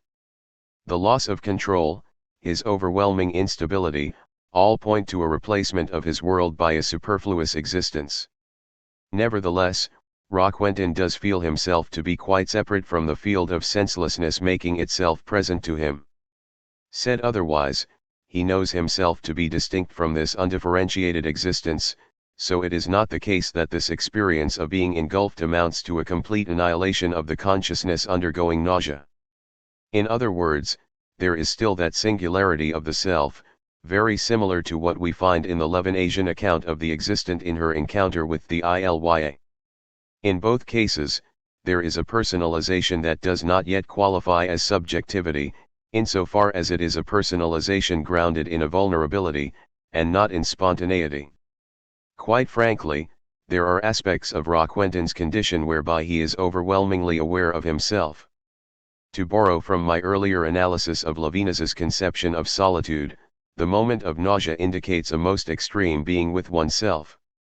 Roquentin feels himself as not being the chestnut tree, yet he also feels himself immersed passively in what is no longer a world. I am in the midst of things, nameless things. Alone, defenseless, they surround me, are beneath me, behind me, above me. 53. To recall, Sartre tells us that, as a movement of intentionality that is inevitably embodied, consciousness is an engaged surpassing in the world. 54 As it transcends toward objects of experience, it is simultaneously there, in the world. However, this sense of being there, or of being in the world is precisely not what Roquentin describes of his immersion in the meaningless swarm around him. I return to my earlier distinction between first- and second-order solitude, and locate, in the former, Sartre's conception of nonthetic consciousness. This is insofar as first-order solitude rests on a forgetting of oneself that is typical of an intentional relation to world. As subjects, we experience ourselves in terms of the objects of our experience, oblivious to ourselves, since our self-awareness really is an awareness of the objects in the world. 55 It is for this reason that Sartre emphasizes, in his account of intentionality, that consciousness and world are in one stroke, inseparable at the level of concrete experience. However, in Roquentin's case, self-awareness loses this ecstatic nature. He is no longer outside himself and in the world, but rather, finds himself irrevocably riveted to himself, or to his being. He does not apprehend himself from a distance, precisely because the world out of which this act of withdrawal takes place has disintegrated. In Being and Nothingness, Sartre defines nausea as the perpetual apprehension on the part of the for itself of an insipid taste which it cannot place, which accompanies it even in its efforts to get away from it, and which is its taste. 56 One cannot place the taste characteristic of nausea because it indicates that which is too close, namely, oneself. As a result, there is no room to withdraw. I encounter myself through this insipid taste that is my nausea, but that self, myself, is precisely that from which I cannot get away. Echoing this sentiment, Roquentin writes, existence is there, around us, in us, it is us, you can't say two words without mentioning it, but you can never touch it. 57 That this THIRD is resistant to touch is quite telling, insofar as it underscores what I determine to be most significant in Sartre's novel. It is clear that Sartre intends his reader to understand this encounter with existence as something suffered by the consciousness involved. As I have already shown, Levinas conceptualizes suffering to signify as precisely the impossibility of escaping that moment of suffering. There are no avenues out of which one might establish the distance that would lessen the intensity of the subject's obligation to be with his or herself. We might utilize this analysis here, to capture the sense of Roquentin's proclamation that existence, though all around, can never be touched. In the extremity of his nausea, there is no distance between Roquentin and himself that could provide the condition for any kind of active apprehension on his part, such as one in the mode of touch. Monstrously other, the THIRD of pure existence is, all the same, Roquentin himself, wholly foreign yet wholly intimate. This brings to mind Levinas's conception of the subject's relation to itself, and the passivity that is characteristic of that relation. 58 In nausea, we no longer find ourselves through a recognizable world of meaning, but rather as vulnerable to a strangeness that is other in us. It is at this point that intentionality appears as a flawed exit, and that the forgetting of self of first-order solitude is replaced by the I must be with myself of second-order solitude. On this account, Roquentin's nausea is an event much like what Levinas understands of insomnia. Both moments point to an inevitable impossibility of escaping ourselves. For transcending despite nausea? Nonetheless, given the dominance of his conception of transcendence as intentionality, it comes as no surprise that readers of Sartre understand nausea within the parameters of a consciousness that does escape itself through intentional projections. I set my reading of nausea alongside these more standard interpretations, showing that because nausea reveals the subject's positionality in brute existence, it falls outside of an intentional reference to things. In other words, the encounter with existence that happens in a moment of nausea signifies more positively than a failed intentionality, or as the unyieldingly infinite possibility of meaning-giving for consciousness. 59 Roquentin's positioning shows up insofar as he must always be with himself more fundamentally than he surpasses being toward objects of experience. In this sense, the argument that transcendence as intentionality describes our primary relation to being is flawed. More prior to a relationship with being across intentionality, subjectivity is a rivetedness to being, or a positioned immersion in being. In this sense, I situate Sartre's concrete description of nausea alongside the Levinasian phenomenologies of insomnia and fatigue as all moments of affectivity that demonstrate this rivetedness in being. Hence, in his phenomenology of nausea, Sartre seems to have portrayed an undergoing on the part of consciousness, which is something radically beyond the parameters of intentionality. In this sense, an account of a consciousness that autonomously constitutes a network of meaning, through which a realm of transphenomenal being shows up as a world, does not quite formalize what Raquentin lives through. Nausea as a revelation of facticity. I identify Thomas Bush's commentary as a fair representation of those analyses of nausea, which I currently call into question. Thomas Bush points out that the reason for this neglect that is typical of intentionality of existence is that, while engaged in projects, consciousness is outside of itself, preoccupied with the world. Preoccupied as such, consciousness is able to keep in the background its most immediate bond with existence itself. Bush interprets nausea as Sartre's way of articulating this forgotten existence, and as such, of affirming the facticity of consciousness. To this end, the novel is presented as a Sartrean critique of Husserl's phenomenological reduction. To recall from Chapter 1, Sartre understands, and is consequently wary of, the epoche as that which demolishes all belief concerning the actual world. For Sartre, not only does this leave unexplained the actual existence of the world, but also the value of the facticity of consciousness. According to his critique, the epoche cannot account for the motivation behind the different ways in which real and imaginary objects are intended. Hence, on Thomas Bush's reading, Sartre uses nausea to correct this shortcoming, and presents those concrete descriptions that would give evidence for such motivation. In the end, it is pure and actual existence that explains the difference in intentionality between the imaginary and the real, and it is this pure existence for which, according to Sartre, the epoche cannot account.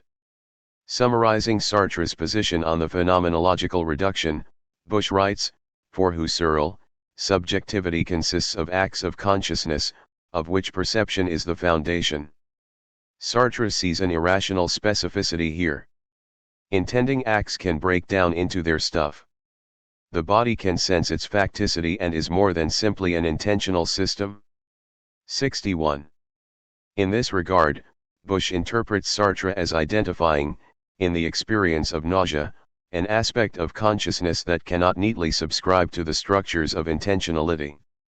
In other words, his reading of Sartre determines that nausea is, indeed, not yet an intentional encounter with being. However, he understands this not yet intentional aspect of consciousness in terms of facticity, or in terms of a relation to being that is ultimately captured by the Sartrean structures of facticity. I discuss facticity at length in Chapter 4, but Chapter 1 lays sufficient ground to establish that, within Sartre's formal account of experience, facticity does not undo the primacy of freedom that sustains his formal ontology. On the contrary, Sartre's account of facticity maintains that consciousness's relationship with being is exhaustively one across the spontaneous projection of intentionality. My argument is that the experience of nausea reveals a loss of stability that voids all possibility of these projections. The threat of being mobilized without notice, or of being riveted against one's will, indicates the very absence of ground that would enable a free movement of intentionality.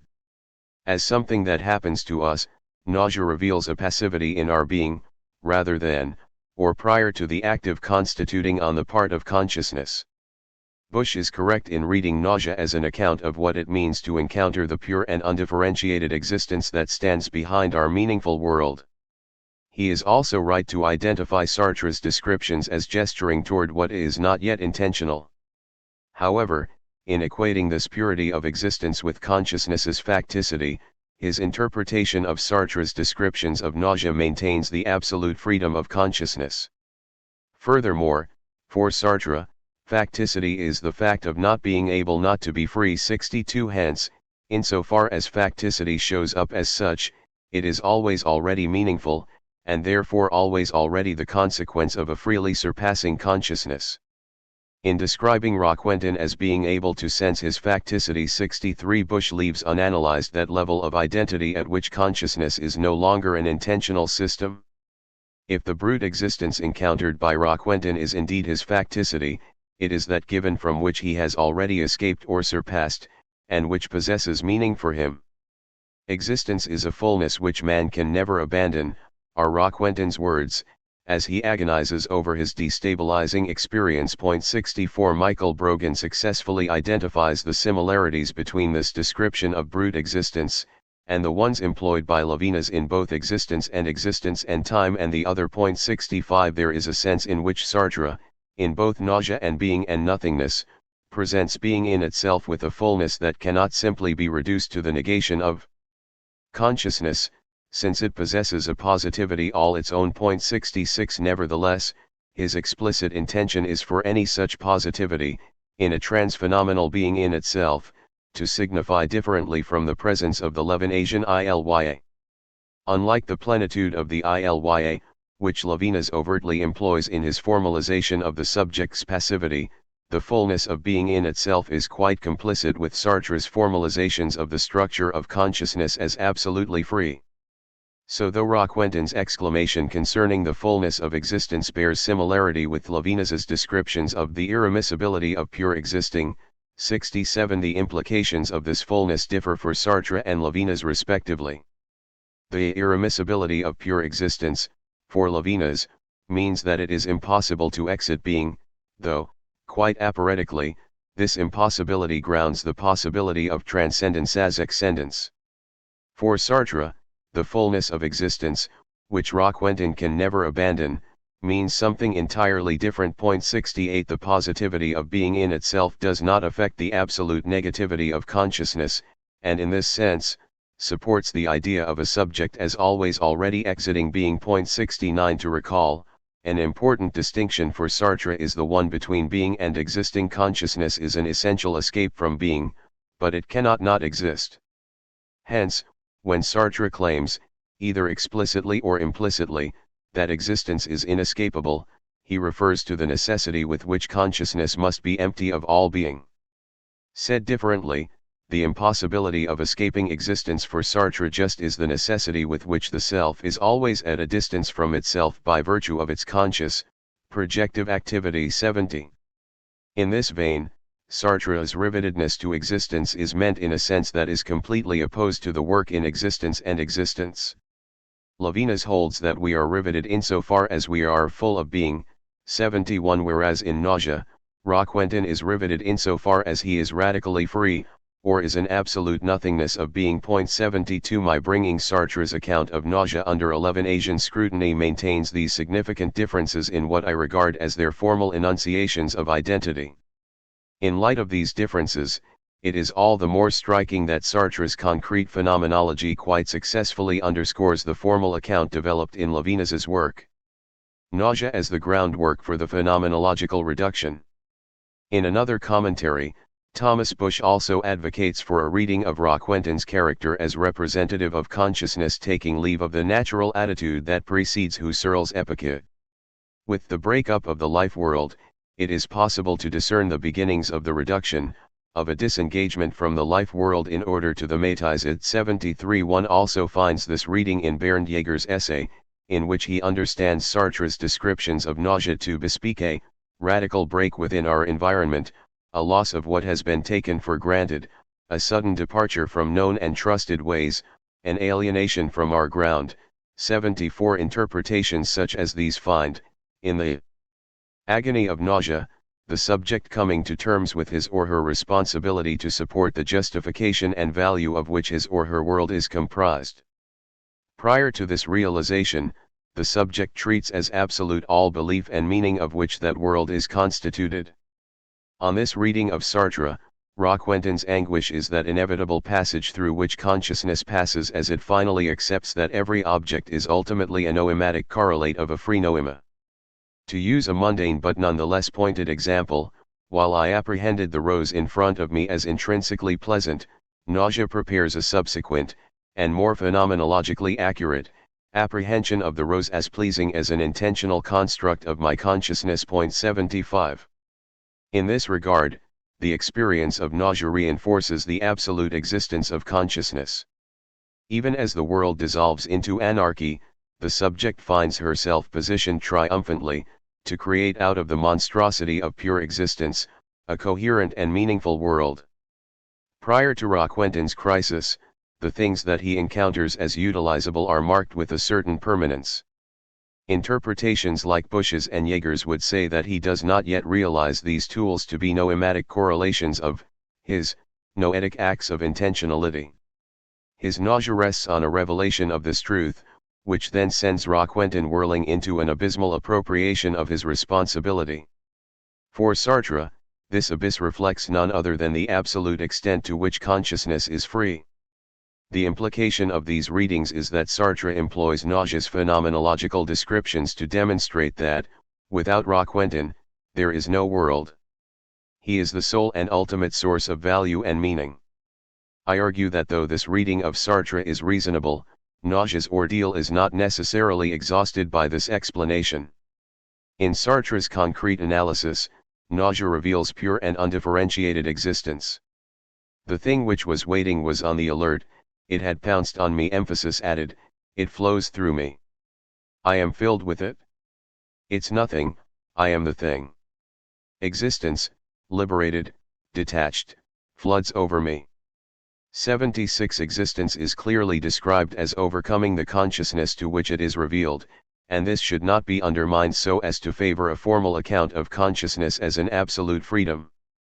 Of this overcoming, Bush writes, existence reveals itself as nauseating to a certain type of consciousness, a certain noesis. Emphasis added. 77 If we understand the consciousness that encounters existence as, still, an intentional act, and the revealed existence as, merely, a noematic correlate, then we ultimately miss what is clearly described in the novel's phenomenology. This amounts to ignoring an aspect of identity that is precisely not free to engage in a reflective exercise like the phenomenological reduction. To say this differently, a necessary condition for Husserl's epoche is that consciousness is already free to disengage itself from the natural attitude, a disengagement that could be nothing other than a spontaneous act. However, Roquentin is not described as a subject who actively mentally destroys the objectivity of things, and a reading of Sartre should be wary to formalize the character in this way. Both Roquentin's position as subject and his world disintegrate against his will, such that he suffers this event. To this end, I argue that nausea is a revelation of a more primordial positioned and affected solitude, on which free subjectivity then stands. Roquentin does experience himself as an existent, already differentiated from an anonymous field of existence. However, Sartre's descriptions point to a level whereby existing is not yet tantamount to the freedom of consciousness. In other words, Roquentin the existent seems anterior to Roquentin the intending subject of experience, very much like Levinas's soi is anterior to the moi. Though this conception of identity is not part of Sartre's formal ontology, his concrete description of nausea clearly resonates with this idea of a passivity underlying the work of freedom. 78. My reading of Sartre's concrete descriptions on their own terms is explicitly Levinasian, since, on their own terms, they are indistinguishable from Levinas's analysis. To be sure, unlike the conception of identity included in the account of hypostasis, the Sartrean consciousness is an emptiness of being. The implication of hypostasis, on the other hand, is that transcendence, as excendence, rests on a fullness of the being of the existent. Nonetheless, the similarity between Levinas's account of the Ilya and Sartre's description of nausea must be noted. I understand Sartre's formal position as one that comes from a commitment, in advance of his phenomenology, to grounding an emancipatory philosophy. In this regard, his is an ontology that conditions the claim that the human subject is absolutely free to give meaning to her situation. Nevertheless, his concrete descriptions of nausea point to a more Levinasian understanding of how we encounter ourselves as corporeal and positioned in an existence that comes to us as radically other. In Chapter 4, I present a similar reading of those descriptions in Sartre, which I broadly construe as descriptions of affectivity. insofar as they reveal a passivity similar to the one I have uncovered in Roquentin's encounter with pure existence. These descriptions further align the concrete Sartre with Levinas's articulation of a primordial vulnerability in identity. I have given Sartre's work on nausea its own treatment, to the degree that it, implicitly, recognizes a relation with being within which the structures of intentionality do not yet belong. In this regard, the analysis of nausea sets the ground for a more positive articulation of what my analysis in Chapter 4 regards as a region, in identity, of affectivity. The Ides of consciousness as riveted or positioned implies a relationship between the self and being that is more disruptive of subjectivity than intentionality would suggest. Chapter 2 presented Levinas's explicit articulation of such trauma in his concrete descriptions of moments like insomnia, fatigue, and suffering, whereby the immanence of the self does not yet constitute a free subject. In Chapter 4, I establish that Sartre intimates a similar, non-intentional, anarchy in his descriptions of embodiment and affectivity, in general, even though he maintains, in light of this phenomenology, a formal account of an exclusively intentional relation between consciousness and being. To reiterate, this formal account compels a reading of the descriptions in nausea as depicting its protagonist encountering his radical responsibility to freely create a meaningful world. 79 However, the next chapter's analysis of affective experience shows that such moments are marked by a significant interruption of those distinctions that designate the subject apart from his world. In employing the resources found in Levinas's understanding of identity, we see that, in these moments of affectivity, consciousness's primary relation with being is across a vulnerability. Chapter 4. Levinasian positionality implicit in Sartre's affective experiences. Throughout Sartre's ontology, all experiences are interpreted as belonging to a consciousness whose entire relationship with being is one of intentionality. This is no different for the lived moments that are discussed here. According to Sartre's formal account of transcendence as intentionality, the significance of this phenomenology of positionality is negative. In other words, they are described in terms of what they are not, namely a spontaneous projection toward being. However, I argue that outside of this formal account, and in prioritizing the level of the concrete, they point to a primordial level of positionality, since they all feature consciousness encountering the limit of its freedom. This is the premise on which I presently reconstitute Sartre's account of facticity and its relation to embodiment, pain consciousness, as well as shame in being seen. I argue that they signify an originary positionality of consciousness that is otherwise than a limitation to spontaneity. While transcendence as intentionality reads, from this limitation, an opposition that freedom must reduce, the idea of a consciousness that is originally positioned in being would require us to find, in this limit, a challenge to an already unjustified spontaneous freedom. In other words, it gives the Levinasian picture of a freedom that is always already invested. Upon this interpretation, consciousness is not called to conquer in these instances when freedom is limited. Rather, it would be called to give an account for its freedom, or for projects that are grounded by that freedom. It was shown in Chapter 1 that Sartre's formulation of consciousness as transcendence as intentionality means that consciousness just is a complete surpassing of being, toward being. As such, consciousness is a pure emptiness, or nothing at all. This transcendence toward being is an ecstatic relation that frees consciousness from all ties, including those to itself. Nonetheless, Sartre's descriptions of conscious body and pain consciousness, like the concrete descriptions contained in nausea, suggest a relation with being other than this ecstatic surpassing. To be sure, many of Sartre's analyses do support a consciousness that transcends toward being. His descriptions of temporality is one such example.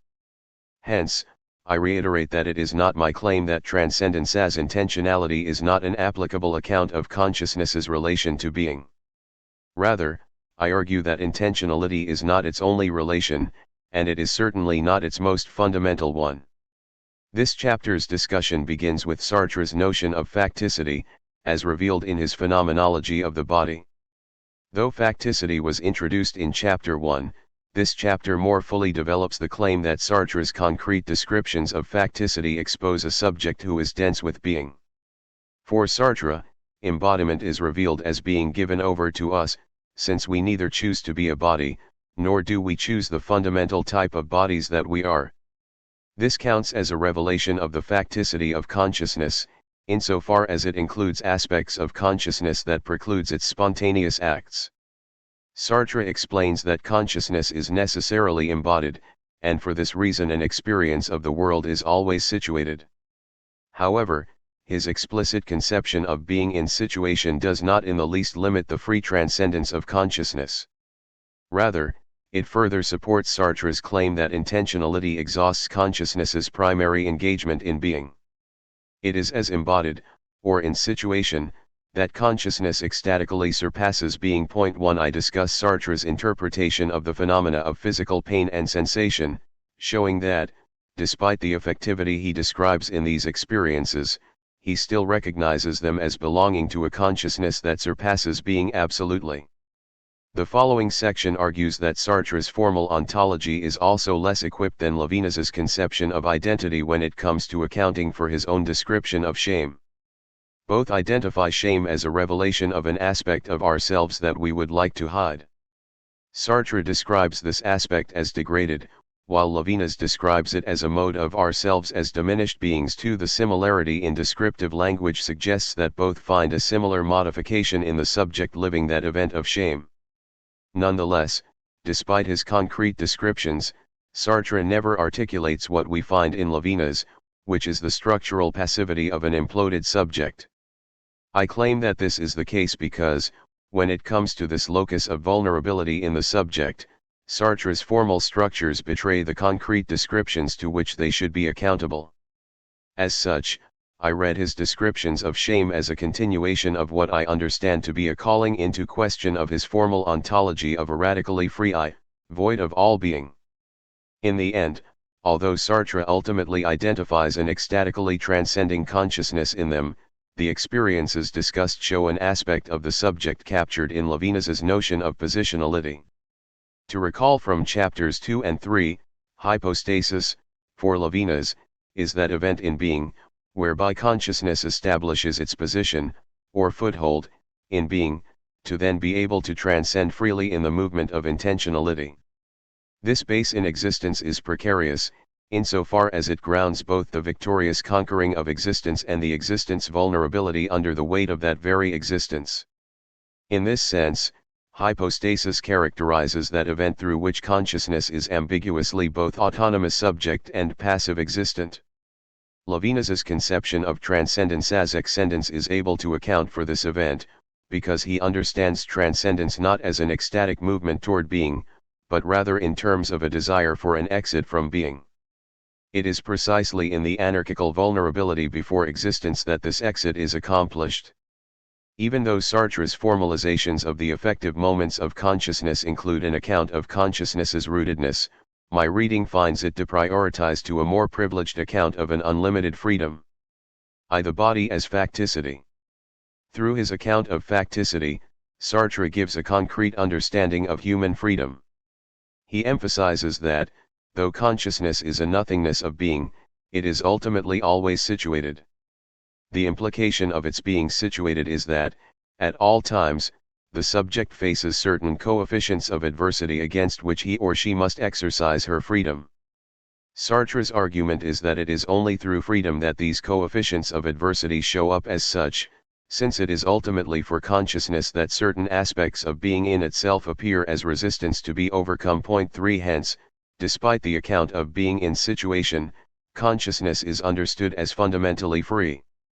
The concrete meaning of freedom is that consciousness encounters resistance in the world, as it projects itself toward the future.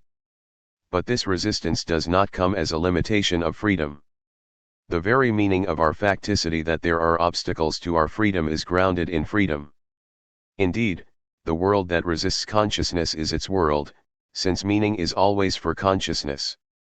In this sense, even in the midst of those factical aspects, consciousness has already transcended, absolutely, toward certain possibilities.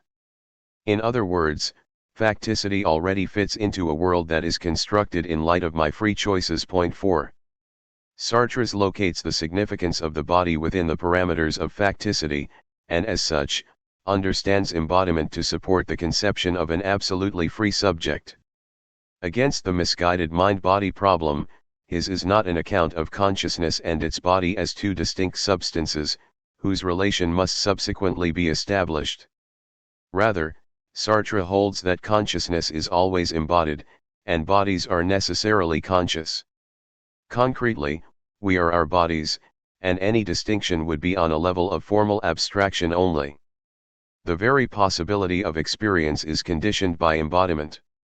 By the mere fact that there is a world, this world cannot exist without a univocal orientation in relation to me. 5. In other words, objects in the world are necessarily experienced spatially, and this means that consciousness must have a spatial position, from which it can apprehend the spatialized objects of experience. Outside of this orientation, the phenomenon of the world cannot signify. Hence, consciousness is such that it is always to the left or right of that of which there is consciousness. In other words, intentionality happens in terms of this spatial orientation. The body is therefore the point through which consciousness is situated in the world. I am necessarily there with objects, immersed in a common spatial network. However, it is also always the case that consciousness intends objects across a distance. To come into existence, for me, is to unfold my distances from things and thereby to cause things to be there. 6. Hence, the body is both a point of immersion in the world and a withdrawal from the world. Sartre tells us that we apprehend our body as that which we have already escaped. It is never a given which I can know, it exists only in so far as I escape it by annihilating myself. 7. Hence, my body has already been transcended by the time it shows up, as meaningful. This transcendence of the body means that consciousness's embodied immersion in the world is in the form of annihilating escape from being. The body just is the original upsurge in and withdrawal from being, facilitating the free and creative projects of consciousness. In this sense, Sartre's account of embodiment and being in situation supports an account that understands intentionality as the original relation between consciousness and being. Intentionality necessarily occurs as a body, which is precisely why the body does not compromise the primacy of freedom. We have laid down as the foundation of the revelation of the body as such our original relation to the world, that is, our very free upsurge into the midst of being. 8. The revelation of my body means that I have already escaped it, or transcended, toward my possibilities. Sartre's treatment of the instrumentality of objects of experience further demonstrates this. Fundamentally, objects in the world are experienced according to the functions they fulfill. The hammer does not show up as oddly shaped pieces of wood, glued together, but rather, as a hammer, insofar as I know of its use beforehand. Sartre carries this analysis as near to us as our own hands. I pick up the hammer, I also employ my hands as instruments. Nonetheless, the difference between the hand and the hammer is that, unlike the hammer, I am my hands, along with my body in general. This means that my hand does not show up for me explicitly, but rather disappears into the background of the experience of using the hammer, to, perhaps, drive a nail into a wall. To be sure, my approaching the hammer is confined, as it were, to begin from my hands, just as my relation to the world in general is confined to happen as my being a body. But that confinement makes possible a transcending toward possibilities, which is to say that the body does not limit, but rather facilitates, an ecstatic movement of transcendence.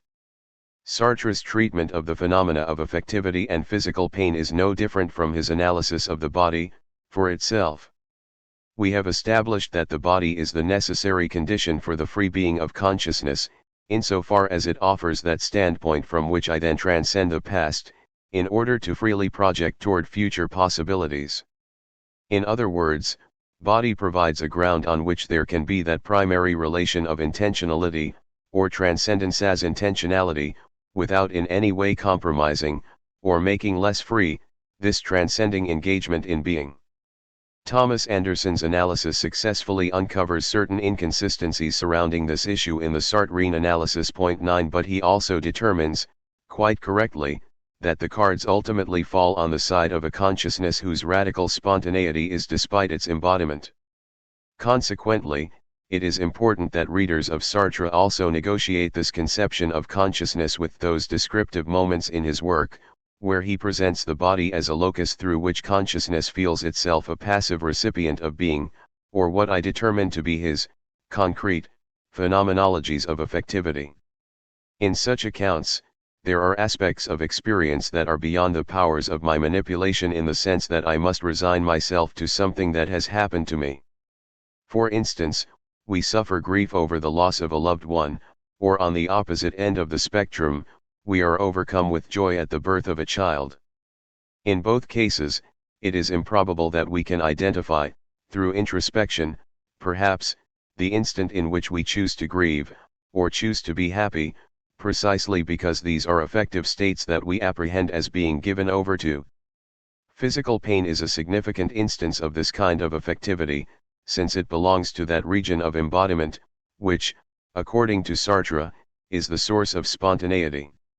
Additionally, Sartre's descriptions of the phenomenology of pain features what has already been seen in Levinas's account as a union between consciousness and itself. In those moments of grief and joy, I find that I cannot tear myself away from myself as grieving, or myself as joyful, precisely because of this union. Despite Sartre's claim that such experiences retain a fundamental surpassing of consciousness, this impossibility to withdraw from self indicates the impossibility to will the end of the affective moment. So even though Sartre reads, in the experience of physical pain, evidence that the pained body has already been transcended, it is also the case that, unique to such moments is an unwilled attachment to one's position in being, which must also be accounted for. Given that Sartre determines the body to be that point of engagement with being out of which consciousness upsurges as a radical nothingness of being, he holds that we do not have an explicit experience of the body. This is because the body provides this condition of experience. Put otherwise, it is impossible to take a withdrawn point of view on the body, precisely because our point of view is the body. It is impossible to withdraw in order to give oneself plenty of room and to constitute a new point of view on the point of view that is our bodies. 10 This means, according to Sartre, that there is no consciousness of the body in the way that there is consciousness of objects in the world. The body is given over to consciousness in a similar sense in which signs are given over, hidden and indicating something beyond itself. The stop sign at the intersection performs its function because it is apprehended as to be surpassed toward the meaning behind it. In a similar sense, Sartre tells us that the body is revealed to consciousness in its being surpassed toward that which it conditions, namely, the experience of a spatialized world. Yet, the body must be given over in some way, since I can be nothing without being the consciousness of what I am. 11 For Sartre, this is the function of affectivity in general, and physical pain in particular. They result in a non-positional consciousness of the body. 12 Consciousness of the body is a lateral and retrospective consciousness of what consciousness is without having to be it, i.e., of its inapprehensible contingency, and by contingency Sartre refers to the fact that consciousness must be a body without having to be, of that in terms of which consciousness makes itself a choice, and hence it is a non-thetic consciousness of the manner in which it is affected. Emphasis added. 13 It is through the affective aspects of experience that consciousness apprehends its body, but because this is always done pre-reflectively, the body is never a known object for consciousness. Nevertheless, Sartre holds that the affective acts themselves have correlate transcendent objects, even though the body is not given as one such object. In this sense, Sartre regards affective experience to be no different from experience in general, locating it under that umbrella of an intentionality, between consciousness and a region of a transcendent world. All hate is hate of someone, which means that, in being affected by an emotion like hate, a transcendent intention is directed toward the world and apprehends it as such. Already therefore there is a surpassing. 14 These affects are ultimately acts of consciousness, taking consciousness outside of itself and into the world. Point 15. The effectivity of pain consciousness. There is a sense in which Sartre recognizes that the whole of the manner of the body's revelation for consciousness is not captured in its pointing beyond itself to some transcendent object in the world. He distinguishes between pure pain and pain consciousness, and emphasizes that his analysis does not pertain to the former. Pure pain as the simple lived cannot be reached, it belongs to the category of indefinables and indescribables, which are what they are. 16. Here, Sartre indicates an aspect of pain's effectivity that refers to the manner in which consciousness exists its pain.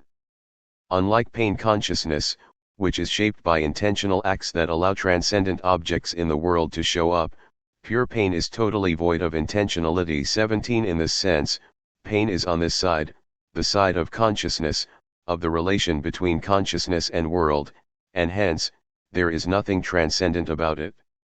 Unlike the affective states of grief and joy, pain does not allow for a cognitive grasp of an object in the world, precisely because it does not come to consciousness from a distance.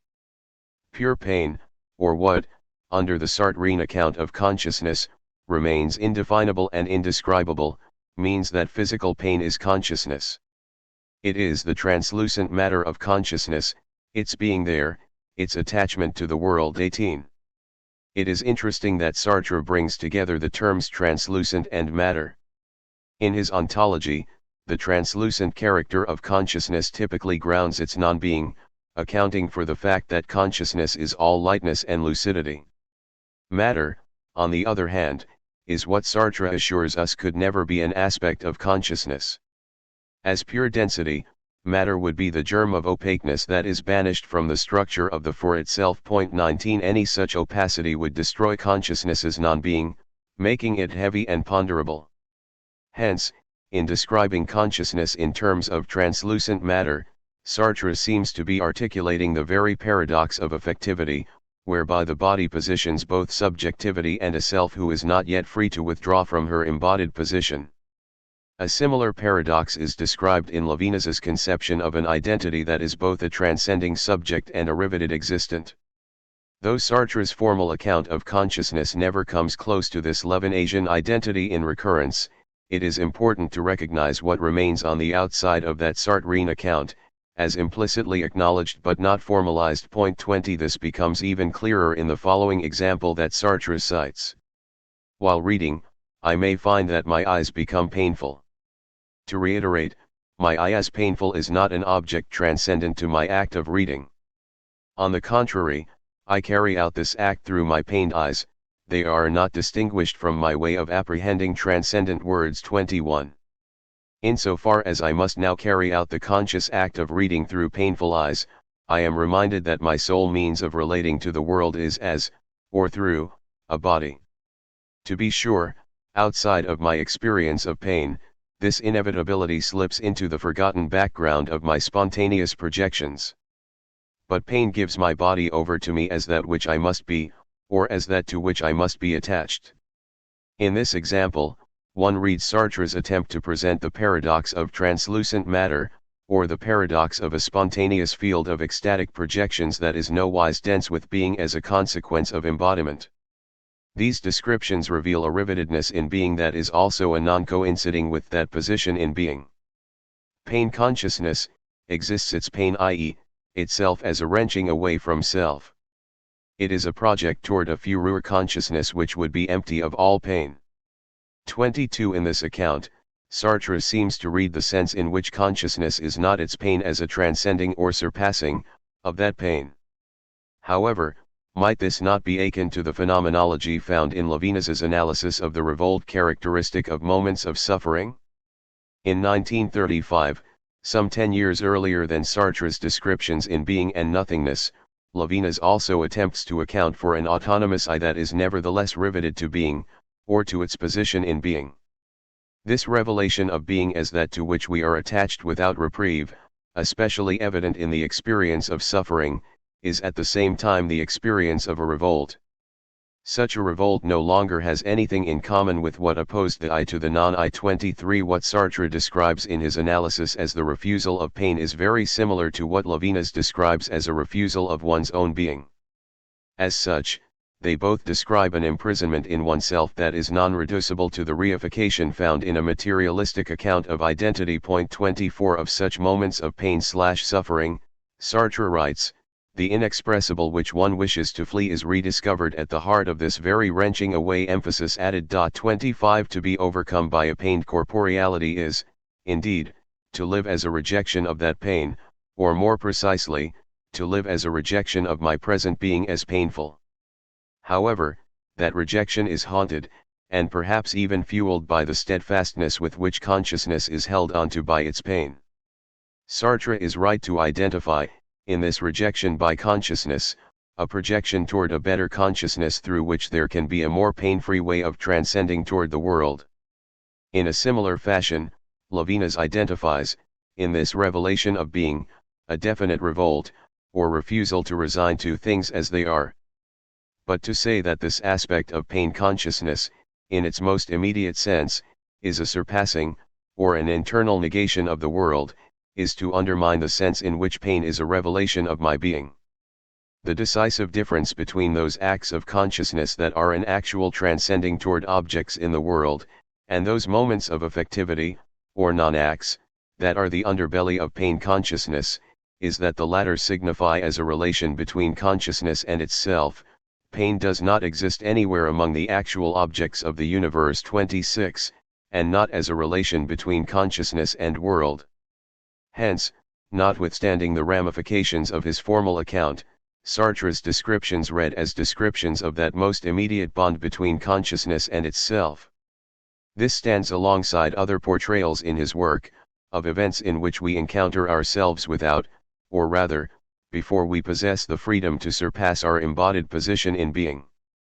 In such moments, consciousness encounters its body across what Levinas rightly regards as a fissure, since, as pained, the body is both what one must be, and that with which one cannot completely identify.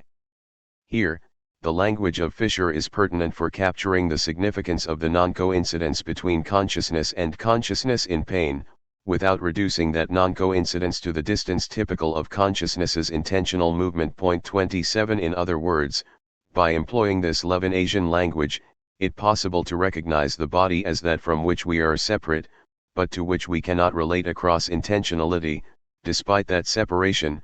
28 This is because despite, or one might say, by virtue of, this fissure, it is precisely this pained body to which we find ourselves riveted. The inadequacy of intentionality. My claim is that, because Sartre has at his disposal only that formal account which understands all experience in terms of intentionality, he is unable to maintain this paradox of translucent matter, or of a fissure, that is not yet a distance, between consciousness and itself. All the same, this paradox comes through to the reader in his concrete analyses of such moments of conscious life. For this reason, I argue that Sartre's work would benefit from a more Levinasian approach to the structures of identity, insofar as it quite successfully accounts for the relationship between pain consciousness and its body. I reiterate the analysis from Chapter 2, as a reminder that Levinas understands identity as a diachronous duality within a single term precisely because he uncovers a relationship between consciousness and being that is non-intentional, or rather, intentional in a radically other sense. 29 On this account, consciousness as intentionality remains a valid structure of consciousness that allows us to account for its relation to the world. However, there exists that duality within identity across which the subject relates to itself, and for which intentionality does not account. Intentionality is concerned with those experiences whereby consciousness freely surpasses itself, or its position in being, toward the object, or that which is not consciousness. As such, it is unable to account for the relationship between consciousness and itself precisely because, in that relationship, consciousness is unable to make itself the kind of other that it would surpass toward itself. It is as that which it is unable to surpass that consciousness would encounter itself, very much the same way the Levinasian moi would encounter the soi during moments of fatigue and insomnia. In Sartre's description of the experience of pain, we encounter our bodies with no space in between. We are this pain, since we existed and we rejected equiprimordially. Point 30. To be certain, there is that positing of a pain-free future state, which Sartre identifies. But to then say that such a positing is consciousness already not being its pain is to disregard the exigency and immediacy within Sartre's concrete account. In giving our rejection of physical pain priority over our existential rivetedness to that moment of suffering, the meaning of pain consciousness is reduced to the formal structures of consciousness as transcendence, which, I have argued, fail to allow the truth of this paradox to come forth. An important claim in Sartre's ontology is that consciousness is never privy to being in its purity. Instead, being is always already encountered across a meaning-bestowing relationship with consciousness. It is for this reason that, even in those moments of affectivity, Sartre understands being to be given over to consciousness in terms of a constituted world, organized with meaning and significance. On the contrary, the Levinasian conception of the ILYA functions to recognize such an encounter, with being in its purity. 31 In this regard, this conception of pure existence positions Levinas to recognize a signification in affective moments, of vulnerability, that resides outside the scope of intentionality. He can read, from his phenomenologies of embodiment, evidence of an existent, of a self who is not yet a subject, that is both non-coincident with and riveted to itself, or its position in existence.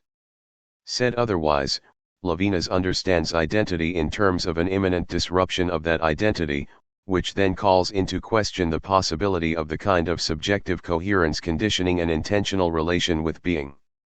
This notion of an identity in disruption clearly informs Levinas's analysis of the experience of shame. I hold that it stands in a telling relationship to Sartre's analysis of such an experience, insofar as the latter's concrete descriptions underscore what one finds at the more formal level in Levinas. As is the case with his analysis of pain consciousness, Sartre finds, in shame, the possibility for consciousness to freely reappropriate, in a pseudo-intentionality, its objective being for others, even though this interpretation stands alongside a concrete analysis that would suggest otherwise. To further demonstrate this betrayal of Sartre's formal analysis by his concrete descriptions, I present his and Levinas's accounts of the event of shame. 2. Finding Levinasian passivity in Sartre's descriptions of shame. In both thinkers, shame is identified as a revelation of an aspect of ourselves, which we would like to hide. Sartre describes this aspect as degraded, 32, while Levinas describes it as a mode of ourselves as diminished beings. 33. The convergence between descriptive language suggests that both find a similar modification in the subject living that event of shame. Nonetheless, Sartre never articulates the overarching theme of Levinas's analysis of shame, which is the structural passivity of an imploded subject. I claim that this is the case because Sartre's formal structures betray the concrete descriptions to which they should be accountable. Missing in his formal account is that level of the Levinasian soi, which would explain the passivity characteristic of both moments of shame and pain consciousness. In this sense, I read Sartre's descriptions of shame to understand what I have revealed in his descriptions of embodiment, which is that it calls into question his formal ontology of a radically free I, void of all being. Sartre's analysis of his description of the look of the other is done through the lens of a formal ontology that interprets consciousness in terms of either reflective or pre-reflective experience. As such, shame, much like all moments of affectivity in Sartre, would retain the structure of intentionality. I demonstrate that by Sartre's own standards, the event of shame escapes the parameters of this ontology, insofar as it is neither reflective nor pre-reflective. This positions an event like shame to call into question the fundamental presupposition of intentionality, which is that, as subjects of our experience, we are in full ownership of ourselves, and return to ourselves despite the transcending projection of intentionality. Under the other's gaze, consciousness finds itself with itself in a relation which, very similar to the Levinasian moi-soi relationship, does not constitute one of identity. This means that, in addition to the trajectory of intentionality being turned inward, consciousness is held hostage to the self with which it must identify. In this vein, I argue that shame, insofar as it fits into neither categories of reflective nor pre-reflective experience, would more adequately articulate that region on the hither side of intentional experience founded in Levinas's account of transcendence. Levinas's formal structure of the self recognizes shame as not yet an experience in the real sense, but nevertheless belonging to the self. I argue that what is positively signified in Sartre's description is better recognized when read through this Levinasian formalization of identity, which understands the subject to be dense with him or herself despite its intentional projections. Sartre's descriptions of being seen. Unlike the claim in Levinas, Sartre determines that it is only in front of the look that the revelation constitutive of shame happens. Shame is shame of self. It is the recognition of the fact that I am indeed that object which the other is looking at and judging. I can be ashamed only as my freedom escapes me in order to become a given object. 34 Sartre's ontology of an absolutely transcending consciousness requires that one reads, in these descriptions, a challenging of the primacy of freedom. However, the intersection between these descriptions and Levinas's suggests that the event of shame might fall outside of an ontology of an absolutely free consciousness. In this sense, the look's interruption is less of a challenge to a freedom that is justified beyond reproach, and more of a calling into question of that very position of justification. I trace this possibility, determining that Sartre's descriptions of what shame concretely reveals point to a region of subjectivity that is otherwise than free, or to a subject who is called to accountability. To reiterate, this is not to say that the Husserlian bent of Sartre's analysis, which presents consciousness as an intentional projection in being, is misguided. Rather, I argue that consciousness as intentionality should not exhaust a formal account of identity, given the possibility of shame. Christine Andrews writes of Sartre's analysis, "My shame is a confession of the fact that I am indeed an object which the other is looking at and judging." 35 Facing the other's look, the nothingness of consciousness undergoes the most radical of changes, insofar as it becomes a reified something. The emptiness that would typically condition the reflection of a meaningful world gets converted into an interiority. In this sense, consciousness takes on an inside, identifiable by something other than a pure translucent exteriority. Of this transformation, Arne Vetlesen writes, "The modification is not something I welcome as an enrichment of my being, on the contrary, it is something I suffer as imposed upon me." 36 He makes sure to note that the word suffer is his choice, and not Sartre's, but from the latter's description of being looked at, suffering would be an adequate depiction of the scenario of being looked at. It indicates a fullness of being at the depths of consciousness, which precisely compromises the essential emptiness of the for itself. Outside of an encounter with the other, I am pre-reflectively aware of myself through my experience of a transcendent world. It was established in Chapter 1 that, at this level of self-consciousness, there is no I in the experience. This means that I am aware of my being as a pure exteriority, always already beyond myself, in the world that I project for myself.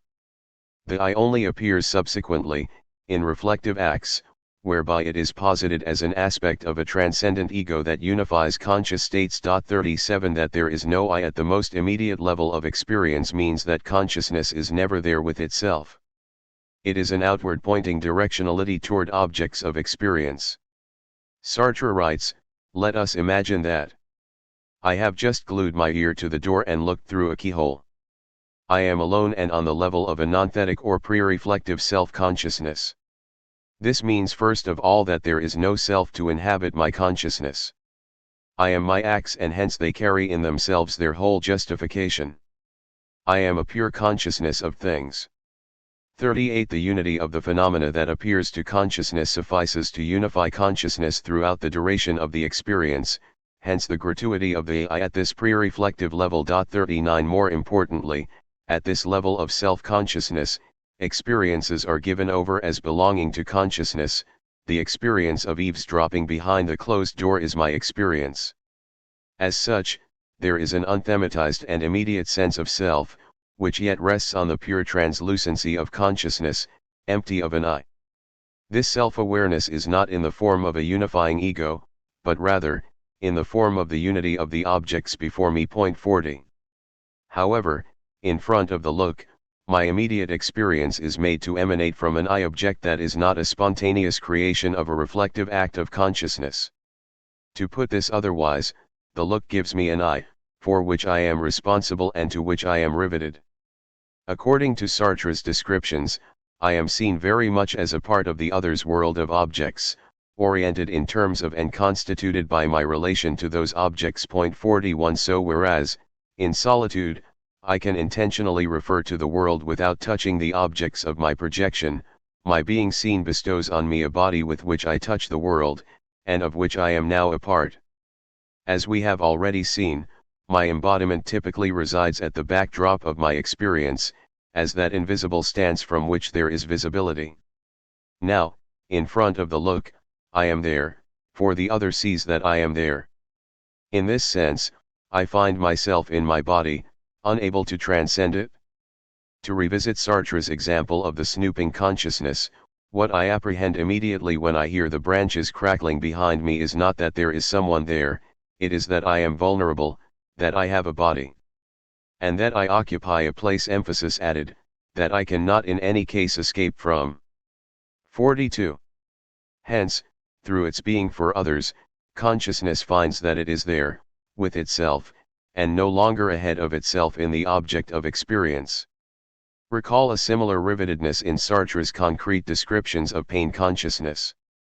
My body becomes a point in the world whose reference is me, but all the same, a reference with which I can never completely identify. 43. Sartre's descriptions demonstrate that, on encountering the look, I am with my body, without being my body, or without being able to completely identify with my body. Again, this is the case in the lived experience of one's body as pained. In both cases, consciousness must take ownership of a stranger self to which it is forever riveted. 44. It is of interest to understand this in terms of Sartre's own analysis of experience. What does one make of the sense in which shame situates consciousness with itself, but across a distance that makes impossible a relation of identity? To ask this otherwise, what type of self-awareness does shame constitute? Situating shame beyond reflective and pre-reflective experience. As a movement of intentionality, consciousness simply is its experience, its being resides completely in the objects of experience. Except when under the gaze of the other, every experience is coupled with this type of self-awareness. As I have shown, there is consciousness of self pre-reflectively, which means that consciousness is aware of itself not as an explicit object, but rather in its awareness of the objects of its experience. Self-awareness can also move to the reflective level, which would mean that consciousness makes itself an object for itself, much like the objects of its experience is an object for it. We have seen that, for Sartre, this reflective self-awareness consists of creating and projecting an ego object, with which I identify. However, as Sartre points out in the Transcendence of the Ego, by the time of this projection, I would have already escaped the confines of that reflected self-object. In other words, just as in the case of pre-reflective self-awareness, consciousness is in its object of experience, at a distance from itself. The difference is that in the latter case, the object of experience is constituted to represent consciousness itself. Nevertheless, in both instances of reflective and pre-reflective self-consciousness, consciousness is directed completely toward the world of its experience. However, under the gaze, the directionality of this reference turns inward. No longer solely a reference to the world, consciousness, as it is looked at, becomes a pure self-reference. I suddenly hear footsteps in the hall. I now exist as myself for my unreflective consciousness. 45. The other, in giving consciousness a self, which the other uses to identify that consciousness as an object in his or her world, causes consciousness to turn back into itself. Instead of having its entire being in an intentionally constituted world, consciousness finds itself with itself, trapped in the physical body object that the other sees. 46. This purity of reference opposes what would constitute a pre-reflective self-awareness, the latter being self-consciousness through a pure reference to the object of experience. On the contrary, in being seen by the other, consciousness purely refers to itself. To be sure, I am never my being for others in the sense that this book is this book. This is the difference between the two modes of being identified in Sartre's ontology, being for itself and being in itself. Amidst the purity of reference to its objectified seen being, there is still that distance between consciousness and the objectified self that it is for the other. There is also a distance between consciousness and the ego object into which it projects itself during reflective self-awareness. Nevertheless, there is a fundamental difference between the distance across which I am shamefully self-aware of by objectified seen being, and the distance across which I am reflectively self-aware. Consciousness is able to recognize itself in its ego in a way that is precisely impossible when it comes to its being for the other. It is the precise nature of this difference, and the sense in which there is a pure reference between consciousness and an essentially alien self, which is of issue. According to Sartre's account of the inevitability of bad faith, I can never disown myself, in order to then apprehend it as an object from which I remain unimplicated or detached. Hence, the strangeness of consciousness's being for others does not rid it of its responsibility to be the seen self. I must identify with this self across a strange distance of non-recognition. It is in this sense that consciousness's reference to its objectified being is unmediated, or pure. I am this self, without reprieve, despite my being a stranger to myself. Hence, the type of self-awareness involved in this pure reference to my being for others is precisely not the self-awareness of reflective experience.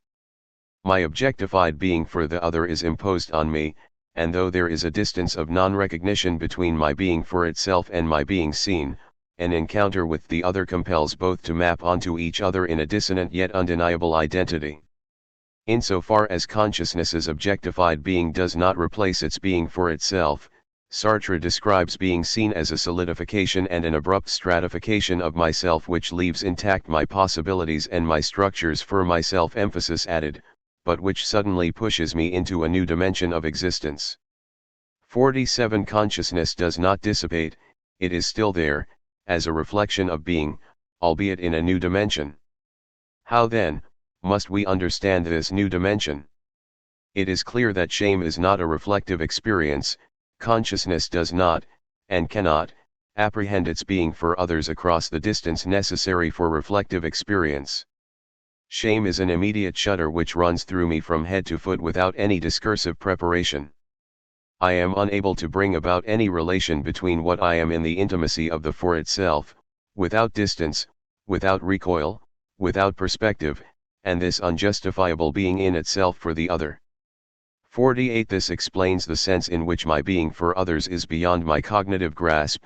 I am with myself, and as such, cannot withdraw from my being, so as to regard it cognitively. 49 Nevertheless, there exists a fissure of non-coincidence between consciousness and its being for others. Despite this failure to withdraw, 50 It is precisely this fissure that captures the angst of the responsibility to acknowledge that what the other sees is me. Sartre's explanation of the lived non-coincidence between consciousness and its being for others is that the origin of its objectified being is in the other, and not in the spontaneity of consciousness itself. 51 My view is that this account too hastily assumes consciousness to be nothing other than an intentional projection in being, which, in turn, reads shame as an experience belonging to consciousness. However, the immediate significations in the event of shame render both pre-reflective and reflective self-awareness obsolete as a viable explanation of the event. Said otherwise, on Sartrean terms, shame would fall outside of the parameters of experience in the proper sense. To summarize, my being for others is that from which I cannot withdraw, so it is unlike the I of reflective experience, the possibility of which depends on the withdrawal of the reflecting consciousness. However, neither is the awareness of my objectified being at the pre-reflective level. Sartre writes, consciousness of self in the pre-reflective sense is not dual. There must be an immediate emphasis added non-cognitive relation of the self to itself. 52 In shame, consciousness is aware of itself immediately. Nevertheless, there is an important difference between what it means to be aware of oneself pre-reflectively, and to be aware of oneself as looked at. Commentaries on Sartre's theory of intersubjectivity recognize that the tragedy in the experience of being seen lies in the inability of the seen consciousness to cognitively grasp its objectified being. 53 Again, this would be the result of the other being the origin of my objectified being. 54 Though it is the case that the cognitive capacity of consciousness finds its limit in the event of shame, this interpretation does not yet capture, because it has already gone beyond, what is most essential to the event. As in the case of shame, pre-reflective self-awareness does not bring about a knowledge of self. But unlike the case of shame, the individual who is pre-reflectively aware of herself is not inflicted with, as a consequence of this cognitive block, anguish or instability. 55 At the pre-reflective level, in isolation, consciousness is unable to grasp itself cognitively because it is never there to be grasped. It exists as an ecstatic movement toward being, and as such, has always already surpassed itself. However, in shame, I am there, for the other. This is the difference between the pre-reflective experience of oneself, and shame of oneself before the other. Before the other, I have a self, which I am no longer able to surpass, the way I would in pre-reflective self-awareness. Before the other, I am directly aware of myself in the mode of what I am. Pre-reflectively, I am directly aware of myself in the mode of what I am not.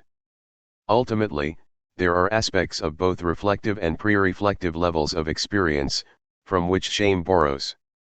Like reflection, consciousness encounters a fixed identity that represents its being, and as in pre-reflective experience, consciousness relates to its seen being purely and immediately. 56 Nonetheless, there are also structures properly belonging to shame, which place it beyond both reflective and pre-reflective modes of experience. 57 Levinas's analysis of the formal structures of shame makes available a language that is better suited to this new dimension, opened up by Sartre's concrete descriptions. Again, this is insofar as Levinas more successfully allows his formal explanations to unfold from the concrete peculiarities of the event of shame. In so doing, he includes, in the very meaning of identity, the internal trauma of having to identify with a self that is forever other. This is in opposition to the implication in Sartre, which underscores this discordance to be a dethroning of an autonomous subject that is particular only to the experience of being seen. 3. Passivity in Levinas's reading of shame. By situating Sartre's phenomenology against Levinas's, it becomes clear that the intricacies involved in the event of shame call for something other than a Sartrean sense of reflective and pre-reflective self-consciousness. Neither of these modes of experience accounts for the sense in which consciousness is burdened with the being it has to be before the other. This is because, in terms of the reflective or pre-reflective, one must resort to a negative understanding of shame as a cognitive failure. We are left with an account of what shame is not, and not what it positively is.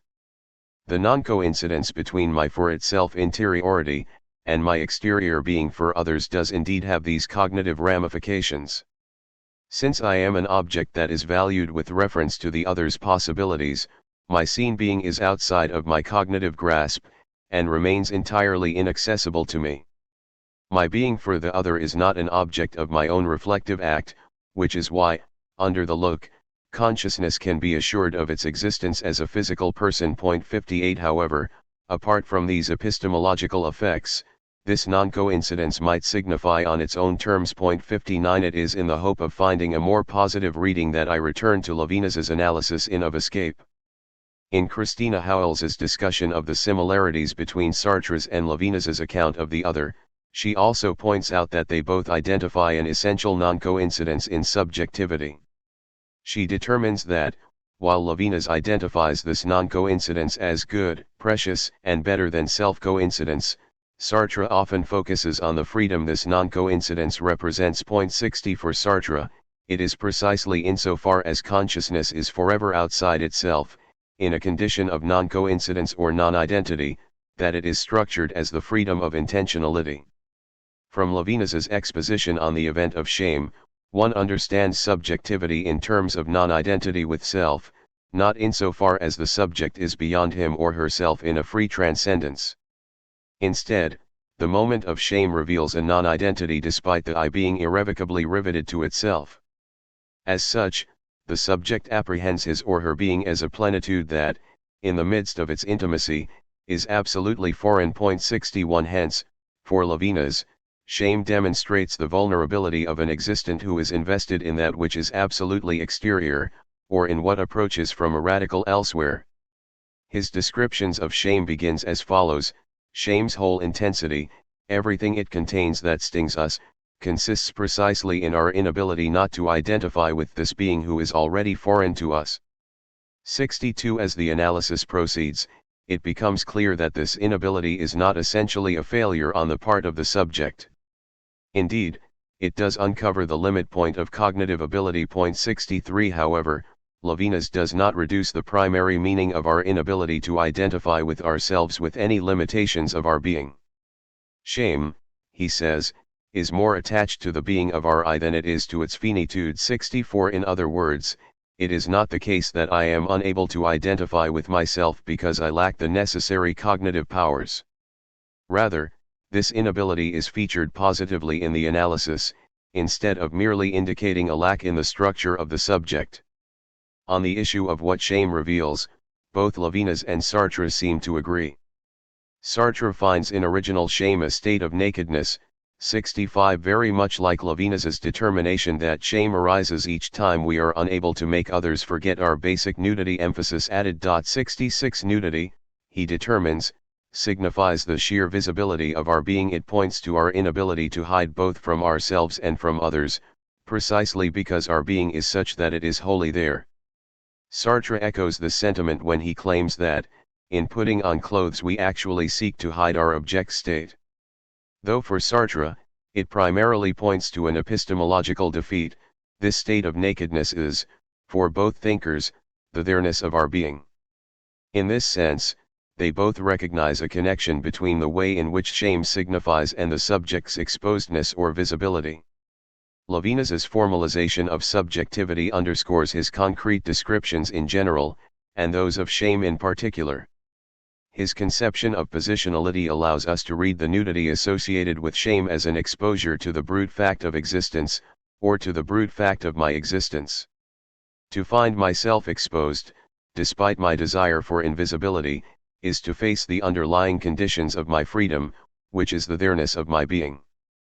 Beneath a movement of intentionality that would render consciousness never there, always ahead of itself, and empty of being in the Sartrean sense, the subject is full of being, with itself irrevocably. Levinas reads shame as a revelation of this dimension of the I. In this sense, the concrete moment of shame is possible insofar as the I is rooted in a position in existence, and lives in a passivity, or non-freedom, before the sheer weight of taking up this position. On this account, shame reveals an aspect of the subject of which it has no real ownership. The there-ness of the I, or its position in existence, is beyond the span of its free movement of intentionality, a region to which Levinas refers as the hither side of intentionality. Shame would then be a revelation of this primordial there-ness. We find this in Sartre's account as well, when he indicates the necessary non-coincidence between the for itself being of consciousness and the being it is called to take up, in shame, before the other. Similarly, for Levinas, that aspect of my being from which I would like to hide is part of my lived unity. I am this being that is most foreign to me. Though Levinas's conception of identity, as a unified duality, is never developed in Sartre's ontology, the latter's descriptions resonate with the picture of a subject who is riveted, vulnerably, to her position in existence. Levinas identifies this rivetedness to being, to our being, as that which underlies our intentional engagement with the world. What appears in shame is precisely this fact of being riveted to ourselves. 67 As in Sartre's account, the shameful I encounters itself as exposed, or naked, bound to a self that is simultaneously strange and intimate. The reference to visibility in both Sartre's and Levinas's accounts of shame makes embodiment a significant aspect of the event. Sartre does not hesitate to point out that it is my body that the other sees, and with which I must identify. In Levinas's descriptions of the nudity of our being, the body also plays a crucial role. The subject, or moi, experiences its body as though enchained to it, it is given over as burdensome, or as a weight that is suffered. In this sense, the fullness of our being, unveiled in both Sartre and Levinas, is indicated through the intimacy of the body. 68 I am my body without distance, even though I cannot completely identify with it. We see this in Sartre's descriptions of the affectivity of physical pain and in his concrete analysis of consciousness's shame on encountering the look of the other. Though his account of facticity includes the sense in which the freedom of consciousness must take into account certain coefficients of adversity, I have shown that Sartre does not account for this region of non-freedom as adequately as Levinas's conception of identity does. The analysis that follows in Chapter 5 compares Sartre's conception of alienation with Levinas's conception of substitution. Respectively, these structures account for the alterity of the other, and in their own right, take the reader into more ethical and political considerations in their broaching of the question of the subject's responsibility for the other. As I engage this question, I focus on the difference between Sartre's and Levinas's signification of non-freedom, particularly in an encounter with the other. As I have shown in my analysis of Sartre's account of shame, he identifies a reification or substantiation of the subject's spontaneity. This reification will ground his more political conception of alienation.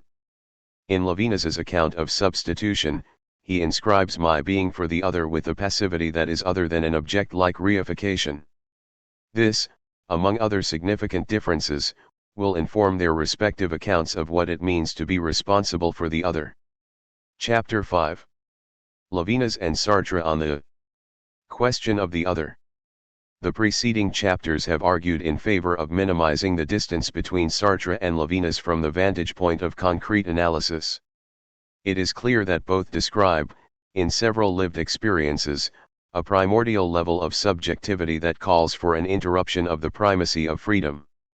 For many of the lived experiences that demonstrate this resonance, Levinas's formal account of identity and transcendence as ascendance provides a more adequate basis on which these moments of non-freedom can be explained.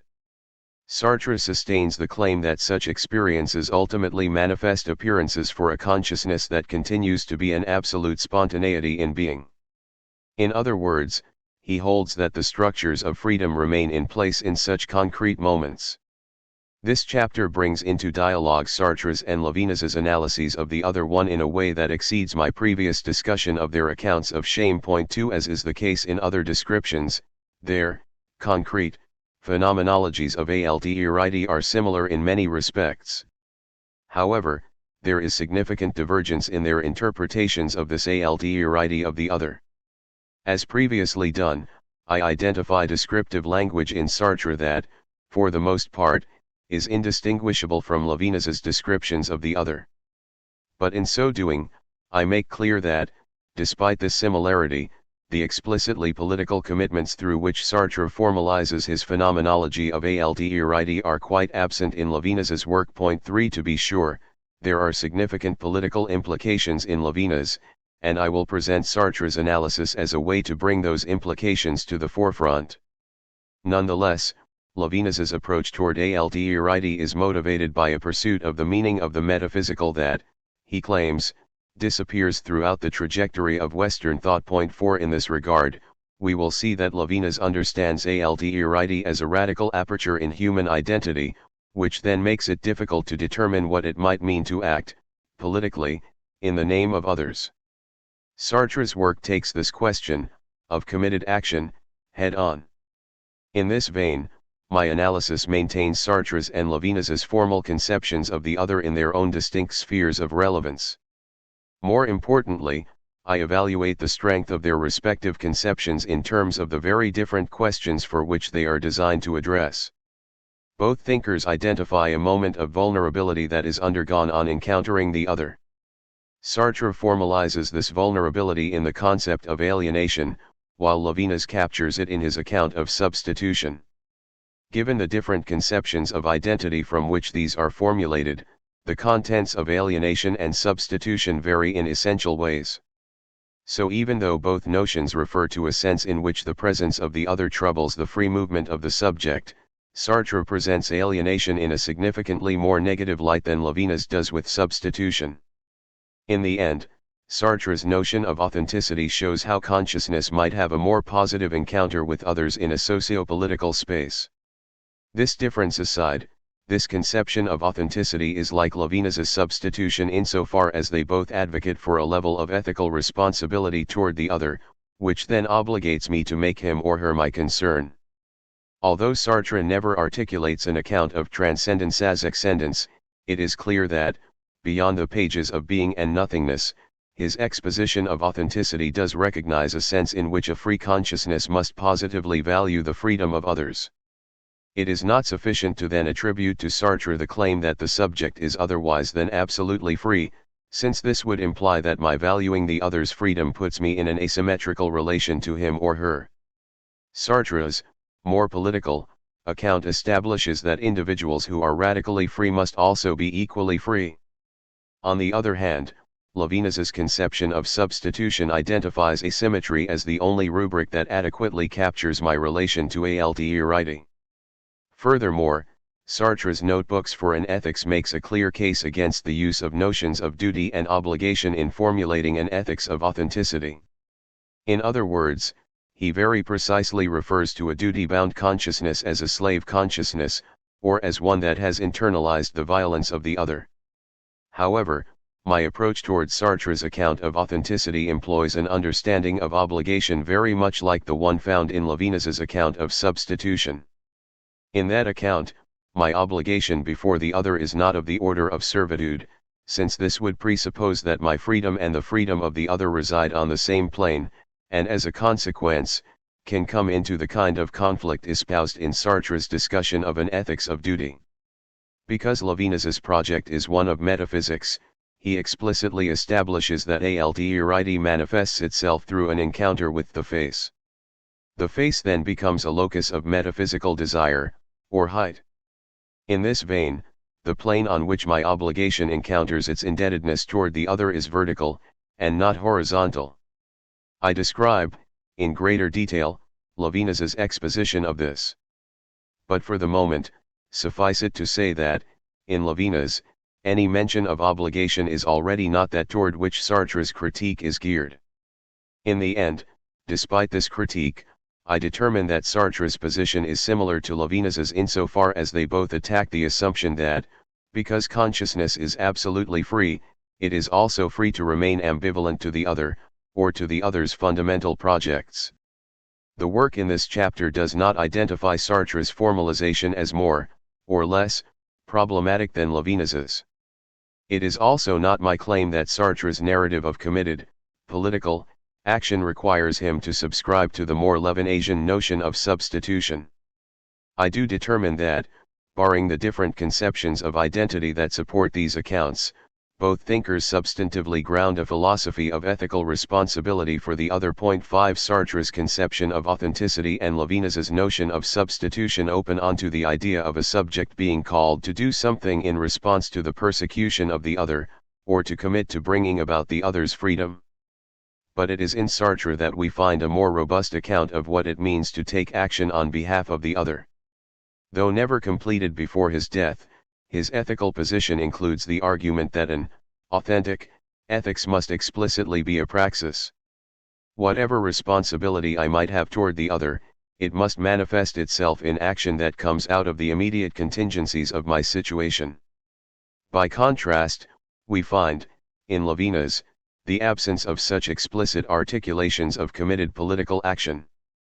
However, it is important to note that this does not indicate a shortcoming, since Levinas's question is not one of responsible political action, but rather a question of what conception of identity would account for the possibility of encountering radical THIRD. As such, I do not include in my main arguments that Levinas needs to subscribe to a Sartrean account of authenticity in order to pursue what is peculiar to his own project. To a large degree, substitution better accounts for the obsessive vulnerability that is concretized before the face of the other, insofar as it brings to completion the conception of a disrupted identity with which Levinas works. But for a different project, one that seeks out the possibility of responsible praxis, Sartre's analysis seems to point toward a more fruitful account of responsibility. Point 6. To this end, I identify Sartre's position on authenticity to be supportive to the Levinasian scholar. Given its resonance with the conception of substitution, authentic praxis is a viable option for the reader of Levinas who wants to move into a more politicized notion of responsibility without significantly undermining Levinas's radical conceptions. To reiterate, this is not to say that Sartre's account needs to be supplemented by Levinas's analysis of substitution. Rather, given the similarities of both conceptions, Sartre might provide that gateway into the political for as radical a notion as Levinas's. A point of reminder is worthwhile, regarding my overall reading of Levinas. Throughout the preceding chapters, radical disturbance has been identified as most pivotally shaping Levinas's conception of transcendence. Hence, even though Levinas is significantly committed to the ethical moment, transcendence is not localized, reductively, in the face of the other. In a footnote in Otherwise Than Being, he explains that ethical language, which phenomenology resorts to in order to mark its own interruption, does not come from an ethical intervention laid out over descriptions. It is the very meaning of approach, which contrasts with knowing. No language other than ethics could be equal to the paradox which phenomenological description enters when, starting with the disclosure, the appearing of the neighbor, it reads in it, a diachrony which cannot be synchronized in representation.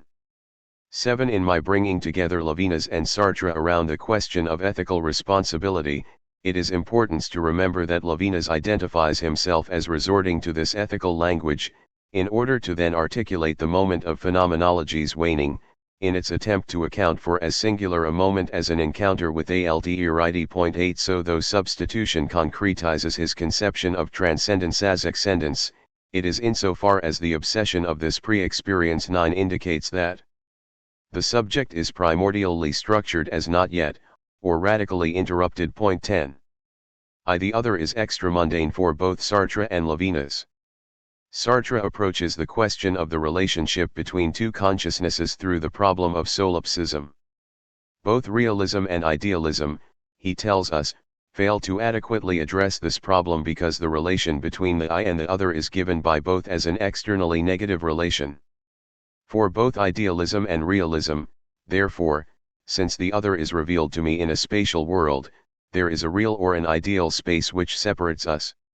Consequently, idealism and realism are forced either to bridge this gap by invoking God, or to fall back on probable certitude and ultimately solipsism.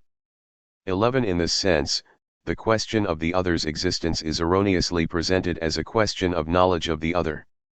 It is against this error that Sartre regards himself as he formulates his solution to this problem.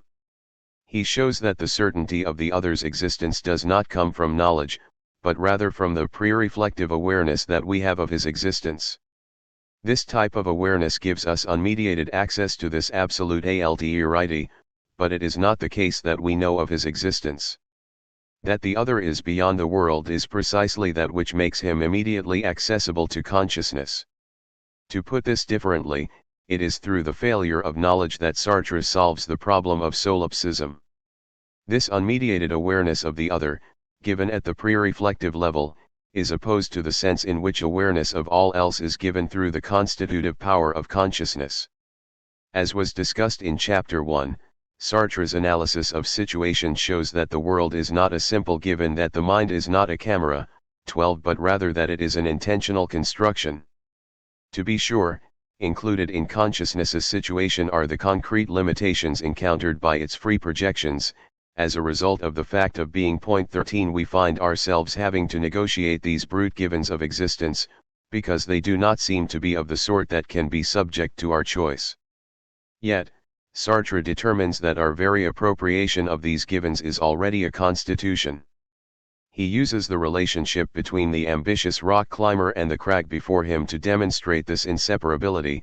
Here I am at the foot of this crag which appears to me as not scalable. This means that the rock appears to me in the light of a projected scaling, a secondary project which finds its meaning in terms of an initial project which is my being in the world.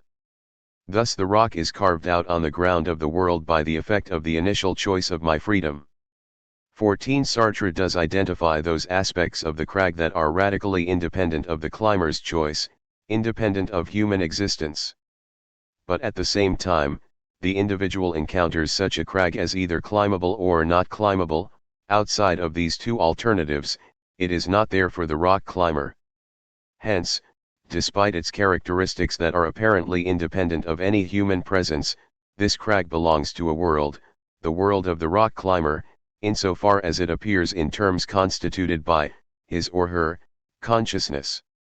Its shape, size, and texture all contribute to its unscalability. But it is precisely because it is unscalable for a rock climber that these given features show up in light of a free and transcending project. The other does not show up in this sense, but rather eludes all attempts at knowing him or her. We can encounter the other as a physical object, because he or she is embodied. But the other qua physical body is not yet the other as another consciousness or a lived body. 15. His or her being other has no noetic correlate, since it is not an object for an intentional act. When encountered as another consciousness, and not simply as a physical body with spatial dimensions similar to my own, he is given over as beyond constitution. The other is radically beyond the world insofar as his or her fundamental meaning cannot be for a consciousness. 16. In the attempts to situate the other's physical body within the matrix of already meaningful objects, the other refuses himself and flees. 17. Unlike the rock climber's crag, which belongs to the world, the other is extramundane, or beyond the world. Nevertheless, Sartre determines that my relation with the other is given negatively, much like my relation with everyday objects. In this sense, he is that which is not me. But this negation is an internal one and a reciprocal one, originating neither solely in myself nor solely in the other. A positive theory of the other's existence envisages my original relation to the other as an internal negation, that is, as a negation which posits the original distinction between the other and myself as being such that it determines me by means of the other and determines the other by means of me. 18. Hence, it is not that the being of consciousness is constituted first, so as to then encounter the other. Rather, the presence of the other is part of the being of consciousness. The cogito, subjective ego, is one dimension of self-consciousness. Being for itself is equiprimordial to being for others. 19. That this self-other relation is internal signifies, for Sartre, a primary absence of all relation. 20. Relation works across a distance between two terms that are fundamentally exterior to each other. But insofar as the other is implicated in the very being of consciousness, the internal negation does not support the distance across which a true relation might stand. Does this mean that Sartre's is simply a reiteration of Heidegger's Mitsane? In an important sense, he does borrow heavily from this formalization. For him, Heidegger's analysis is insightful insofar as it recognizes that though he cannot be known, the other is given to me most immediately. However, Sartre is also explicitly critical of Mitsane. It is not insofar as the other is with me that I encounter him immediately. He is not me, has no affiliation with me, nor what comes from me, namely, my world. Hence, I encounter him as an immediate absence. 21. He is given without concealment or mystery, but it is precisely as alien that he is unconcealed. The other is wholly and immediately encountered as a radically foreign existence. For Sartre, this is insufficiently accounted for by Heidegger's Mitsane. 22. Hence, Sartre interprets the radical otherness of the other as that for which consciousness is never equipped ontically, and definitely never ontologically. The modifications undergone by the being of consciousness, resulting from the other's look are real modifications, at the deepest ontological level. In this sense, they could not be precluded in consciousness in isolation. My being for the other cannot be derived from my being for itself. 23. The other is internal to consciousness, but as a radical negation, or a radical absence, of self. Sartre aims to preserve the other's transcendence in describing our relation to him as a primary absence of relation. 24. He recognizes the importance of the fact that the other is beyond the world, or beyond constitution. Hence, his use of negativity is precisely an attempt to capture the sense in which consciousness cannot constitute the other in encountering him.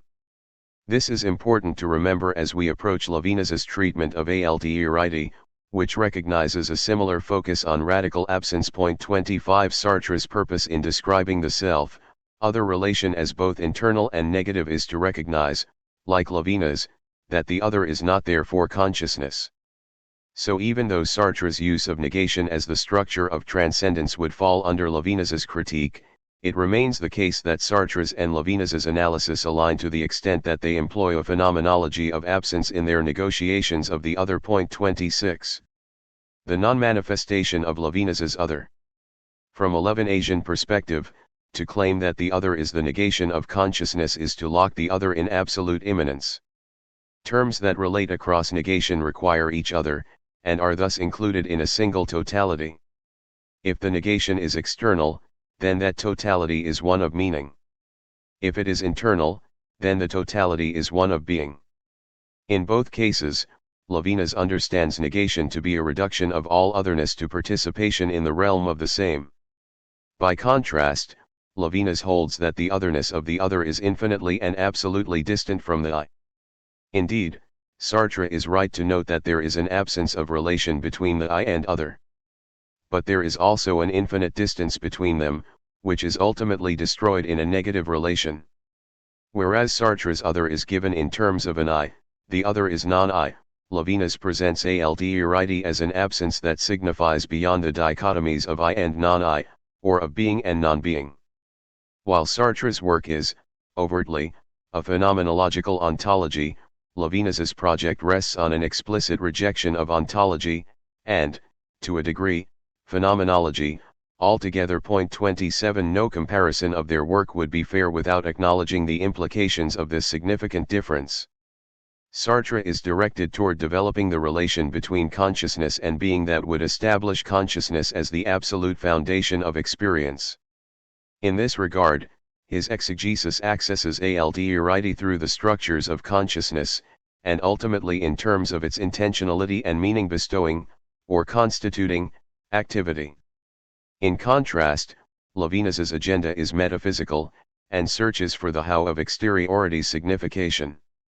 Even though he employs the tools of phenomenology, his work renders these tools defunct on their encounter with what signifies as beyond being. Point 28 As such, Sartre's account is simply unable to articulate, at the formal level, the exteriority to which Levinas's metaphysical descriptions alludes. Point 29 This is because Sartre's formalization of his concrete descriptions take place through the categories of being, which in turn calls for an accounting for THIRD, or for its absence of meaning, in terms of negation. How is Levinas's metaphysical analysis equipped to avoid the reduction of radical THIRD through the use of negation?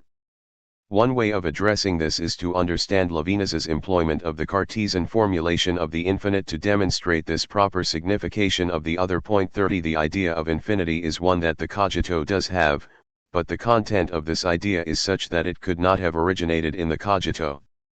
The infinite is never fully captured in its corresponding idea, and in this sense, the Cartesian notion of the idea of the infinite designates a relation with a being that maintains its total exteriority with respect to him who thinks it. 31 In this way, Levinas formalizes a relation that keeps intact the absolute distance between the terms that relate, which is essential in a relation with radical exteriority. We think the infinite without actively contributing to the idea's constitution. Hence, it is more accurate to say that the infinite is thought in us. 32 It is on this essential passivity on the part of the cogito that the THIRD of the infinite is made manifest without being destroyed in that manifestation.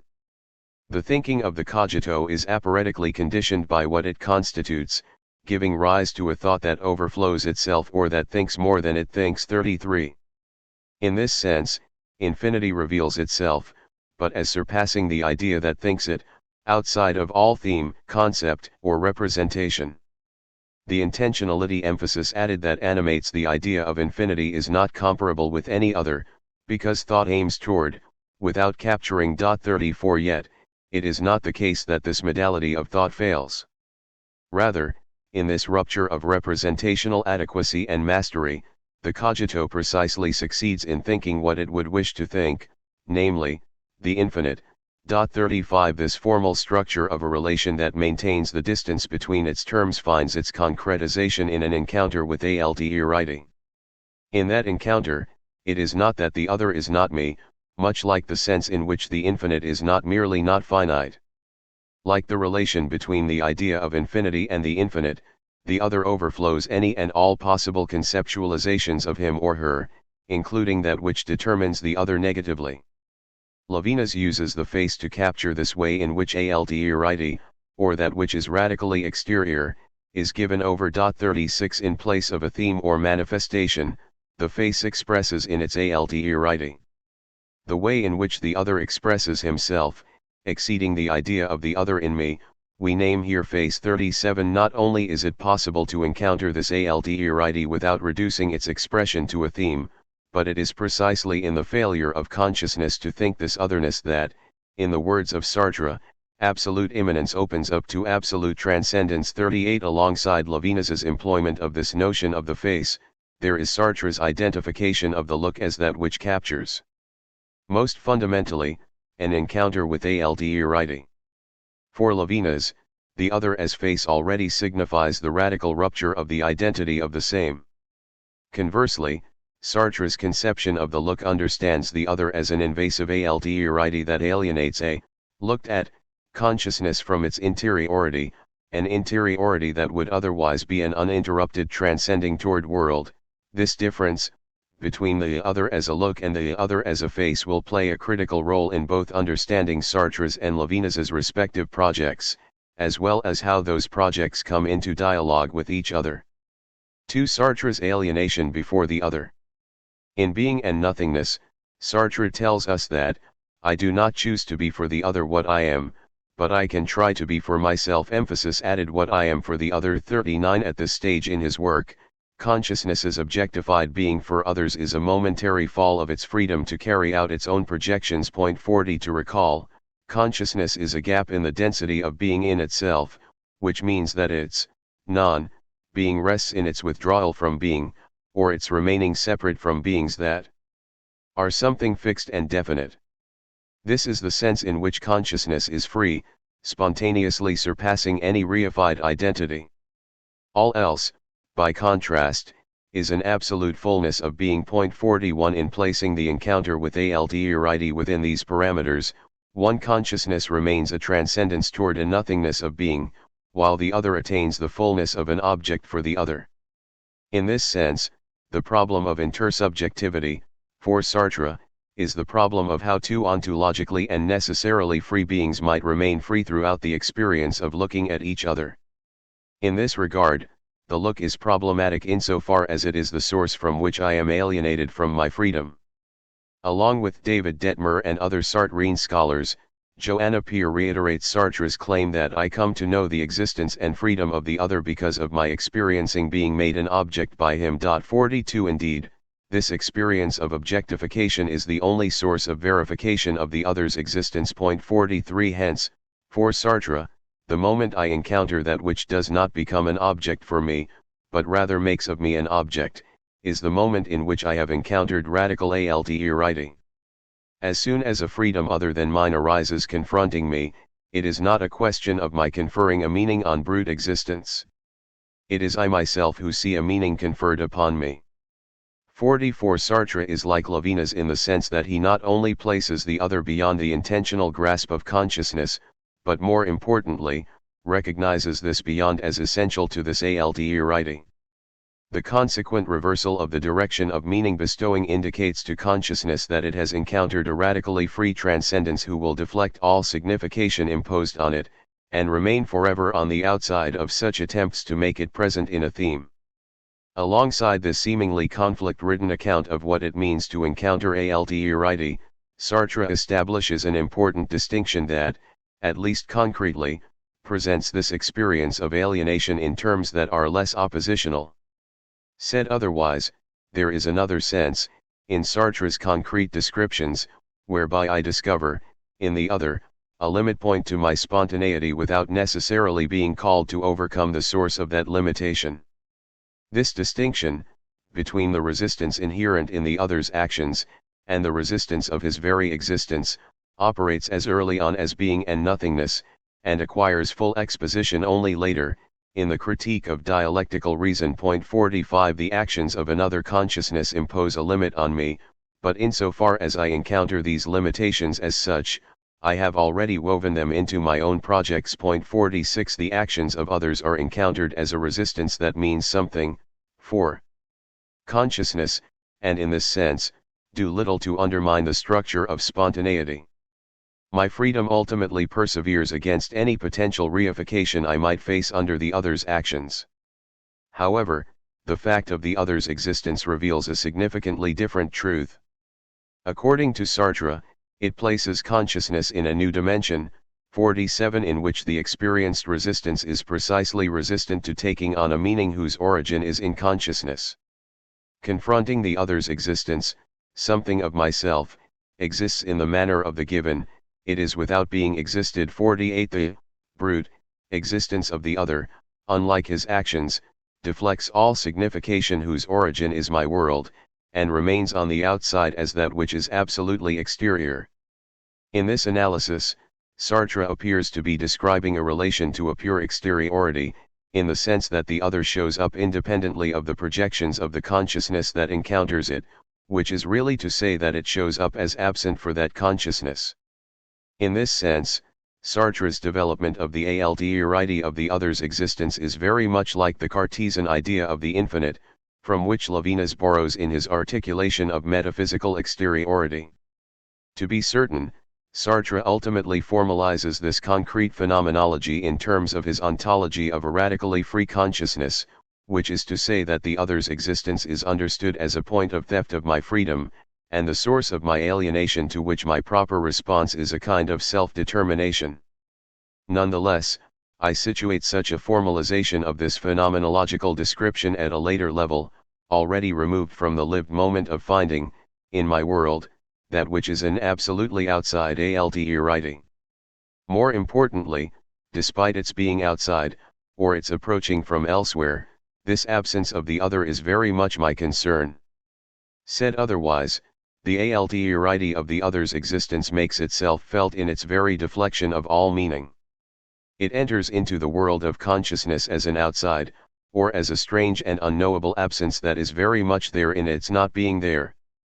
At this level of the concrete, this alterity is not, or is not yet, another freedom at odds with my own. Rather, it is that which I encounter as radically resistant to my capacity to bestow meaning in such a way that my freedom no longer takes precedence and priority. Sartre describes this present absence as alienating. The existence of the other separates me from myself, by sectioning off my interiority from what would have been my freedom to project meaning into the world. Sartre writes, I find myself as something which I have not chosen to be. 49, to be sure, the conflict against my choices, encountered in the other's actions, is also not my creation, in the same way the steepness of the crag's gradient is not created by the rock climber. 50, however, such factors are ultimately domesticated, becoming an integral part of my situation, the components of which are all accessible insofar as they exist for me. By contrast, an encounter with the other's existence signifies that, prior to and throughout my situation, I am, for someone else. Even more severely, my entire situation takes on this character of a given for this radically alterity. The true limit of my freedom is the fact that my situation ceases for the other to be a situation and becomes an objectified form in which I exist as an objective structure. 51, this is the extreme objectification that Sartre describes as my being for others, and it necessarily alienates me from myself. It does not merely indicate a givenness of certain aspects of my situation, but rather, inscribes in my very existence an inertia, such that I am it without existing it. According to Sartre's analysis, the very meaning of being in situation already precludes this fact of alienation, or of having to undergo an objectification for the other. Hence, at the base of being in situation, there is that essential characteristic of the other's existence, which gives that situation an outside. So although Sartre's formal account of situation underscores the priority of the freedom of consciousness, situation simultaneously testifies to a non-free alienation. From the fact of the other's existence, I exist in a situation which has an outside, and which due to this very fact has a dimension of alienation. 52. In this regard, Sartre determines that consciousness will invariably encounter the altérité of the other across an experience of alienation. In other words, I can avoid alienation, by the presence of the other's existence, with as much success as I can take myself out of situation, that is, with no success at all. In this vein, it seems as though alienation inevitably belongs to the structure of consciousness, insofar as that structure includes the truth that freedom is always a situated freedom. My situation, which is freely constituted by and for me, will always have an exteriority that is beyond my constitutive reach. Thomas Bush writes, as a structure of human reality, this alienation before the other is ontological and unavoidable. Emphasis added. 53. The alienation of consciousness before the other is part of what it means to be consciousness, which seems to be why Sartre describes this unavoidable alienation as the passion or effective non-freedom of freedom. 54. In the Critique of Dialectical Reason, Sartre articulates this radical interruption of spontaneity in explicitly historical terms. In this later text, he understands the freedom of consciousness to be in a situation that is always historical and social in nature. As a consequence, his analysis is not strictly one of intersubjectivity, but rather of the web of relationships that exists within and throughout history. To be sure, Sartre is of the position that history is produced out of these relationships, very much like consciousness freely creates the meaning of the situation out of which it engages with being. 55. However, sustained in the critique is the claim that the relationship between the individual and history is dialectical. Man is the product of his product. 56. It is out of this dialectic that we read the fullness of Sartre's conception of alienation by altérité, and ultimately, the responsibility for the freedom of all individuals, which comes out of this experience. Sartre understands altérité, or the source of freedom's radical interruption, to refer to the sense in which the material world absorbs the intentions of consciousness, transforming them into intentions that are against the agent. 57. This underscores what was established in being and nothingness concerning the other's existence, insofar as the violence of materiality is an indication of this existence. The matter with which I inflict my free projects is already layered with meaning and signification that originate in a world of others. In this sense, I am always engaging in a praxis that will take on a trajectory independently of the one I carve out, obliging me to be the author of intentions, the scope of which I am not fully aware. I experience alienation as the other steals from me my freedom, insofar as I must act on a materiality that already realizes meaning that pertains to an other's project. These alienating effects of the materiality of history provide the basis on which the following, from being and nothingness, makes sense. Alienation is therefore ultimately not an head-on obstacle which freedom encounters, but a sort of centrifugal force in the very nature of freedom, a weakness in the basic stuff of freedom. 58. Might this way of describing alienation be an insinuation of a less than absolute freedom of consciousness? This centrifugal force, which Sartre describes, can be read as a burdensome responsibility for a meaningful world, despite its not being in full ownership of the intentions that result in the manifestation of that world. 59. As such, there is that ontological weight, which I must bear, and subsequent to which there is the lightness of my spontaneous projections toward being. 60. We can also read, from this account, another kind of weight at the heart of consciousness.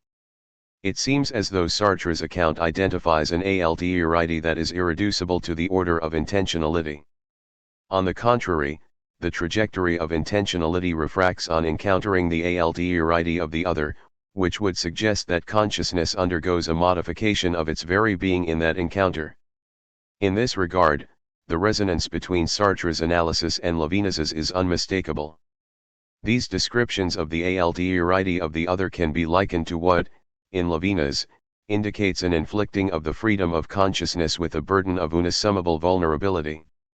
The passion of alienation, through which, for Sartre, the other's existence signifies, seems to articulate a type of vulnerability that is prior to or behind the stage on which I engage in a battle for transcendence. This passion is unlike the objectification brought about through the other's actions, whereby my freedom is already primed to reclaim its position as the source of signification, for both my world and for the others. The vulnerability through which I meet the other's pure presence stands for the exteriority of my situation and is ontologically inevitable, which implies that the other's existence conditions the very possibility of consciousness, or the very possibility of my being free. Levinas's conception of identity, as a unified duality between the moi and the soi, explicitly formalizes this level of vulnerability out of which there can be free projections into an intentionally constructed world. But for Levinas, because this vulnerability signifies that to which my freedom is indebted, it is concretized in my obligation to support the being of the other. To refer to Michael de Saint-Charon's summary of Levinas's position, my freedom, in what is fundamental to it, begins with the passivity that is my obligation to the other. 61. Can we make a similar claim with regard to Sartre's analysis? It is clear that he recognizes the sense in which the freedom of consciousness contains a certain passion, or underbelly of non-freedom. It is also clear that this is, in a very direct way, a consequence of the presence of altérité, or more specifically, the altérité of the other. However, Sartre is very critical of a language of obligation and duty, particularly when it comes to questions of ethics. 62 His critique is clearly a consequence of his formal account of identity, and the role that freedom plays in that formal account. Nonetheless, his relationship to Levinas, across this question of how a certain structural vulnerability might then reflect a subject's responsibility for the other, is in need of much investigation. This is because, alongside Sartre's contempt of the notion of ethical obligation is his claim that I must be an advocate for the freedom of all men. 63 We find this claim in several of his more politically motivated writings, where he describes relations among others that are not merely conflict-ridden, or driven solely by the need to transcend the other in order to avoid alienation. Sartre's criticism of an ethics founded on obligation suggests that these more positive ethical relationships should never be obligatory, but he does recognize the possibility of such relationships. 64 For this reason, I claim that Sartre is already in dialogue with Levinas, and that his position on obligation is not sufficient to justify a pitting of the two thinkers against each other. At this juncture, as I trace Sartre's position on an ethics of duty, it is important to note that he is just as committed as Levinas is to determining the meaning of the ethical, and to articulating the possibility of the concretization of that meaning. Sartre on obligation. In this Sartrean account of alienation, there are implicit intimations of something having slipped into the being of consciousness, after which its only option is to cope, or bear the burden of having, or being, this passion of existing. My claim is that one can find, in this vulnerability, a relation to the other that looks less like the conflict described in the pages of Being and Nothingness, and more like the radical responsibility described by Levinas. However, the viability of this claim hangs on a proper assessment of Sartre's position in his less than complete sketch of an ethics in Notebooks for an Ethics. 65 In his commentary, Thomas Anderson advocates for the value of this text, despite its incompletion, insofar as it represents one of the most coherent attempts to respond to Dostoevsky's challenge. 66 We are faced with this challenge every time we attempt to articulate the possibility of transcendent values against which we might regard our fundamental choices, and their ensuing actions, in normative terms. However, questions like what should I do, or which path should I pursue encounter an impasse, since Dostoevsky's revelation is that God is dead. Anderson's assessment of Notebooks is right, insofar as it harkens toward an existentialist ethics that seriously considers the ramification of Dostoevsky's proclamation, which is the radical absence of justification for the freedom of consciousness. 67 To be sure, Sartre's argument for the contingency, or unjustifiability, of consciousness already shaped his earlier ontological positions in Being and Nothingness and in the transcendence of the ego. but these earlier works were relatively individualistic accounts of what it meant to freely create a meaningful world. By contrast, Sartre's sketch of an ethics tries to bring this absence of justification to a more intersubjective and social account of consciousness and its relation to world. In other words, the radical spontaneity coming out of his ontological position is analyzed through the lens of a world that has already been constructed, implicitly and explicitly, by infinitely many others. 68. In Being and Nothingness, Sartre writes, there is no compulsion that can get a hold of freedom. 69. We find an echo of this sentiment later on, in Notebooks, where he identifies the oppression of man by man as that which is originally unjustifiable. 70. He re-articulates the ontological structures of consciousness, which depict a radically free subject who realizes ends that are created by and for him or her. This means that when I pursue a course of action, it is so that I can bring about a version of the world that reflects the network of value that I spontaneously create. In this regard, any suppression of my creative power is described by Sartre as originally unjustifiable, since this creativity is primordial to the being of consciousness. There is no sense in which a consciousness can be consciousness without subscribing to this formal structure. More importantly, human freedom remains as the sole source of value, and ultimately, the world, subsequent to the death of God. Hence, to undermine the freedom of consciousness, or to choose or act as though consciousness were less than absolutely free, would be to simultaneously recognize certain values and disregard, or leave unacknowledged, their source. 71. This structure is fundamentally violated when I pursue a version of the world on the realization of ends to which I consider myself duty-bound.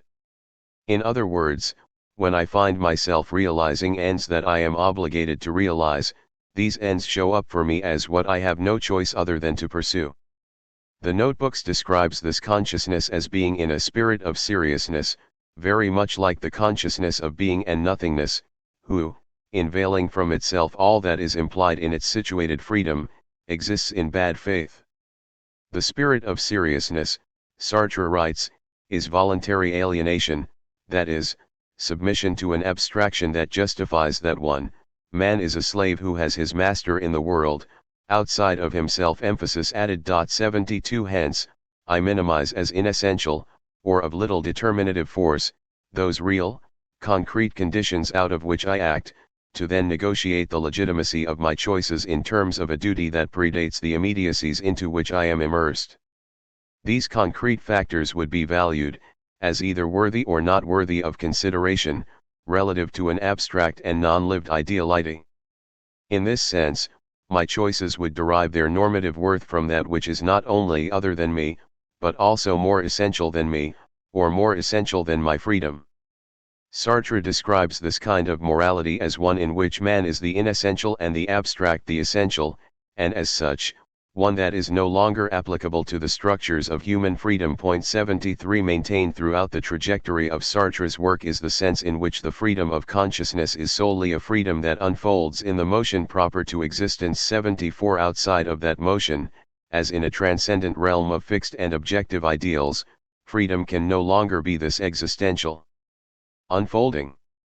Human freedom is always a freedom in the concrete, or in situation. Hence the value that I place on my choices, projects, and ultimately, my world, must be a product of, and directly mirror, the content of my situation. These values come into existence spontaneously, and have being only insofar as the concreteness they reflect continues to persist. Faced with a sufficiently alternate concrete situation, consciousness must author and give legitimacy to a different set of choices, values, and actions, which would be equally as justifiable as, even though entirely different from, what pre-existed them. In this sense, Sartre determines that ethics must emerge from a lived world, and is a product of a creative spontaneity very much like world is. However, when a consciousness justifies its acts in terms of a duty, value is no longer derived from the concrete, or that which is lived, but rather, from a point of abstraction from that which is lived. Freedom finds itself no longer realizing ends whose existence is, genuinely, a spontaneous existence, but rather bringing about ends that are encountered as already existing through an abstract will. In this sense, my freedom can either be creative and constituting, and, thus, really a freedom, or it can be used toward the realization of an end that is not mine, constituted by an essence that predates my existing. Insofar as an end is of the latter in kind, it no longer has as its task to bring about the world of ethics, but just to maintain that which has already been constituted independently of my freedom. 75. For Sartre, obligation is the presence in me of freedom and not my freedom. 76. This freedom refers to ends that are unconditional and atemporal. He describes such obligatory ends as that which transcends me toward its own end. They pass through me insofar as the end of an obligation is a real and alien bumper over against which I will have to give way. Its value is not a real claim on me since I cannot realize it directly. 77. It is in this regard that the subject who is motivated by duty no longer finds him or herself in those acts whose justification comes from this atemporal freedom. The world that I am called by duty to bring about is an alienating force that steals my real and concrete freedom from me. The agent of this theft is, somewhat paradoxically, freedom itself. But because this is in the name of an abstract ideal of freedom, Sartre describes it as a freedom behind my freedom, or a backdoor kind of transcendence that lies behind the very source of my free being. 78. This language of that which lies behind my freedom, or that which is more prior to my freedom, takes us back to the formulation of identity that Levinas derives in existence and existence. Subjectivity, captured in the upsurge of the moi, has, as its source, the position of the soi, a level of identity in which existence is encountered as an altérité, burdensome and heavy. To be clear, Levinas does not couch the relationship between the moi, the free subject, and the soi, the subject's self, in terms of clashing wills. Sartre's account very clearly intimates this kind of violation, as he identifies those obligatory ends as belonging to the will of the other behind me. 79. In this sense, the projects that I am called to pursue, because I am duty-bound, are a violation of my freedom insofar as they are legitimized by an alien for itself. Duty, in this regard, would be the violence of other people but internalized deity. In pursuing this dialogue between Sartre and Levinas, across the question of altérité, it is important to make clear why Levinas's conception of obligation does not fall under the Sartrean critique of duty. It will be shown that when Levinas identifies, in my substitution, a call to respond to the other, or be responsible for the other, it is not the case that that to which I respond is the other's will. Very specifically, he determines the encounter with absolute altérité to be something other than an encounter between two wills, or two freedoms, or my freedom, on the one hand, and the ideal of freedom, on the other hand. The other is proximal insofar as he or she is absolutely vulnerable, not yet a freedom that is equal and opposed to mine. Levinas says that my being substituted opens me up onto a passivity more passive than the passivity of a stone. I develop this in the subsequent section on Levinas's notion of substitution, but we might read, from this declaration, a kind of passivity that is more prior to what Sartre describes as the alienating effects of an ethics of duty. For Sartre, any sense of obligation refers to the other's will, which, in turn, refers back to the look. The other's will is a look, the eye of God, the eye of conscience. And it constitutes the world that I see. 81. However, to return to a question raised at the end of the first section of this chapter, the other as a look is something different from the other as a face. 82. In his conception of the face, Levinas emphasizes a notion of altérité that cannot be reduced to a source of oppositional violence.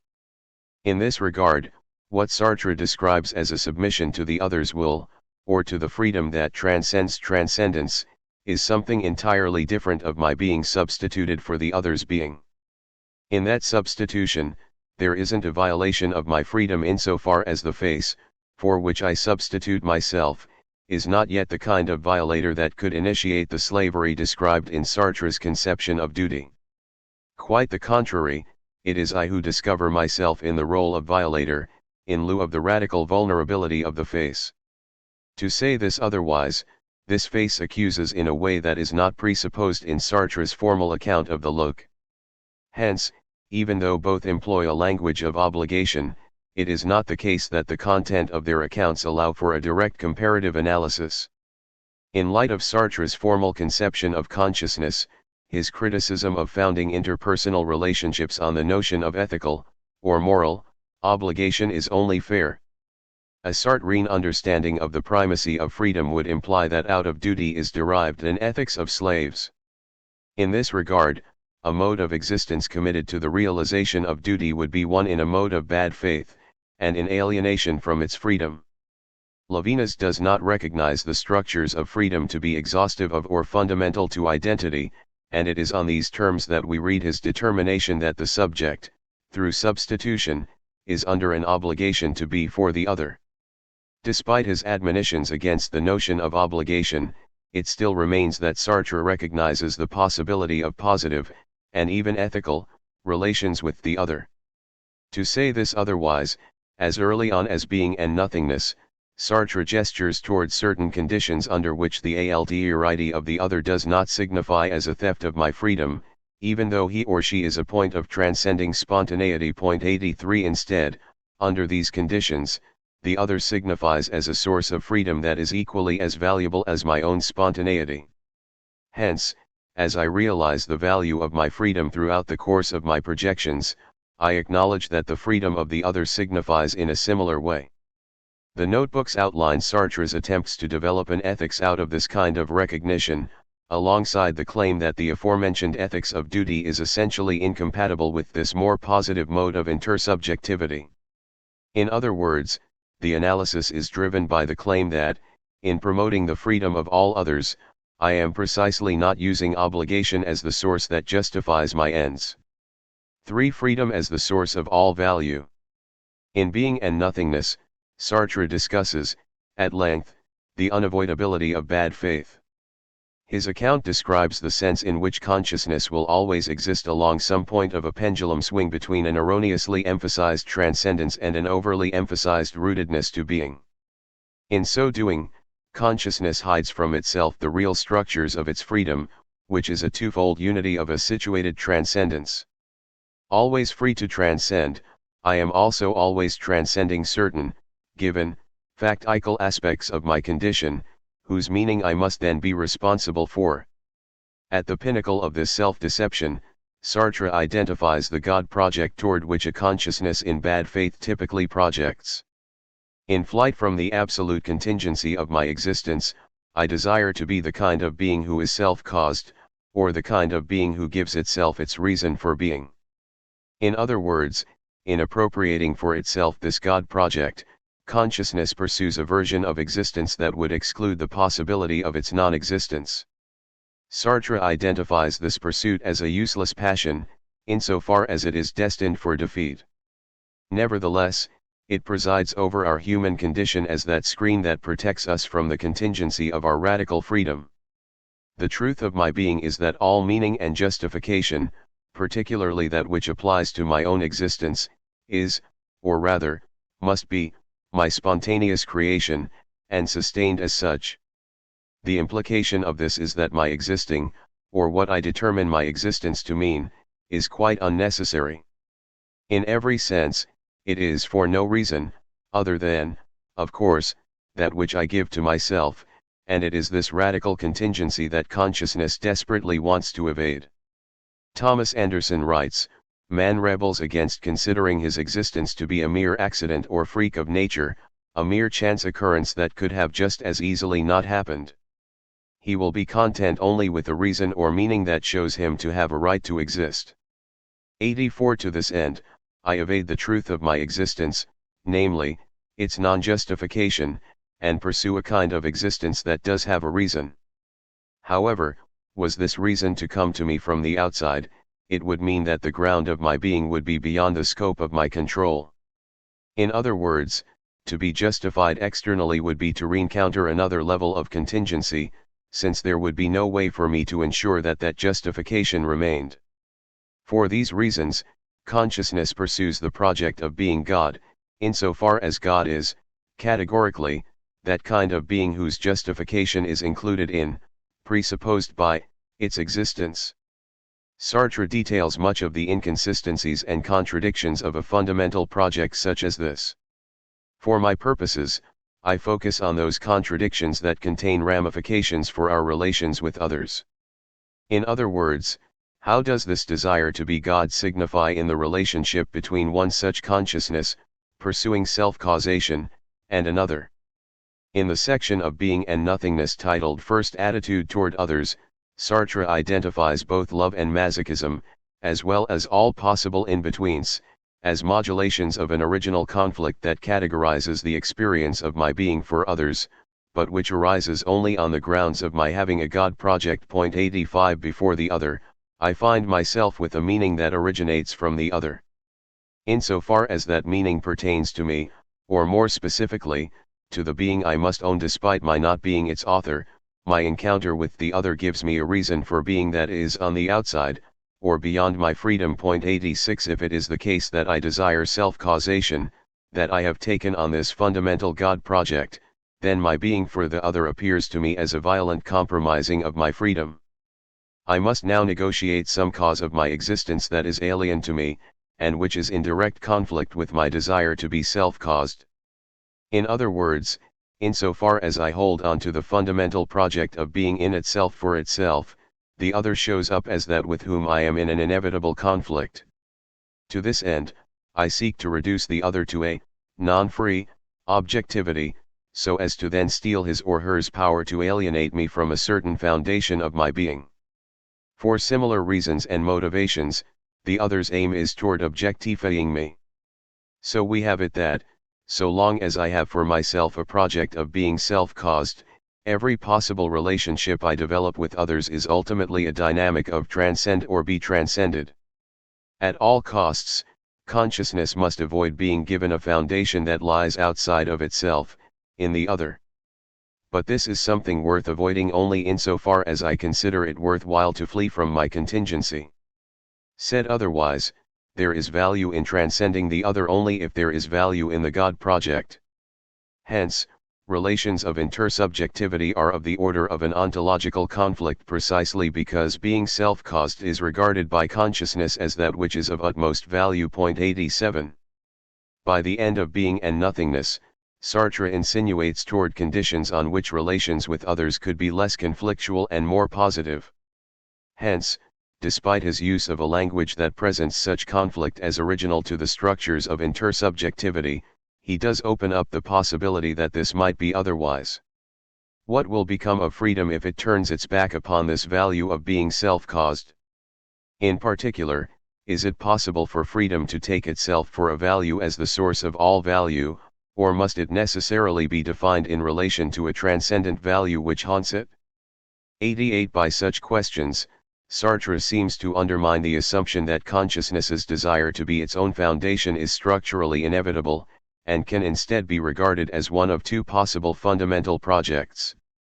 He defers the pursuit of such questions to a more overtly ethical analysis, and this is precisely what the sketch in his notebooks represents. Nevertheless, being and nothingness sufficiently indicates that he had already formulated the possibility of authenticity as that which would replace a mode of existence that desired the being of God, with a new authentic way of being oneself and for oneself, which transcends the dialectic of sincerity, spirit of seriousness and bad faith. A thematic grasping of freedom, of gratuity, of unjustifiability. 89.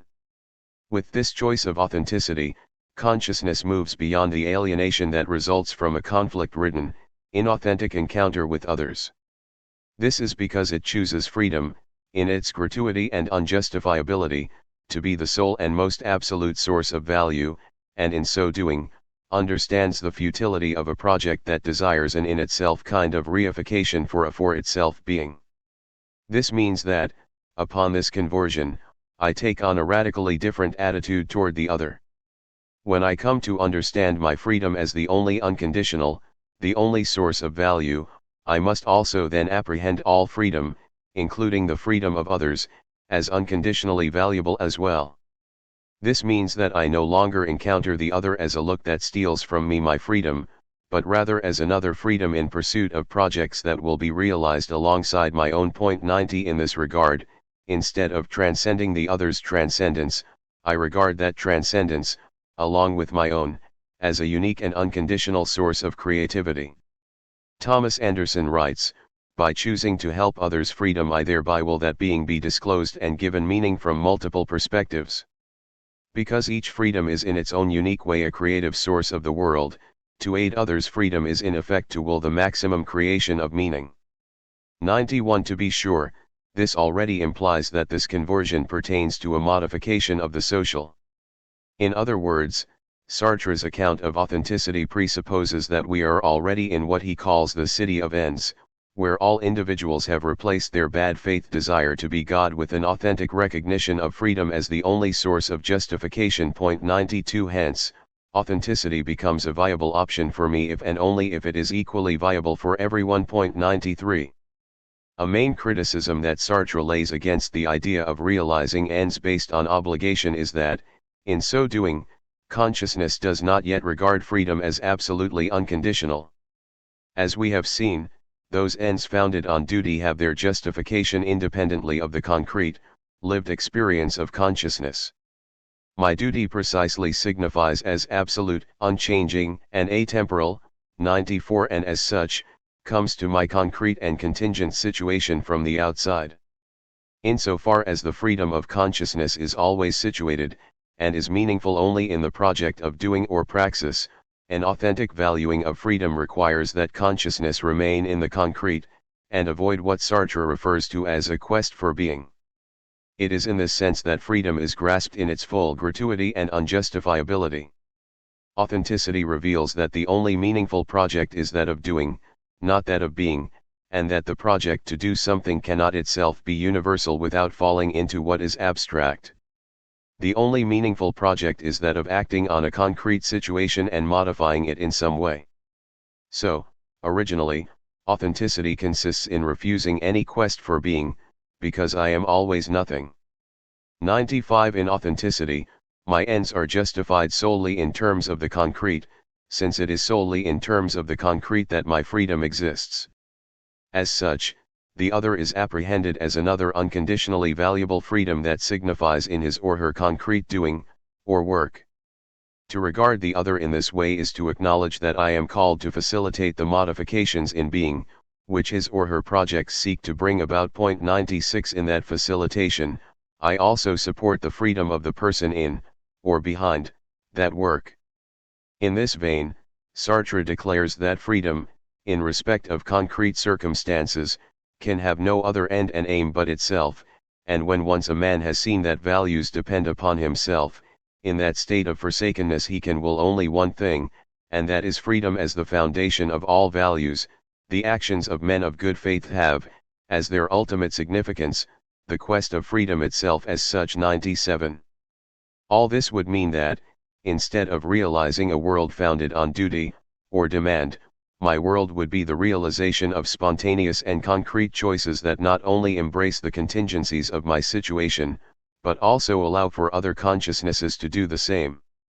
In such a world, I am neither the recipient nor giver of duty-grounded demands. This means that I do not find myself obligated to bring about the freedom of others, at least not in a way whereby I no longer find myself in such an end. However, in choosing authenticity, I do encounter a certain modulation of a demand. 98 In formulating his ethics, Sartre recognizes that insofar as no one is free unless all are free, the freedom of others is given to consciousness as a value to be realized. But because this is facilitated by and in authenticity, it will be the case that consciousness is not alienated by this end. Said otherwise, I will recognize myself in the future of the other, which means that I find myself in the end or goal of bringing about his freedom.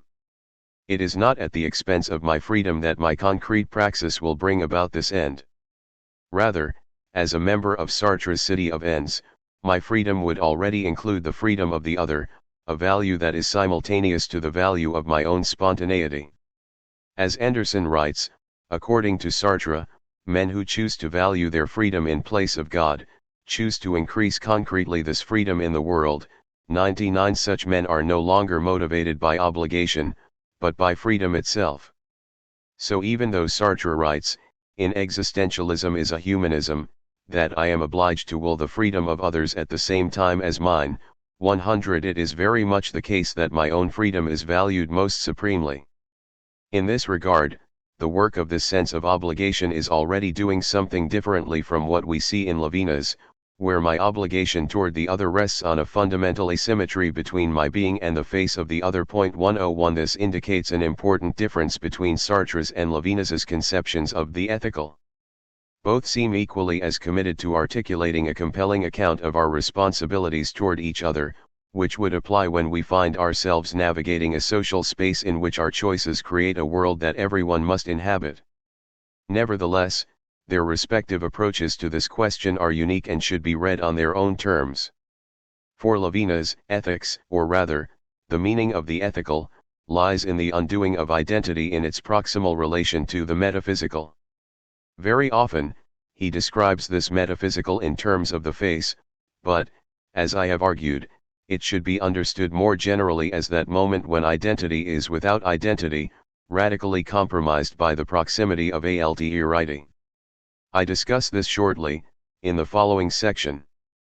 But at present, it is worthwhile to note that Levinas identifies the ethical moment in a radical asymmetry between self and other. The other is infinitely other, which means that he or she is not simply another freedom, as is the case in Sartre's account. Her proximal approach is from a height, the height constitutive of the metaphysical, which is to say that THIRD is located on a plane that is other than the plane of coexisting freedoms. Sartre's notebooks, somewhat differently, understands the ethical in terms of conditions that facilitate this kind of symmetrical existence among freedoms. In this vein, Sartre determines ethics to be founded on the fundamental value of freedom, and concretized through intersubjective relationships of a mutual recognition, or willing, of freedom. In other words, for Sartre, the ethical relation is a symmetrical relation, or a relation that acknowledges the radical equality between myself and the other. To this end, Thomas Anderson's reading of Anti-Semite and Jew is correct when he represents the impetus of Sartre's analysis of the Jewish question as follows: what is implicit in the analysis is a belief in human equality. Since all intrinsic or objective values have vanished in Sartre's ontology, no man can claim any ontological superiority over another.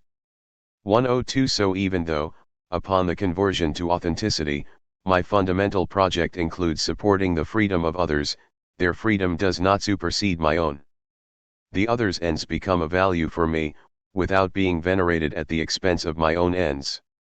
According to Sartre, in the absence of the passionately useless pursuit of being self-caused, consciousness creates a world, the social dimensions of which are shaped by conditions of love and generosity instead of duty and alienation. This is because, I encounter the other as equally free, despite his or her radical difference. 103. In this vein, Sartre does not articulate a duty to promote the freedom of others, nor does he suggest that the freedom of others should take precedence over mine. However, he does advocate for acting on behalf of others in the midst of my own pursuits. Again, from Anti-Semite and Jew, if we are conscious of these dangers of anti-Semitic hatred, we shall begin to understand that we must fight for the Jew, no more and no less than for ourselves. 104 The freedom of others, or conversely, the lack thereof, is very much my concern as I authentically realize my own ends. In my concrete situation, I cannot, with consistency, act as though the other's oppression or disenfranchisement is that about which I can be apathetic. More strongly, I cannot, with consistency, realize my own concrete freedom alongside the oppression of the other, since Sartre's insinuation seems to be that as long as freedom is threatened somewhere, it is threatened everywhere, absolutely and without limitation. This means that, in authenticity, the only conditions to which these positive interpersonal relations apply, consciousness acts not only on its behalf, but also on the behalf of others as well, so that freedom prevails as the sole unconditional value. To reiterate, in Sartre's City of Ends, the other also acts on behalf of me, and values my ends no less than his or her own. This kind of symmetry is significant as we turn more fully toward Levinas's conception of substitution. It is also important to be clear on the ramifications of what can be regarded as a Sartrean notion of ethical responsibility, particularly in light of his explicit disdain for those conceptions of ethical duty and obligation. In the account of being and nothingness, where the condition captured was that of a not yet social consciousness whose existence was inauthentic, Sartre already identified a very radical account of individual responsibility. As a consciousness, my freedom is absolute, which is, again, to say that there is no compulsion that can get a hold of freedom. 105 Everything about my existence, including the world in which I exist, is what I have directly chosen, and for which I am also absolutely responsible. Despite my own lack of foundation, I am the foundation of the world insofar as I have freely chosen it. 106 In this regard, Sartre claims that we have the responsibility that we deserve. 107 In the more social conditions of authentic existence, I chose a world in which all people are free. This would mean that, as the foundation of this world, I find myself with the responsibility to realize the freedom of others. Concretely, this would mean taking explicit action against forms of oppression and hatred that would undermine the free existence of other men and women. Hence, it seems to be the case that, included in Sartre's account of authenticity, is a level of ethical responsibility for the other, which must be met by the subject. As we will see shortly, and for reasons to which I have already alluded, this does not give us the kind of responsibility found in Levinas's account of substitution. However, it does present Sartre as someone who recognizes the ways in which my individual freedom is already called into question as I navigate a concrete social space in which I, along with others, bring about a city of ends. In my everyday choices, I am responsible for supporting the other's freedom, which means that my actions are limited to those that genuinely pursue authentic ends that regard the other as free. In this sense, in a moment of realizing an end, I might find reason to pause or double back as I determine how this end affects the other in the pursuit of his or her own ends. To reiterate, this is all in the spirit of a radical equality between myself and the other. In Levinas's account of substitution, to which we now turn, this equality is replaced with the radical asymmetry on which he grounds the meaning of the ethical. For Levinas's substitution, freedom is not primary. In totality and infinity, Levinas writes, the other imposes himself as an exigency that dominates my freedom. Thus, in the presence of the other is contained the ethical impossibility of killing him, resulting in the end of my powers. The presence of the other, a privileged heteronomy, does not clash with freedom, but invests it. 108 In this description of the instant of being substituted for the other, it is clear that Levinas's understanding of altérité is shaped by a conception of human identity that is radically different from Sartre's. To recall from my analysis in Chapter 2, Levinas understands the subject to be a diachronous unity of the moi and the soi, already dispossessed and vulnerable in its position as a subject. As such, his notion of ethics rests on the signification of this disruption that is primary to identity. Hence, his conception of substitution is geared toward the question of how this identity in disruption might inform the meaning of the ethical. Insofar as Levinas's analysis is guided by these fundamentally metaphysical concerns, substitution is not geared toward establishing the possibility of the kind of action that might be a response to one's radical ethical responsibility. To be sure, Levinas's account of responsibility comes out of his understanding of identity as a depositioned locus of vulnerability. As such, he reads, in an encounter with the other, the subject's substitution for the other. However, this call to substitution is obsessive, anarchic, and absolute.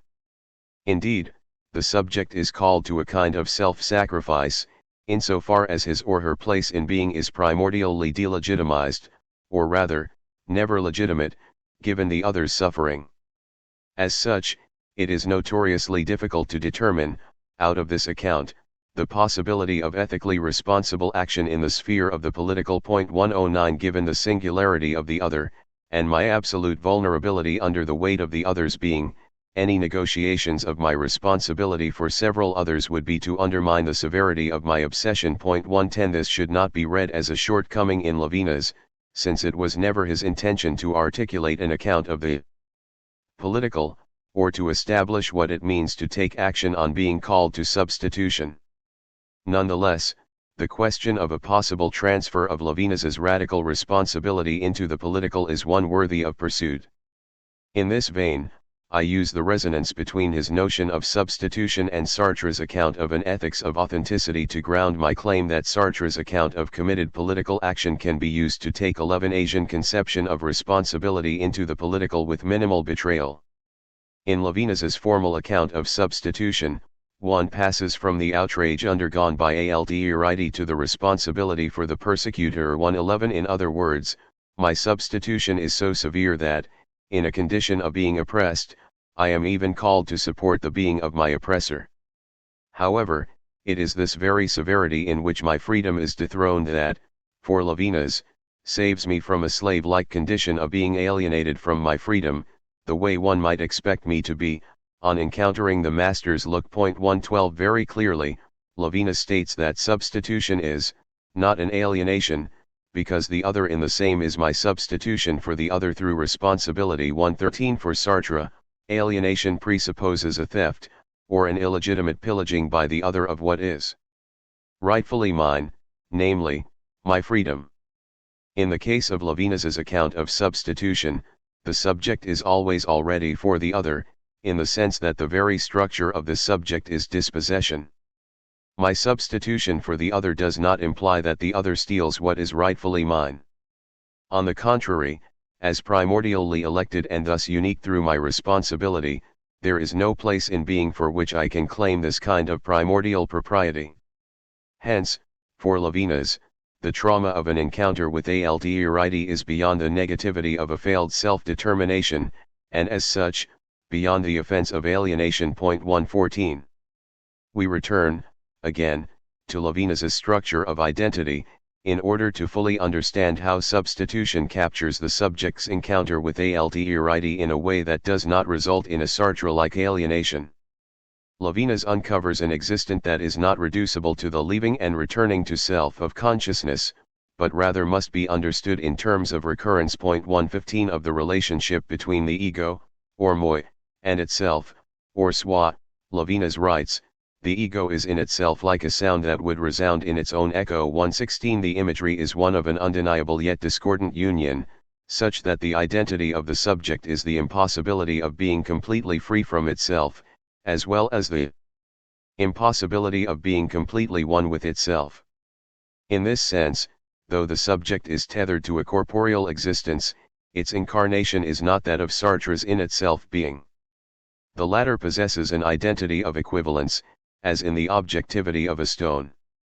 The recurrence of the subject to itself means that the oneself takes refuge or is exiled in its own fullness. 117 In order to understand this from a Sartrean point of reference, one would have to situate recurrence in some third mode of being that is neither the for itself nor the in itself. In other words, what one finds in the notion of recurrence, as a non-mapping of the subject onto itself, already bypasses the alternatives of materiality's non-freedom and freedom's non-materiality. Instead, an identity in recurrence gestures toward what Levinas describes as the ultimate secret of the incarnation of a subject, who, as a result of incarnation, is passive in a way that exceeds substantiality. 118. Recurrence means that the I is backed up into itself, to the point of the very breakup of identity.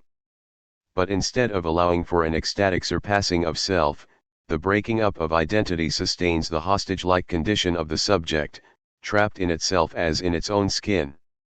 Recurrence, Levinas tells us, is the contracting of an ego, going to the hither side of identity, gnawing away at this very identity. Insofar as this impossibility of identity takes me behind the safe haven that would have substantialized me in being, recurrence takes me out of being, and into proximity with the other. His being becomes my fundamental concern, replacing the conatus essendi that governed a subject in being, and who is only concerned with her being. 120 In other words, the structure of recurrence is the very inversion of identity that ends in my being substituted for the other. According to Levinas's analysis, the vulnerability with which I am overcome in the proximal approach of the other is already present in the structure of recurrence. 121 It is as a discordant identity, or as without identity, that the subject is already radically dispossessed. Such a dispossession is not an annihilation of the subject, so even though this demarcates a limitation of the powers, it is not a limitation that tends toward the subject's non-being. 122 On the contrary, the dispossession that pertains to the structures of recurrence signifies a fullness of being, or a negativity caught up in the impossibility of evading. 123 Death's eradication, what would take the subject over into non-being, might give the incarnate subject an avenue from which to escape the wounding brought about by THIRD. But it is precisely this escape that is impossible. It is in the fullness of embodiment that the subject's being is replaced by a responsibility for the other, such that identity is an openness onto THIRD.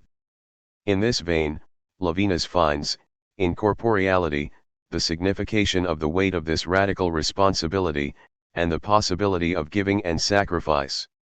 In recurrence the body makes giving possible and makes one other without alienating. 124.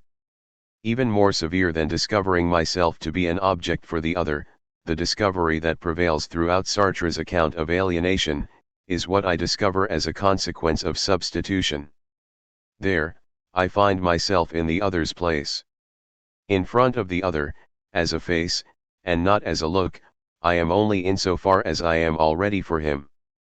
This for is of a different order from the for in Sartre's being for others, which describes an encounter between two consciousnesses in terms of one becoming an object for the other. 125 The for in substitution rests on an embodiment that, as we have said, is more passive than objectification. Prime matter, Levinas tells us, retains the power of resistance and impenetrability. 126 As such, it is not yet the absolute passivity of substitution. The call to substitute myself for the other constitutes the passivity of a persecution precisely because of the impossibility not to respond. There is no resisting the trauma undergone by alterity's proximity, since the freedom to resist comes too late. 127 The subject's absolute debt originates on the hither side of freedom, prior to the formation of any will that could either accept or deny it. It is in this sense that THIRD passes by as a trace, clothed in an unassumability, never in the present and as such, unrepresentable. The neighbor concerns me before all assumption, all commitment consented or refused. 128. Quite aporetically, in these structures of substitution, Levinas finds the possibility of the radical escape included in Transcendence. In this most passive passivity, the self liberates itself from every other and from itself. Emphasis added. Its responsibility for the other, the proximity of the neighbor, means an openness in which being's essence is surpassed in inspiration. 129 Substitution means that the subject has always already been transported beyond the modalities of being, insofar as it just is the gutting out or rupturing of being. The subject is a being divesting itself, emptying itself of its being. 130 Interestingly enough, Sartre also employs notions of an emptiness of being to account of the structure of consciousness. Furthermore, it is as empty of being that Sartre locates in consciousness the meaning of transcendence. However, the sense in which Levinas identifies the subject's transcendence as an emptying of itself is quite different from the sense we read in Sartre.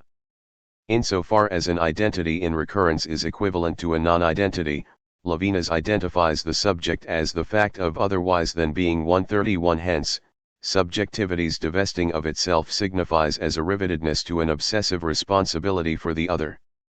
For Sartre, consciousness, which is also without identity insofar as it is without an in itself identity, is the fact of being's negation. Consciousness is a nothingness of being. This difference between an otherwise than being and a nothingness of being is much more than stylistic.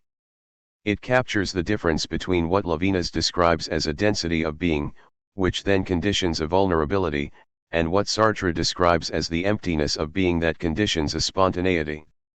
The Levinasian subject signifies an otherwise than being, since it persists in so radical a disruption that its beginning to be is troubled. 132 It pulses in a demented ambiguity between being and non-being, insofar as this beginning is undergone and never assumed.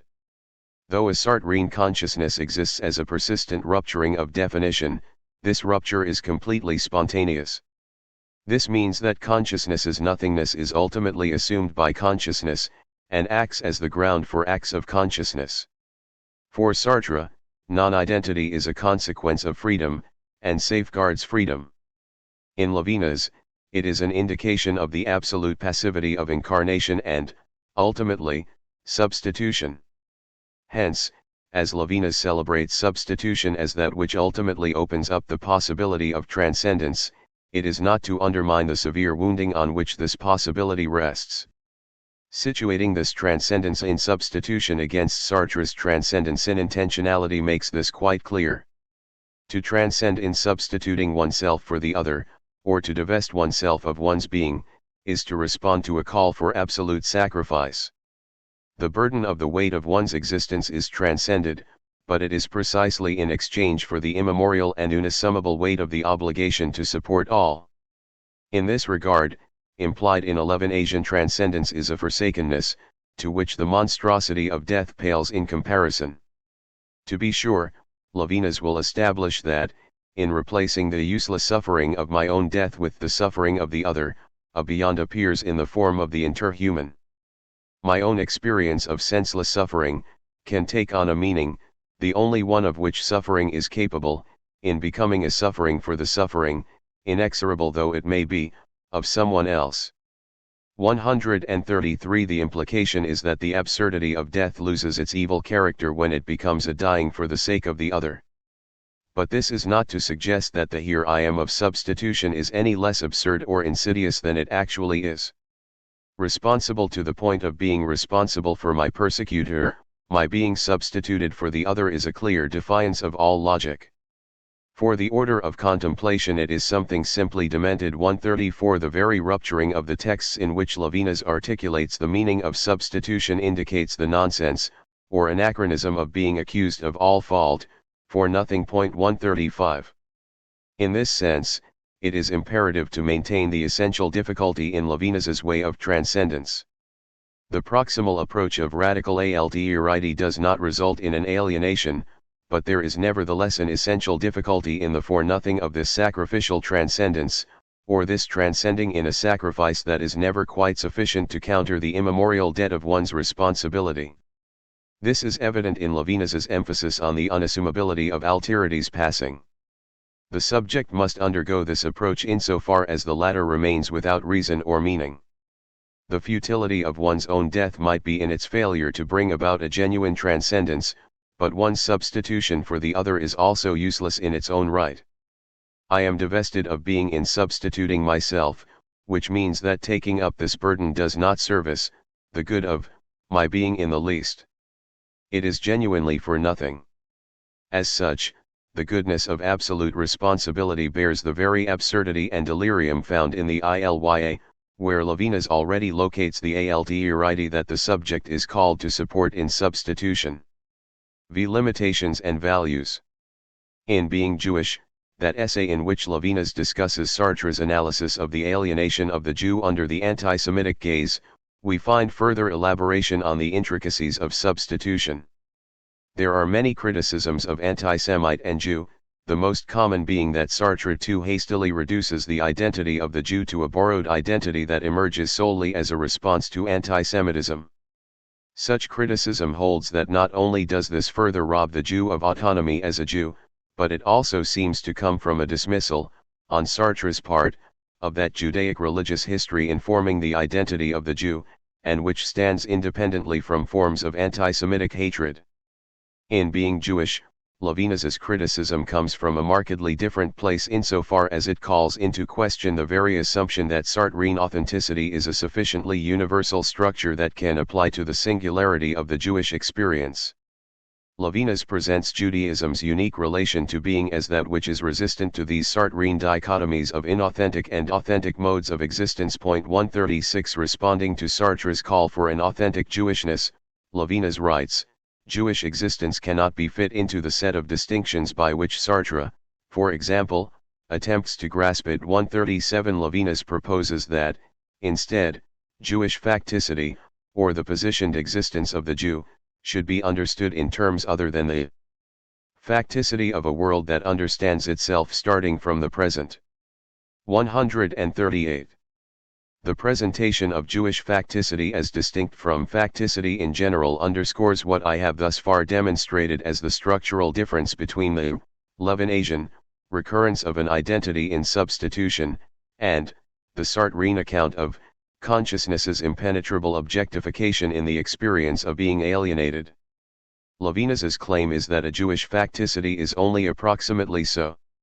As a rootedness in being, the Jewish condition carries an affectivity that is beyond the parameters of Sartre's conception of facticity insofar as this latter structure presupposes a temporality that is simply absent, on Levinas's account, in a Judaic sensibility. A Sartrean consciousness understands itself starting from the present, 139, and presupposes access to an interior life, even amid the experience of facticity, or the experience of having its freedom compromised in a moment of alienation before the other. For this reason, Sartre can identify self-determination as a possible response to forms of oppression, and applies this to the Jewish condition as well. The authentic Jew wills himself into history as a historic and damned creature, and it is as such that he asserts his being. 140 Despite the theft of this alienated subject's world, the authentic Jew can freely choose a meaning for his or her situation, which ultimately robs the other of that signification as oppressor. Sartre's advocating for a reappropriation of freedom in those experiences of alienation is consistent with a project such as his. But without the commitments and presuppositions of this project, the vulnerability undergone in an encounter with THIRD bears its own signification. From a Levinasian vantage point, it is not yet something to be overcome by an assertion of freedom. Rather, this moment of vulnerability on encountering THIRD references the imploded identity of the subject in substitution. To be sure, this reading is conditioned by Levinas's conceptions of identity, embodiment, and positionality. Given Sartre's formal account of consciousness as a radical escape from being, embodiment could never signify more passively than prime matter, or objectivity. In this regard, the subject's non-freedom on encountering the other would be, on Sartre's account, against the other's will, and not, as is the case in Levinas, prior to there being a will. A fair assessment of Sartre's notion of alienation alongside Levinas's conception of unremitting responsibility would be one that recognizes these important differences. In the end, my claim is not that we reject either of these two accounts of THIRD in favor of the other. Instead, I aim to establish the limitations that a Sartrean conception of authenticity encounters if one rejects, as Levinas does, Sartre's presuppositions concerning the structures of identity. Conversely, we also recognize those limitations in the Levinasian project. Alongside his criticism of Sartre's analysis of the Jew, Levinas inadvertently identifies what might be uniquely valuable to Sartre's conception of authenticity. Describing the kind of non-Jewish facticity that would be more relevant to Sartre's analysis, Levinas writes, its relation with being in everyday life is action emphasis added. 141 Unlike the passivity of election that marks Judaism's fundamental relation with being, there are those other facticities that are grounded in the priority of activity.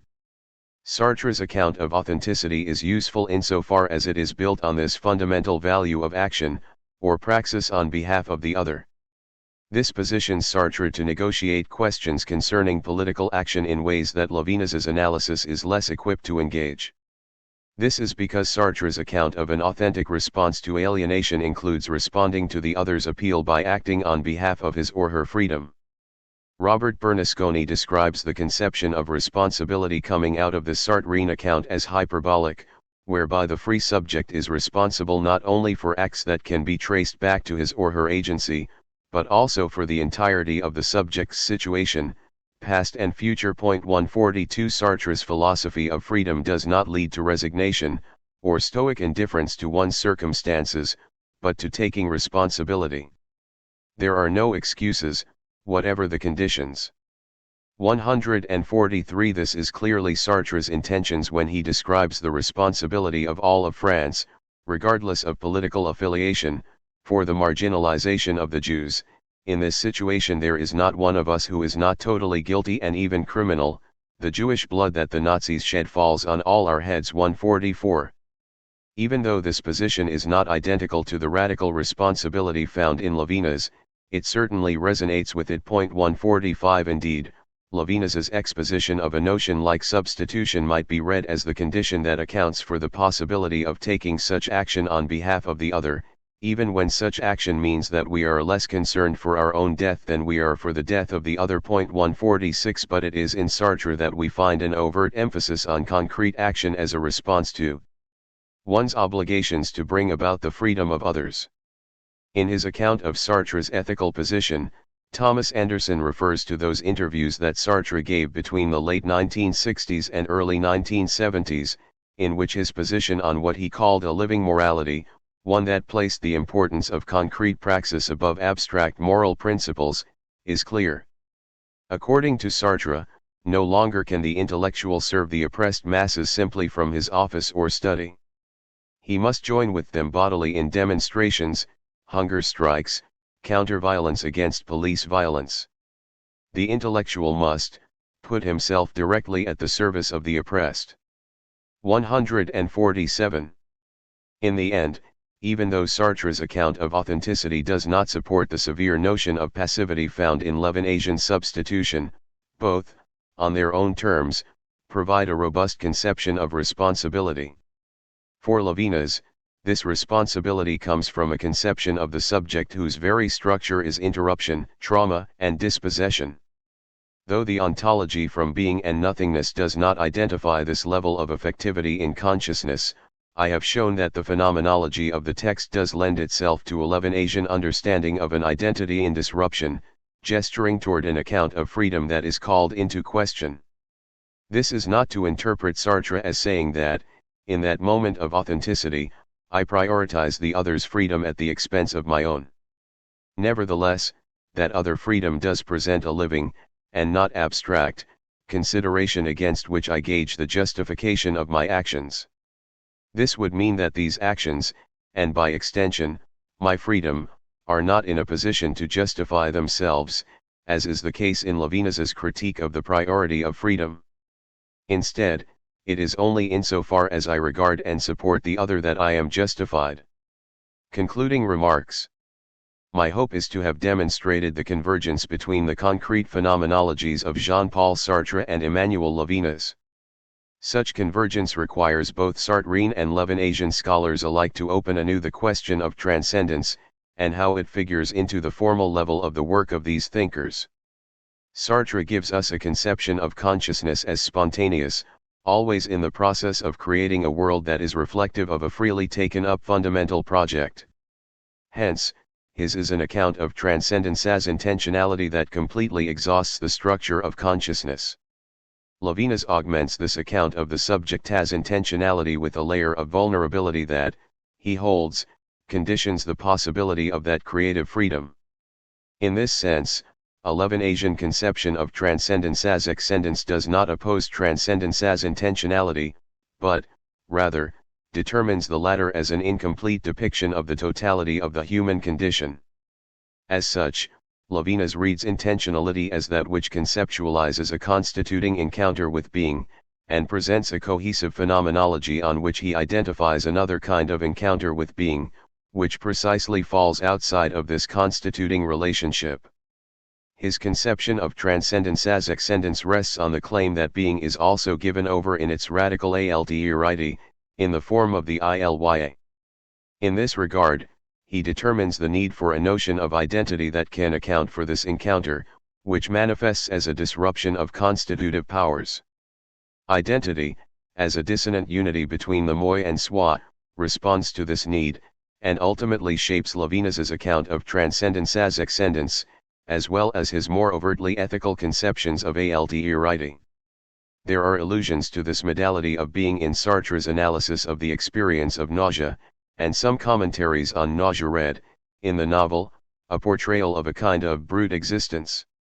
Michael Brogan's piece, Nausea and the Experience of the ILYA, Sartre and Levinas on Brute Existence, is one such example. 1 Adrian van der Hoeven's exposition of the emphasis on the biological in nausea also alludes, though not explicitly, to the presence of a non-constitutive encounter with being. Nevertheless, these authors do not read this encounter as one that goes behind an intentional, and ultimately constituting, structure of consciousness. Similar to Christina Howells's commentary on the novel, they portray Roquentin's nausea as an outcome of his anguish before the radical nature of his freedom, to constitute both himself and the world. Point 2 As such, among Sartrean scholarship, nausea remains a work that describes the experience of the natural attitude falling away, as consciousness comes to terms with the radical nature of its freedom. Howells does mention that, throughout the novel, Roquentin finds himself no longer to be a self-sufficient and autonomous subject, namely, the kind of subjectivity of which Levinas is suspicious. However, her analysis goes on to say that, although Roquentin appears unstable, this instability is due to the experience of unselfhood. 3 We know that, from as early on as the transcendence of the ego, this lack of a self within consciousness only serves to reinforce Sartre's formal account of radical freedom.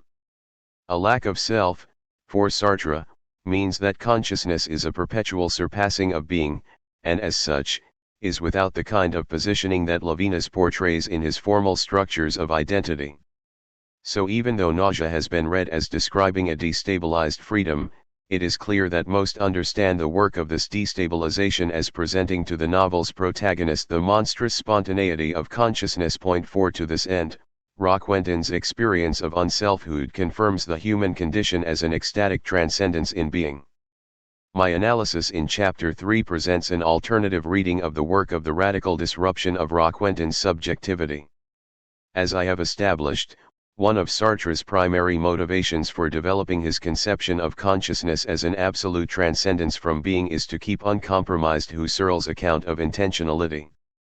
The transcendence of the ego argues that, for intentionality to be genuinely the condition for the possibility of experience, it must be the case that the subject is void of and untethered to an in-itself identity. In this sense, intentionality precludes that the subject is nothing other than a lucid reflection of being. In this regard, my bringing together the Sartrean deployment of Husserl alongside Levinas's work opens up the following question: does Levinas's account of positionality commit this crime against intentionality? Asked otherwise, does that level of the existent represented in the soi introduce the kind of opacity of which Sartre is wary, to then render impossible an intentional relation to being? Like Sartre, Levinas is a student of Husserl, which means that he would also read into this impossibility of intentionality the positing of a kind of subject for which there is no phenomena. It is clearly the case that this is not Levinas's position. His account of identity establishes an entirely different signification in his notion of the soi, and its relation to the moi. I return to his reflections on the philosophy of Hitlerism, where he identifies the alternatives in Western liberalism and nationalism to be equally misguided in their respective grappling with the meaning of the human condition. In Chapter 2 I discussed Levinas's transcending of these two positions.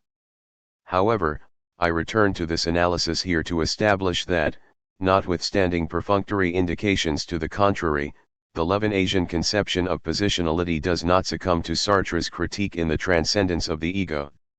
This grounds what I hold to be a significant and fundamental difference between their work. In the Reflections essay, Levinas discards the ideology of nationalism in order to argue for a nuanced conception of rootedness that does not entrap the subject in the fate of his or her bloodline. In this sense, he seeks to represent, in the soi, a primordial anchoring in being that is not the reification, density, or opacity that fuels Sartre's critique of the transcendental ego. For Levinas, to be free is to be burdened with the responsibility of existing, and so the rootedness to which this responsibility points allows for the free transcending movement at the level of the moi. In this regard, positionality does not nullify our existential freedom, the way a Sartrean in itself identity would. On the contrary, it precisely invests this freedom, since it is only to the subject who is radically set apart, and free, from an ontological destiny that Levinas' sense of responsibility can apply.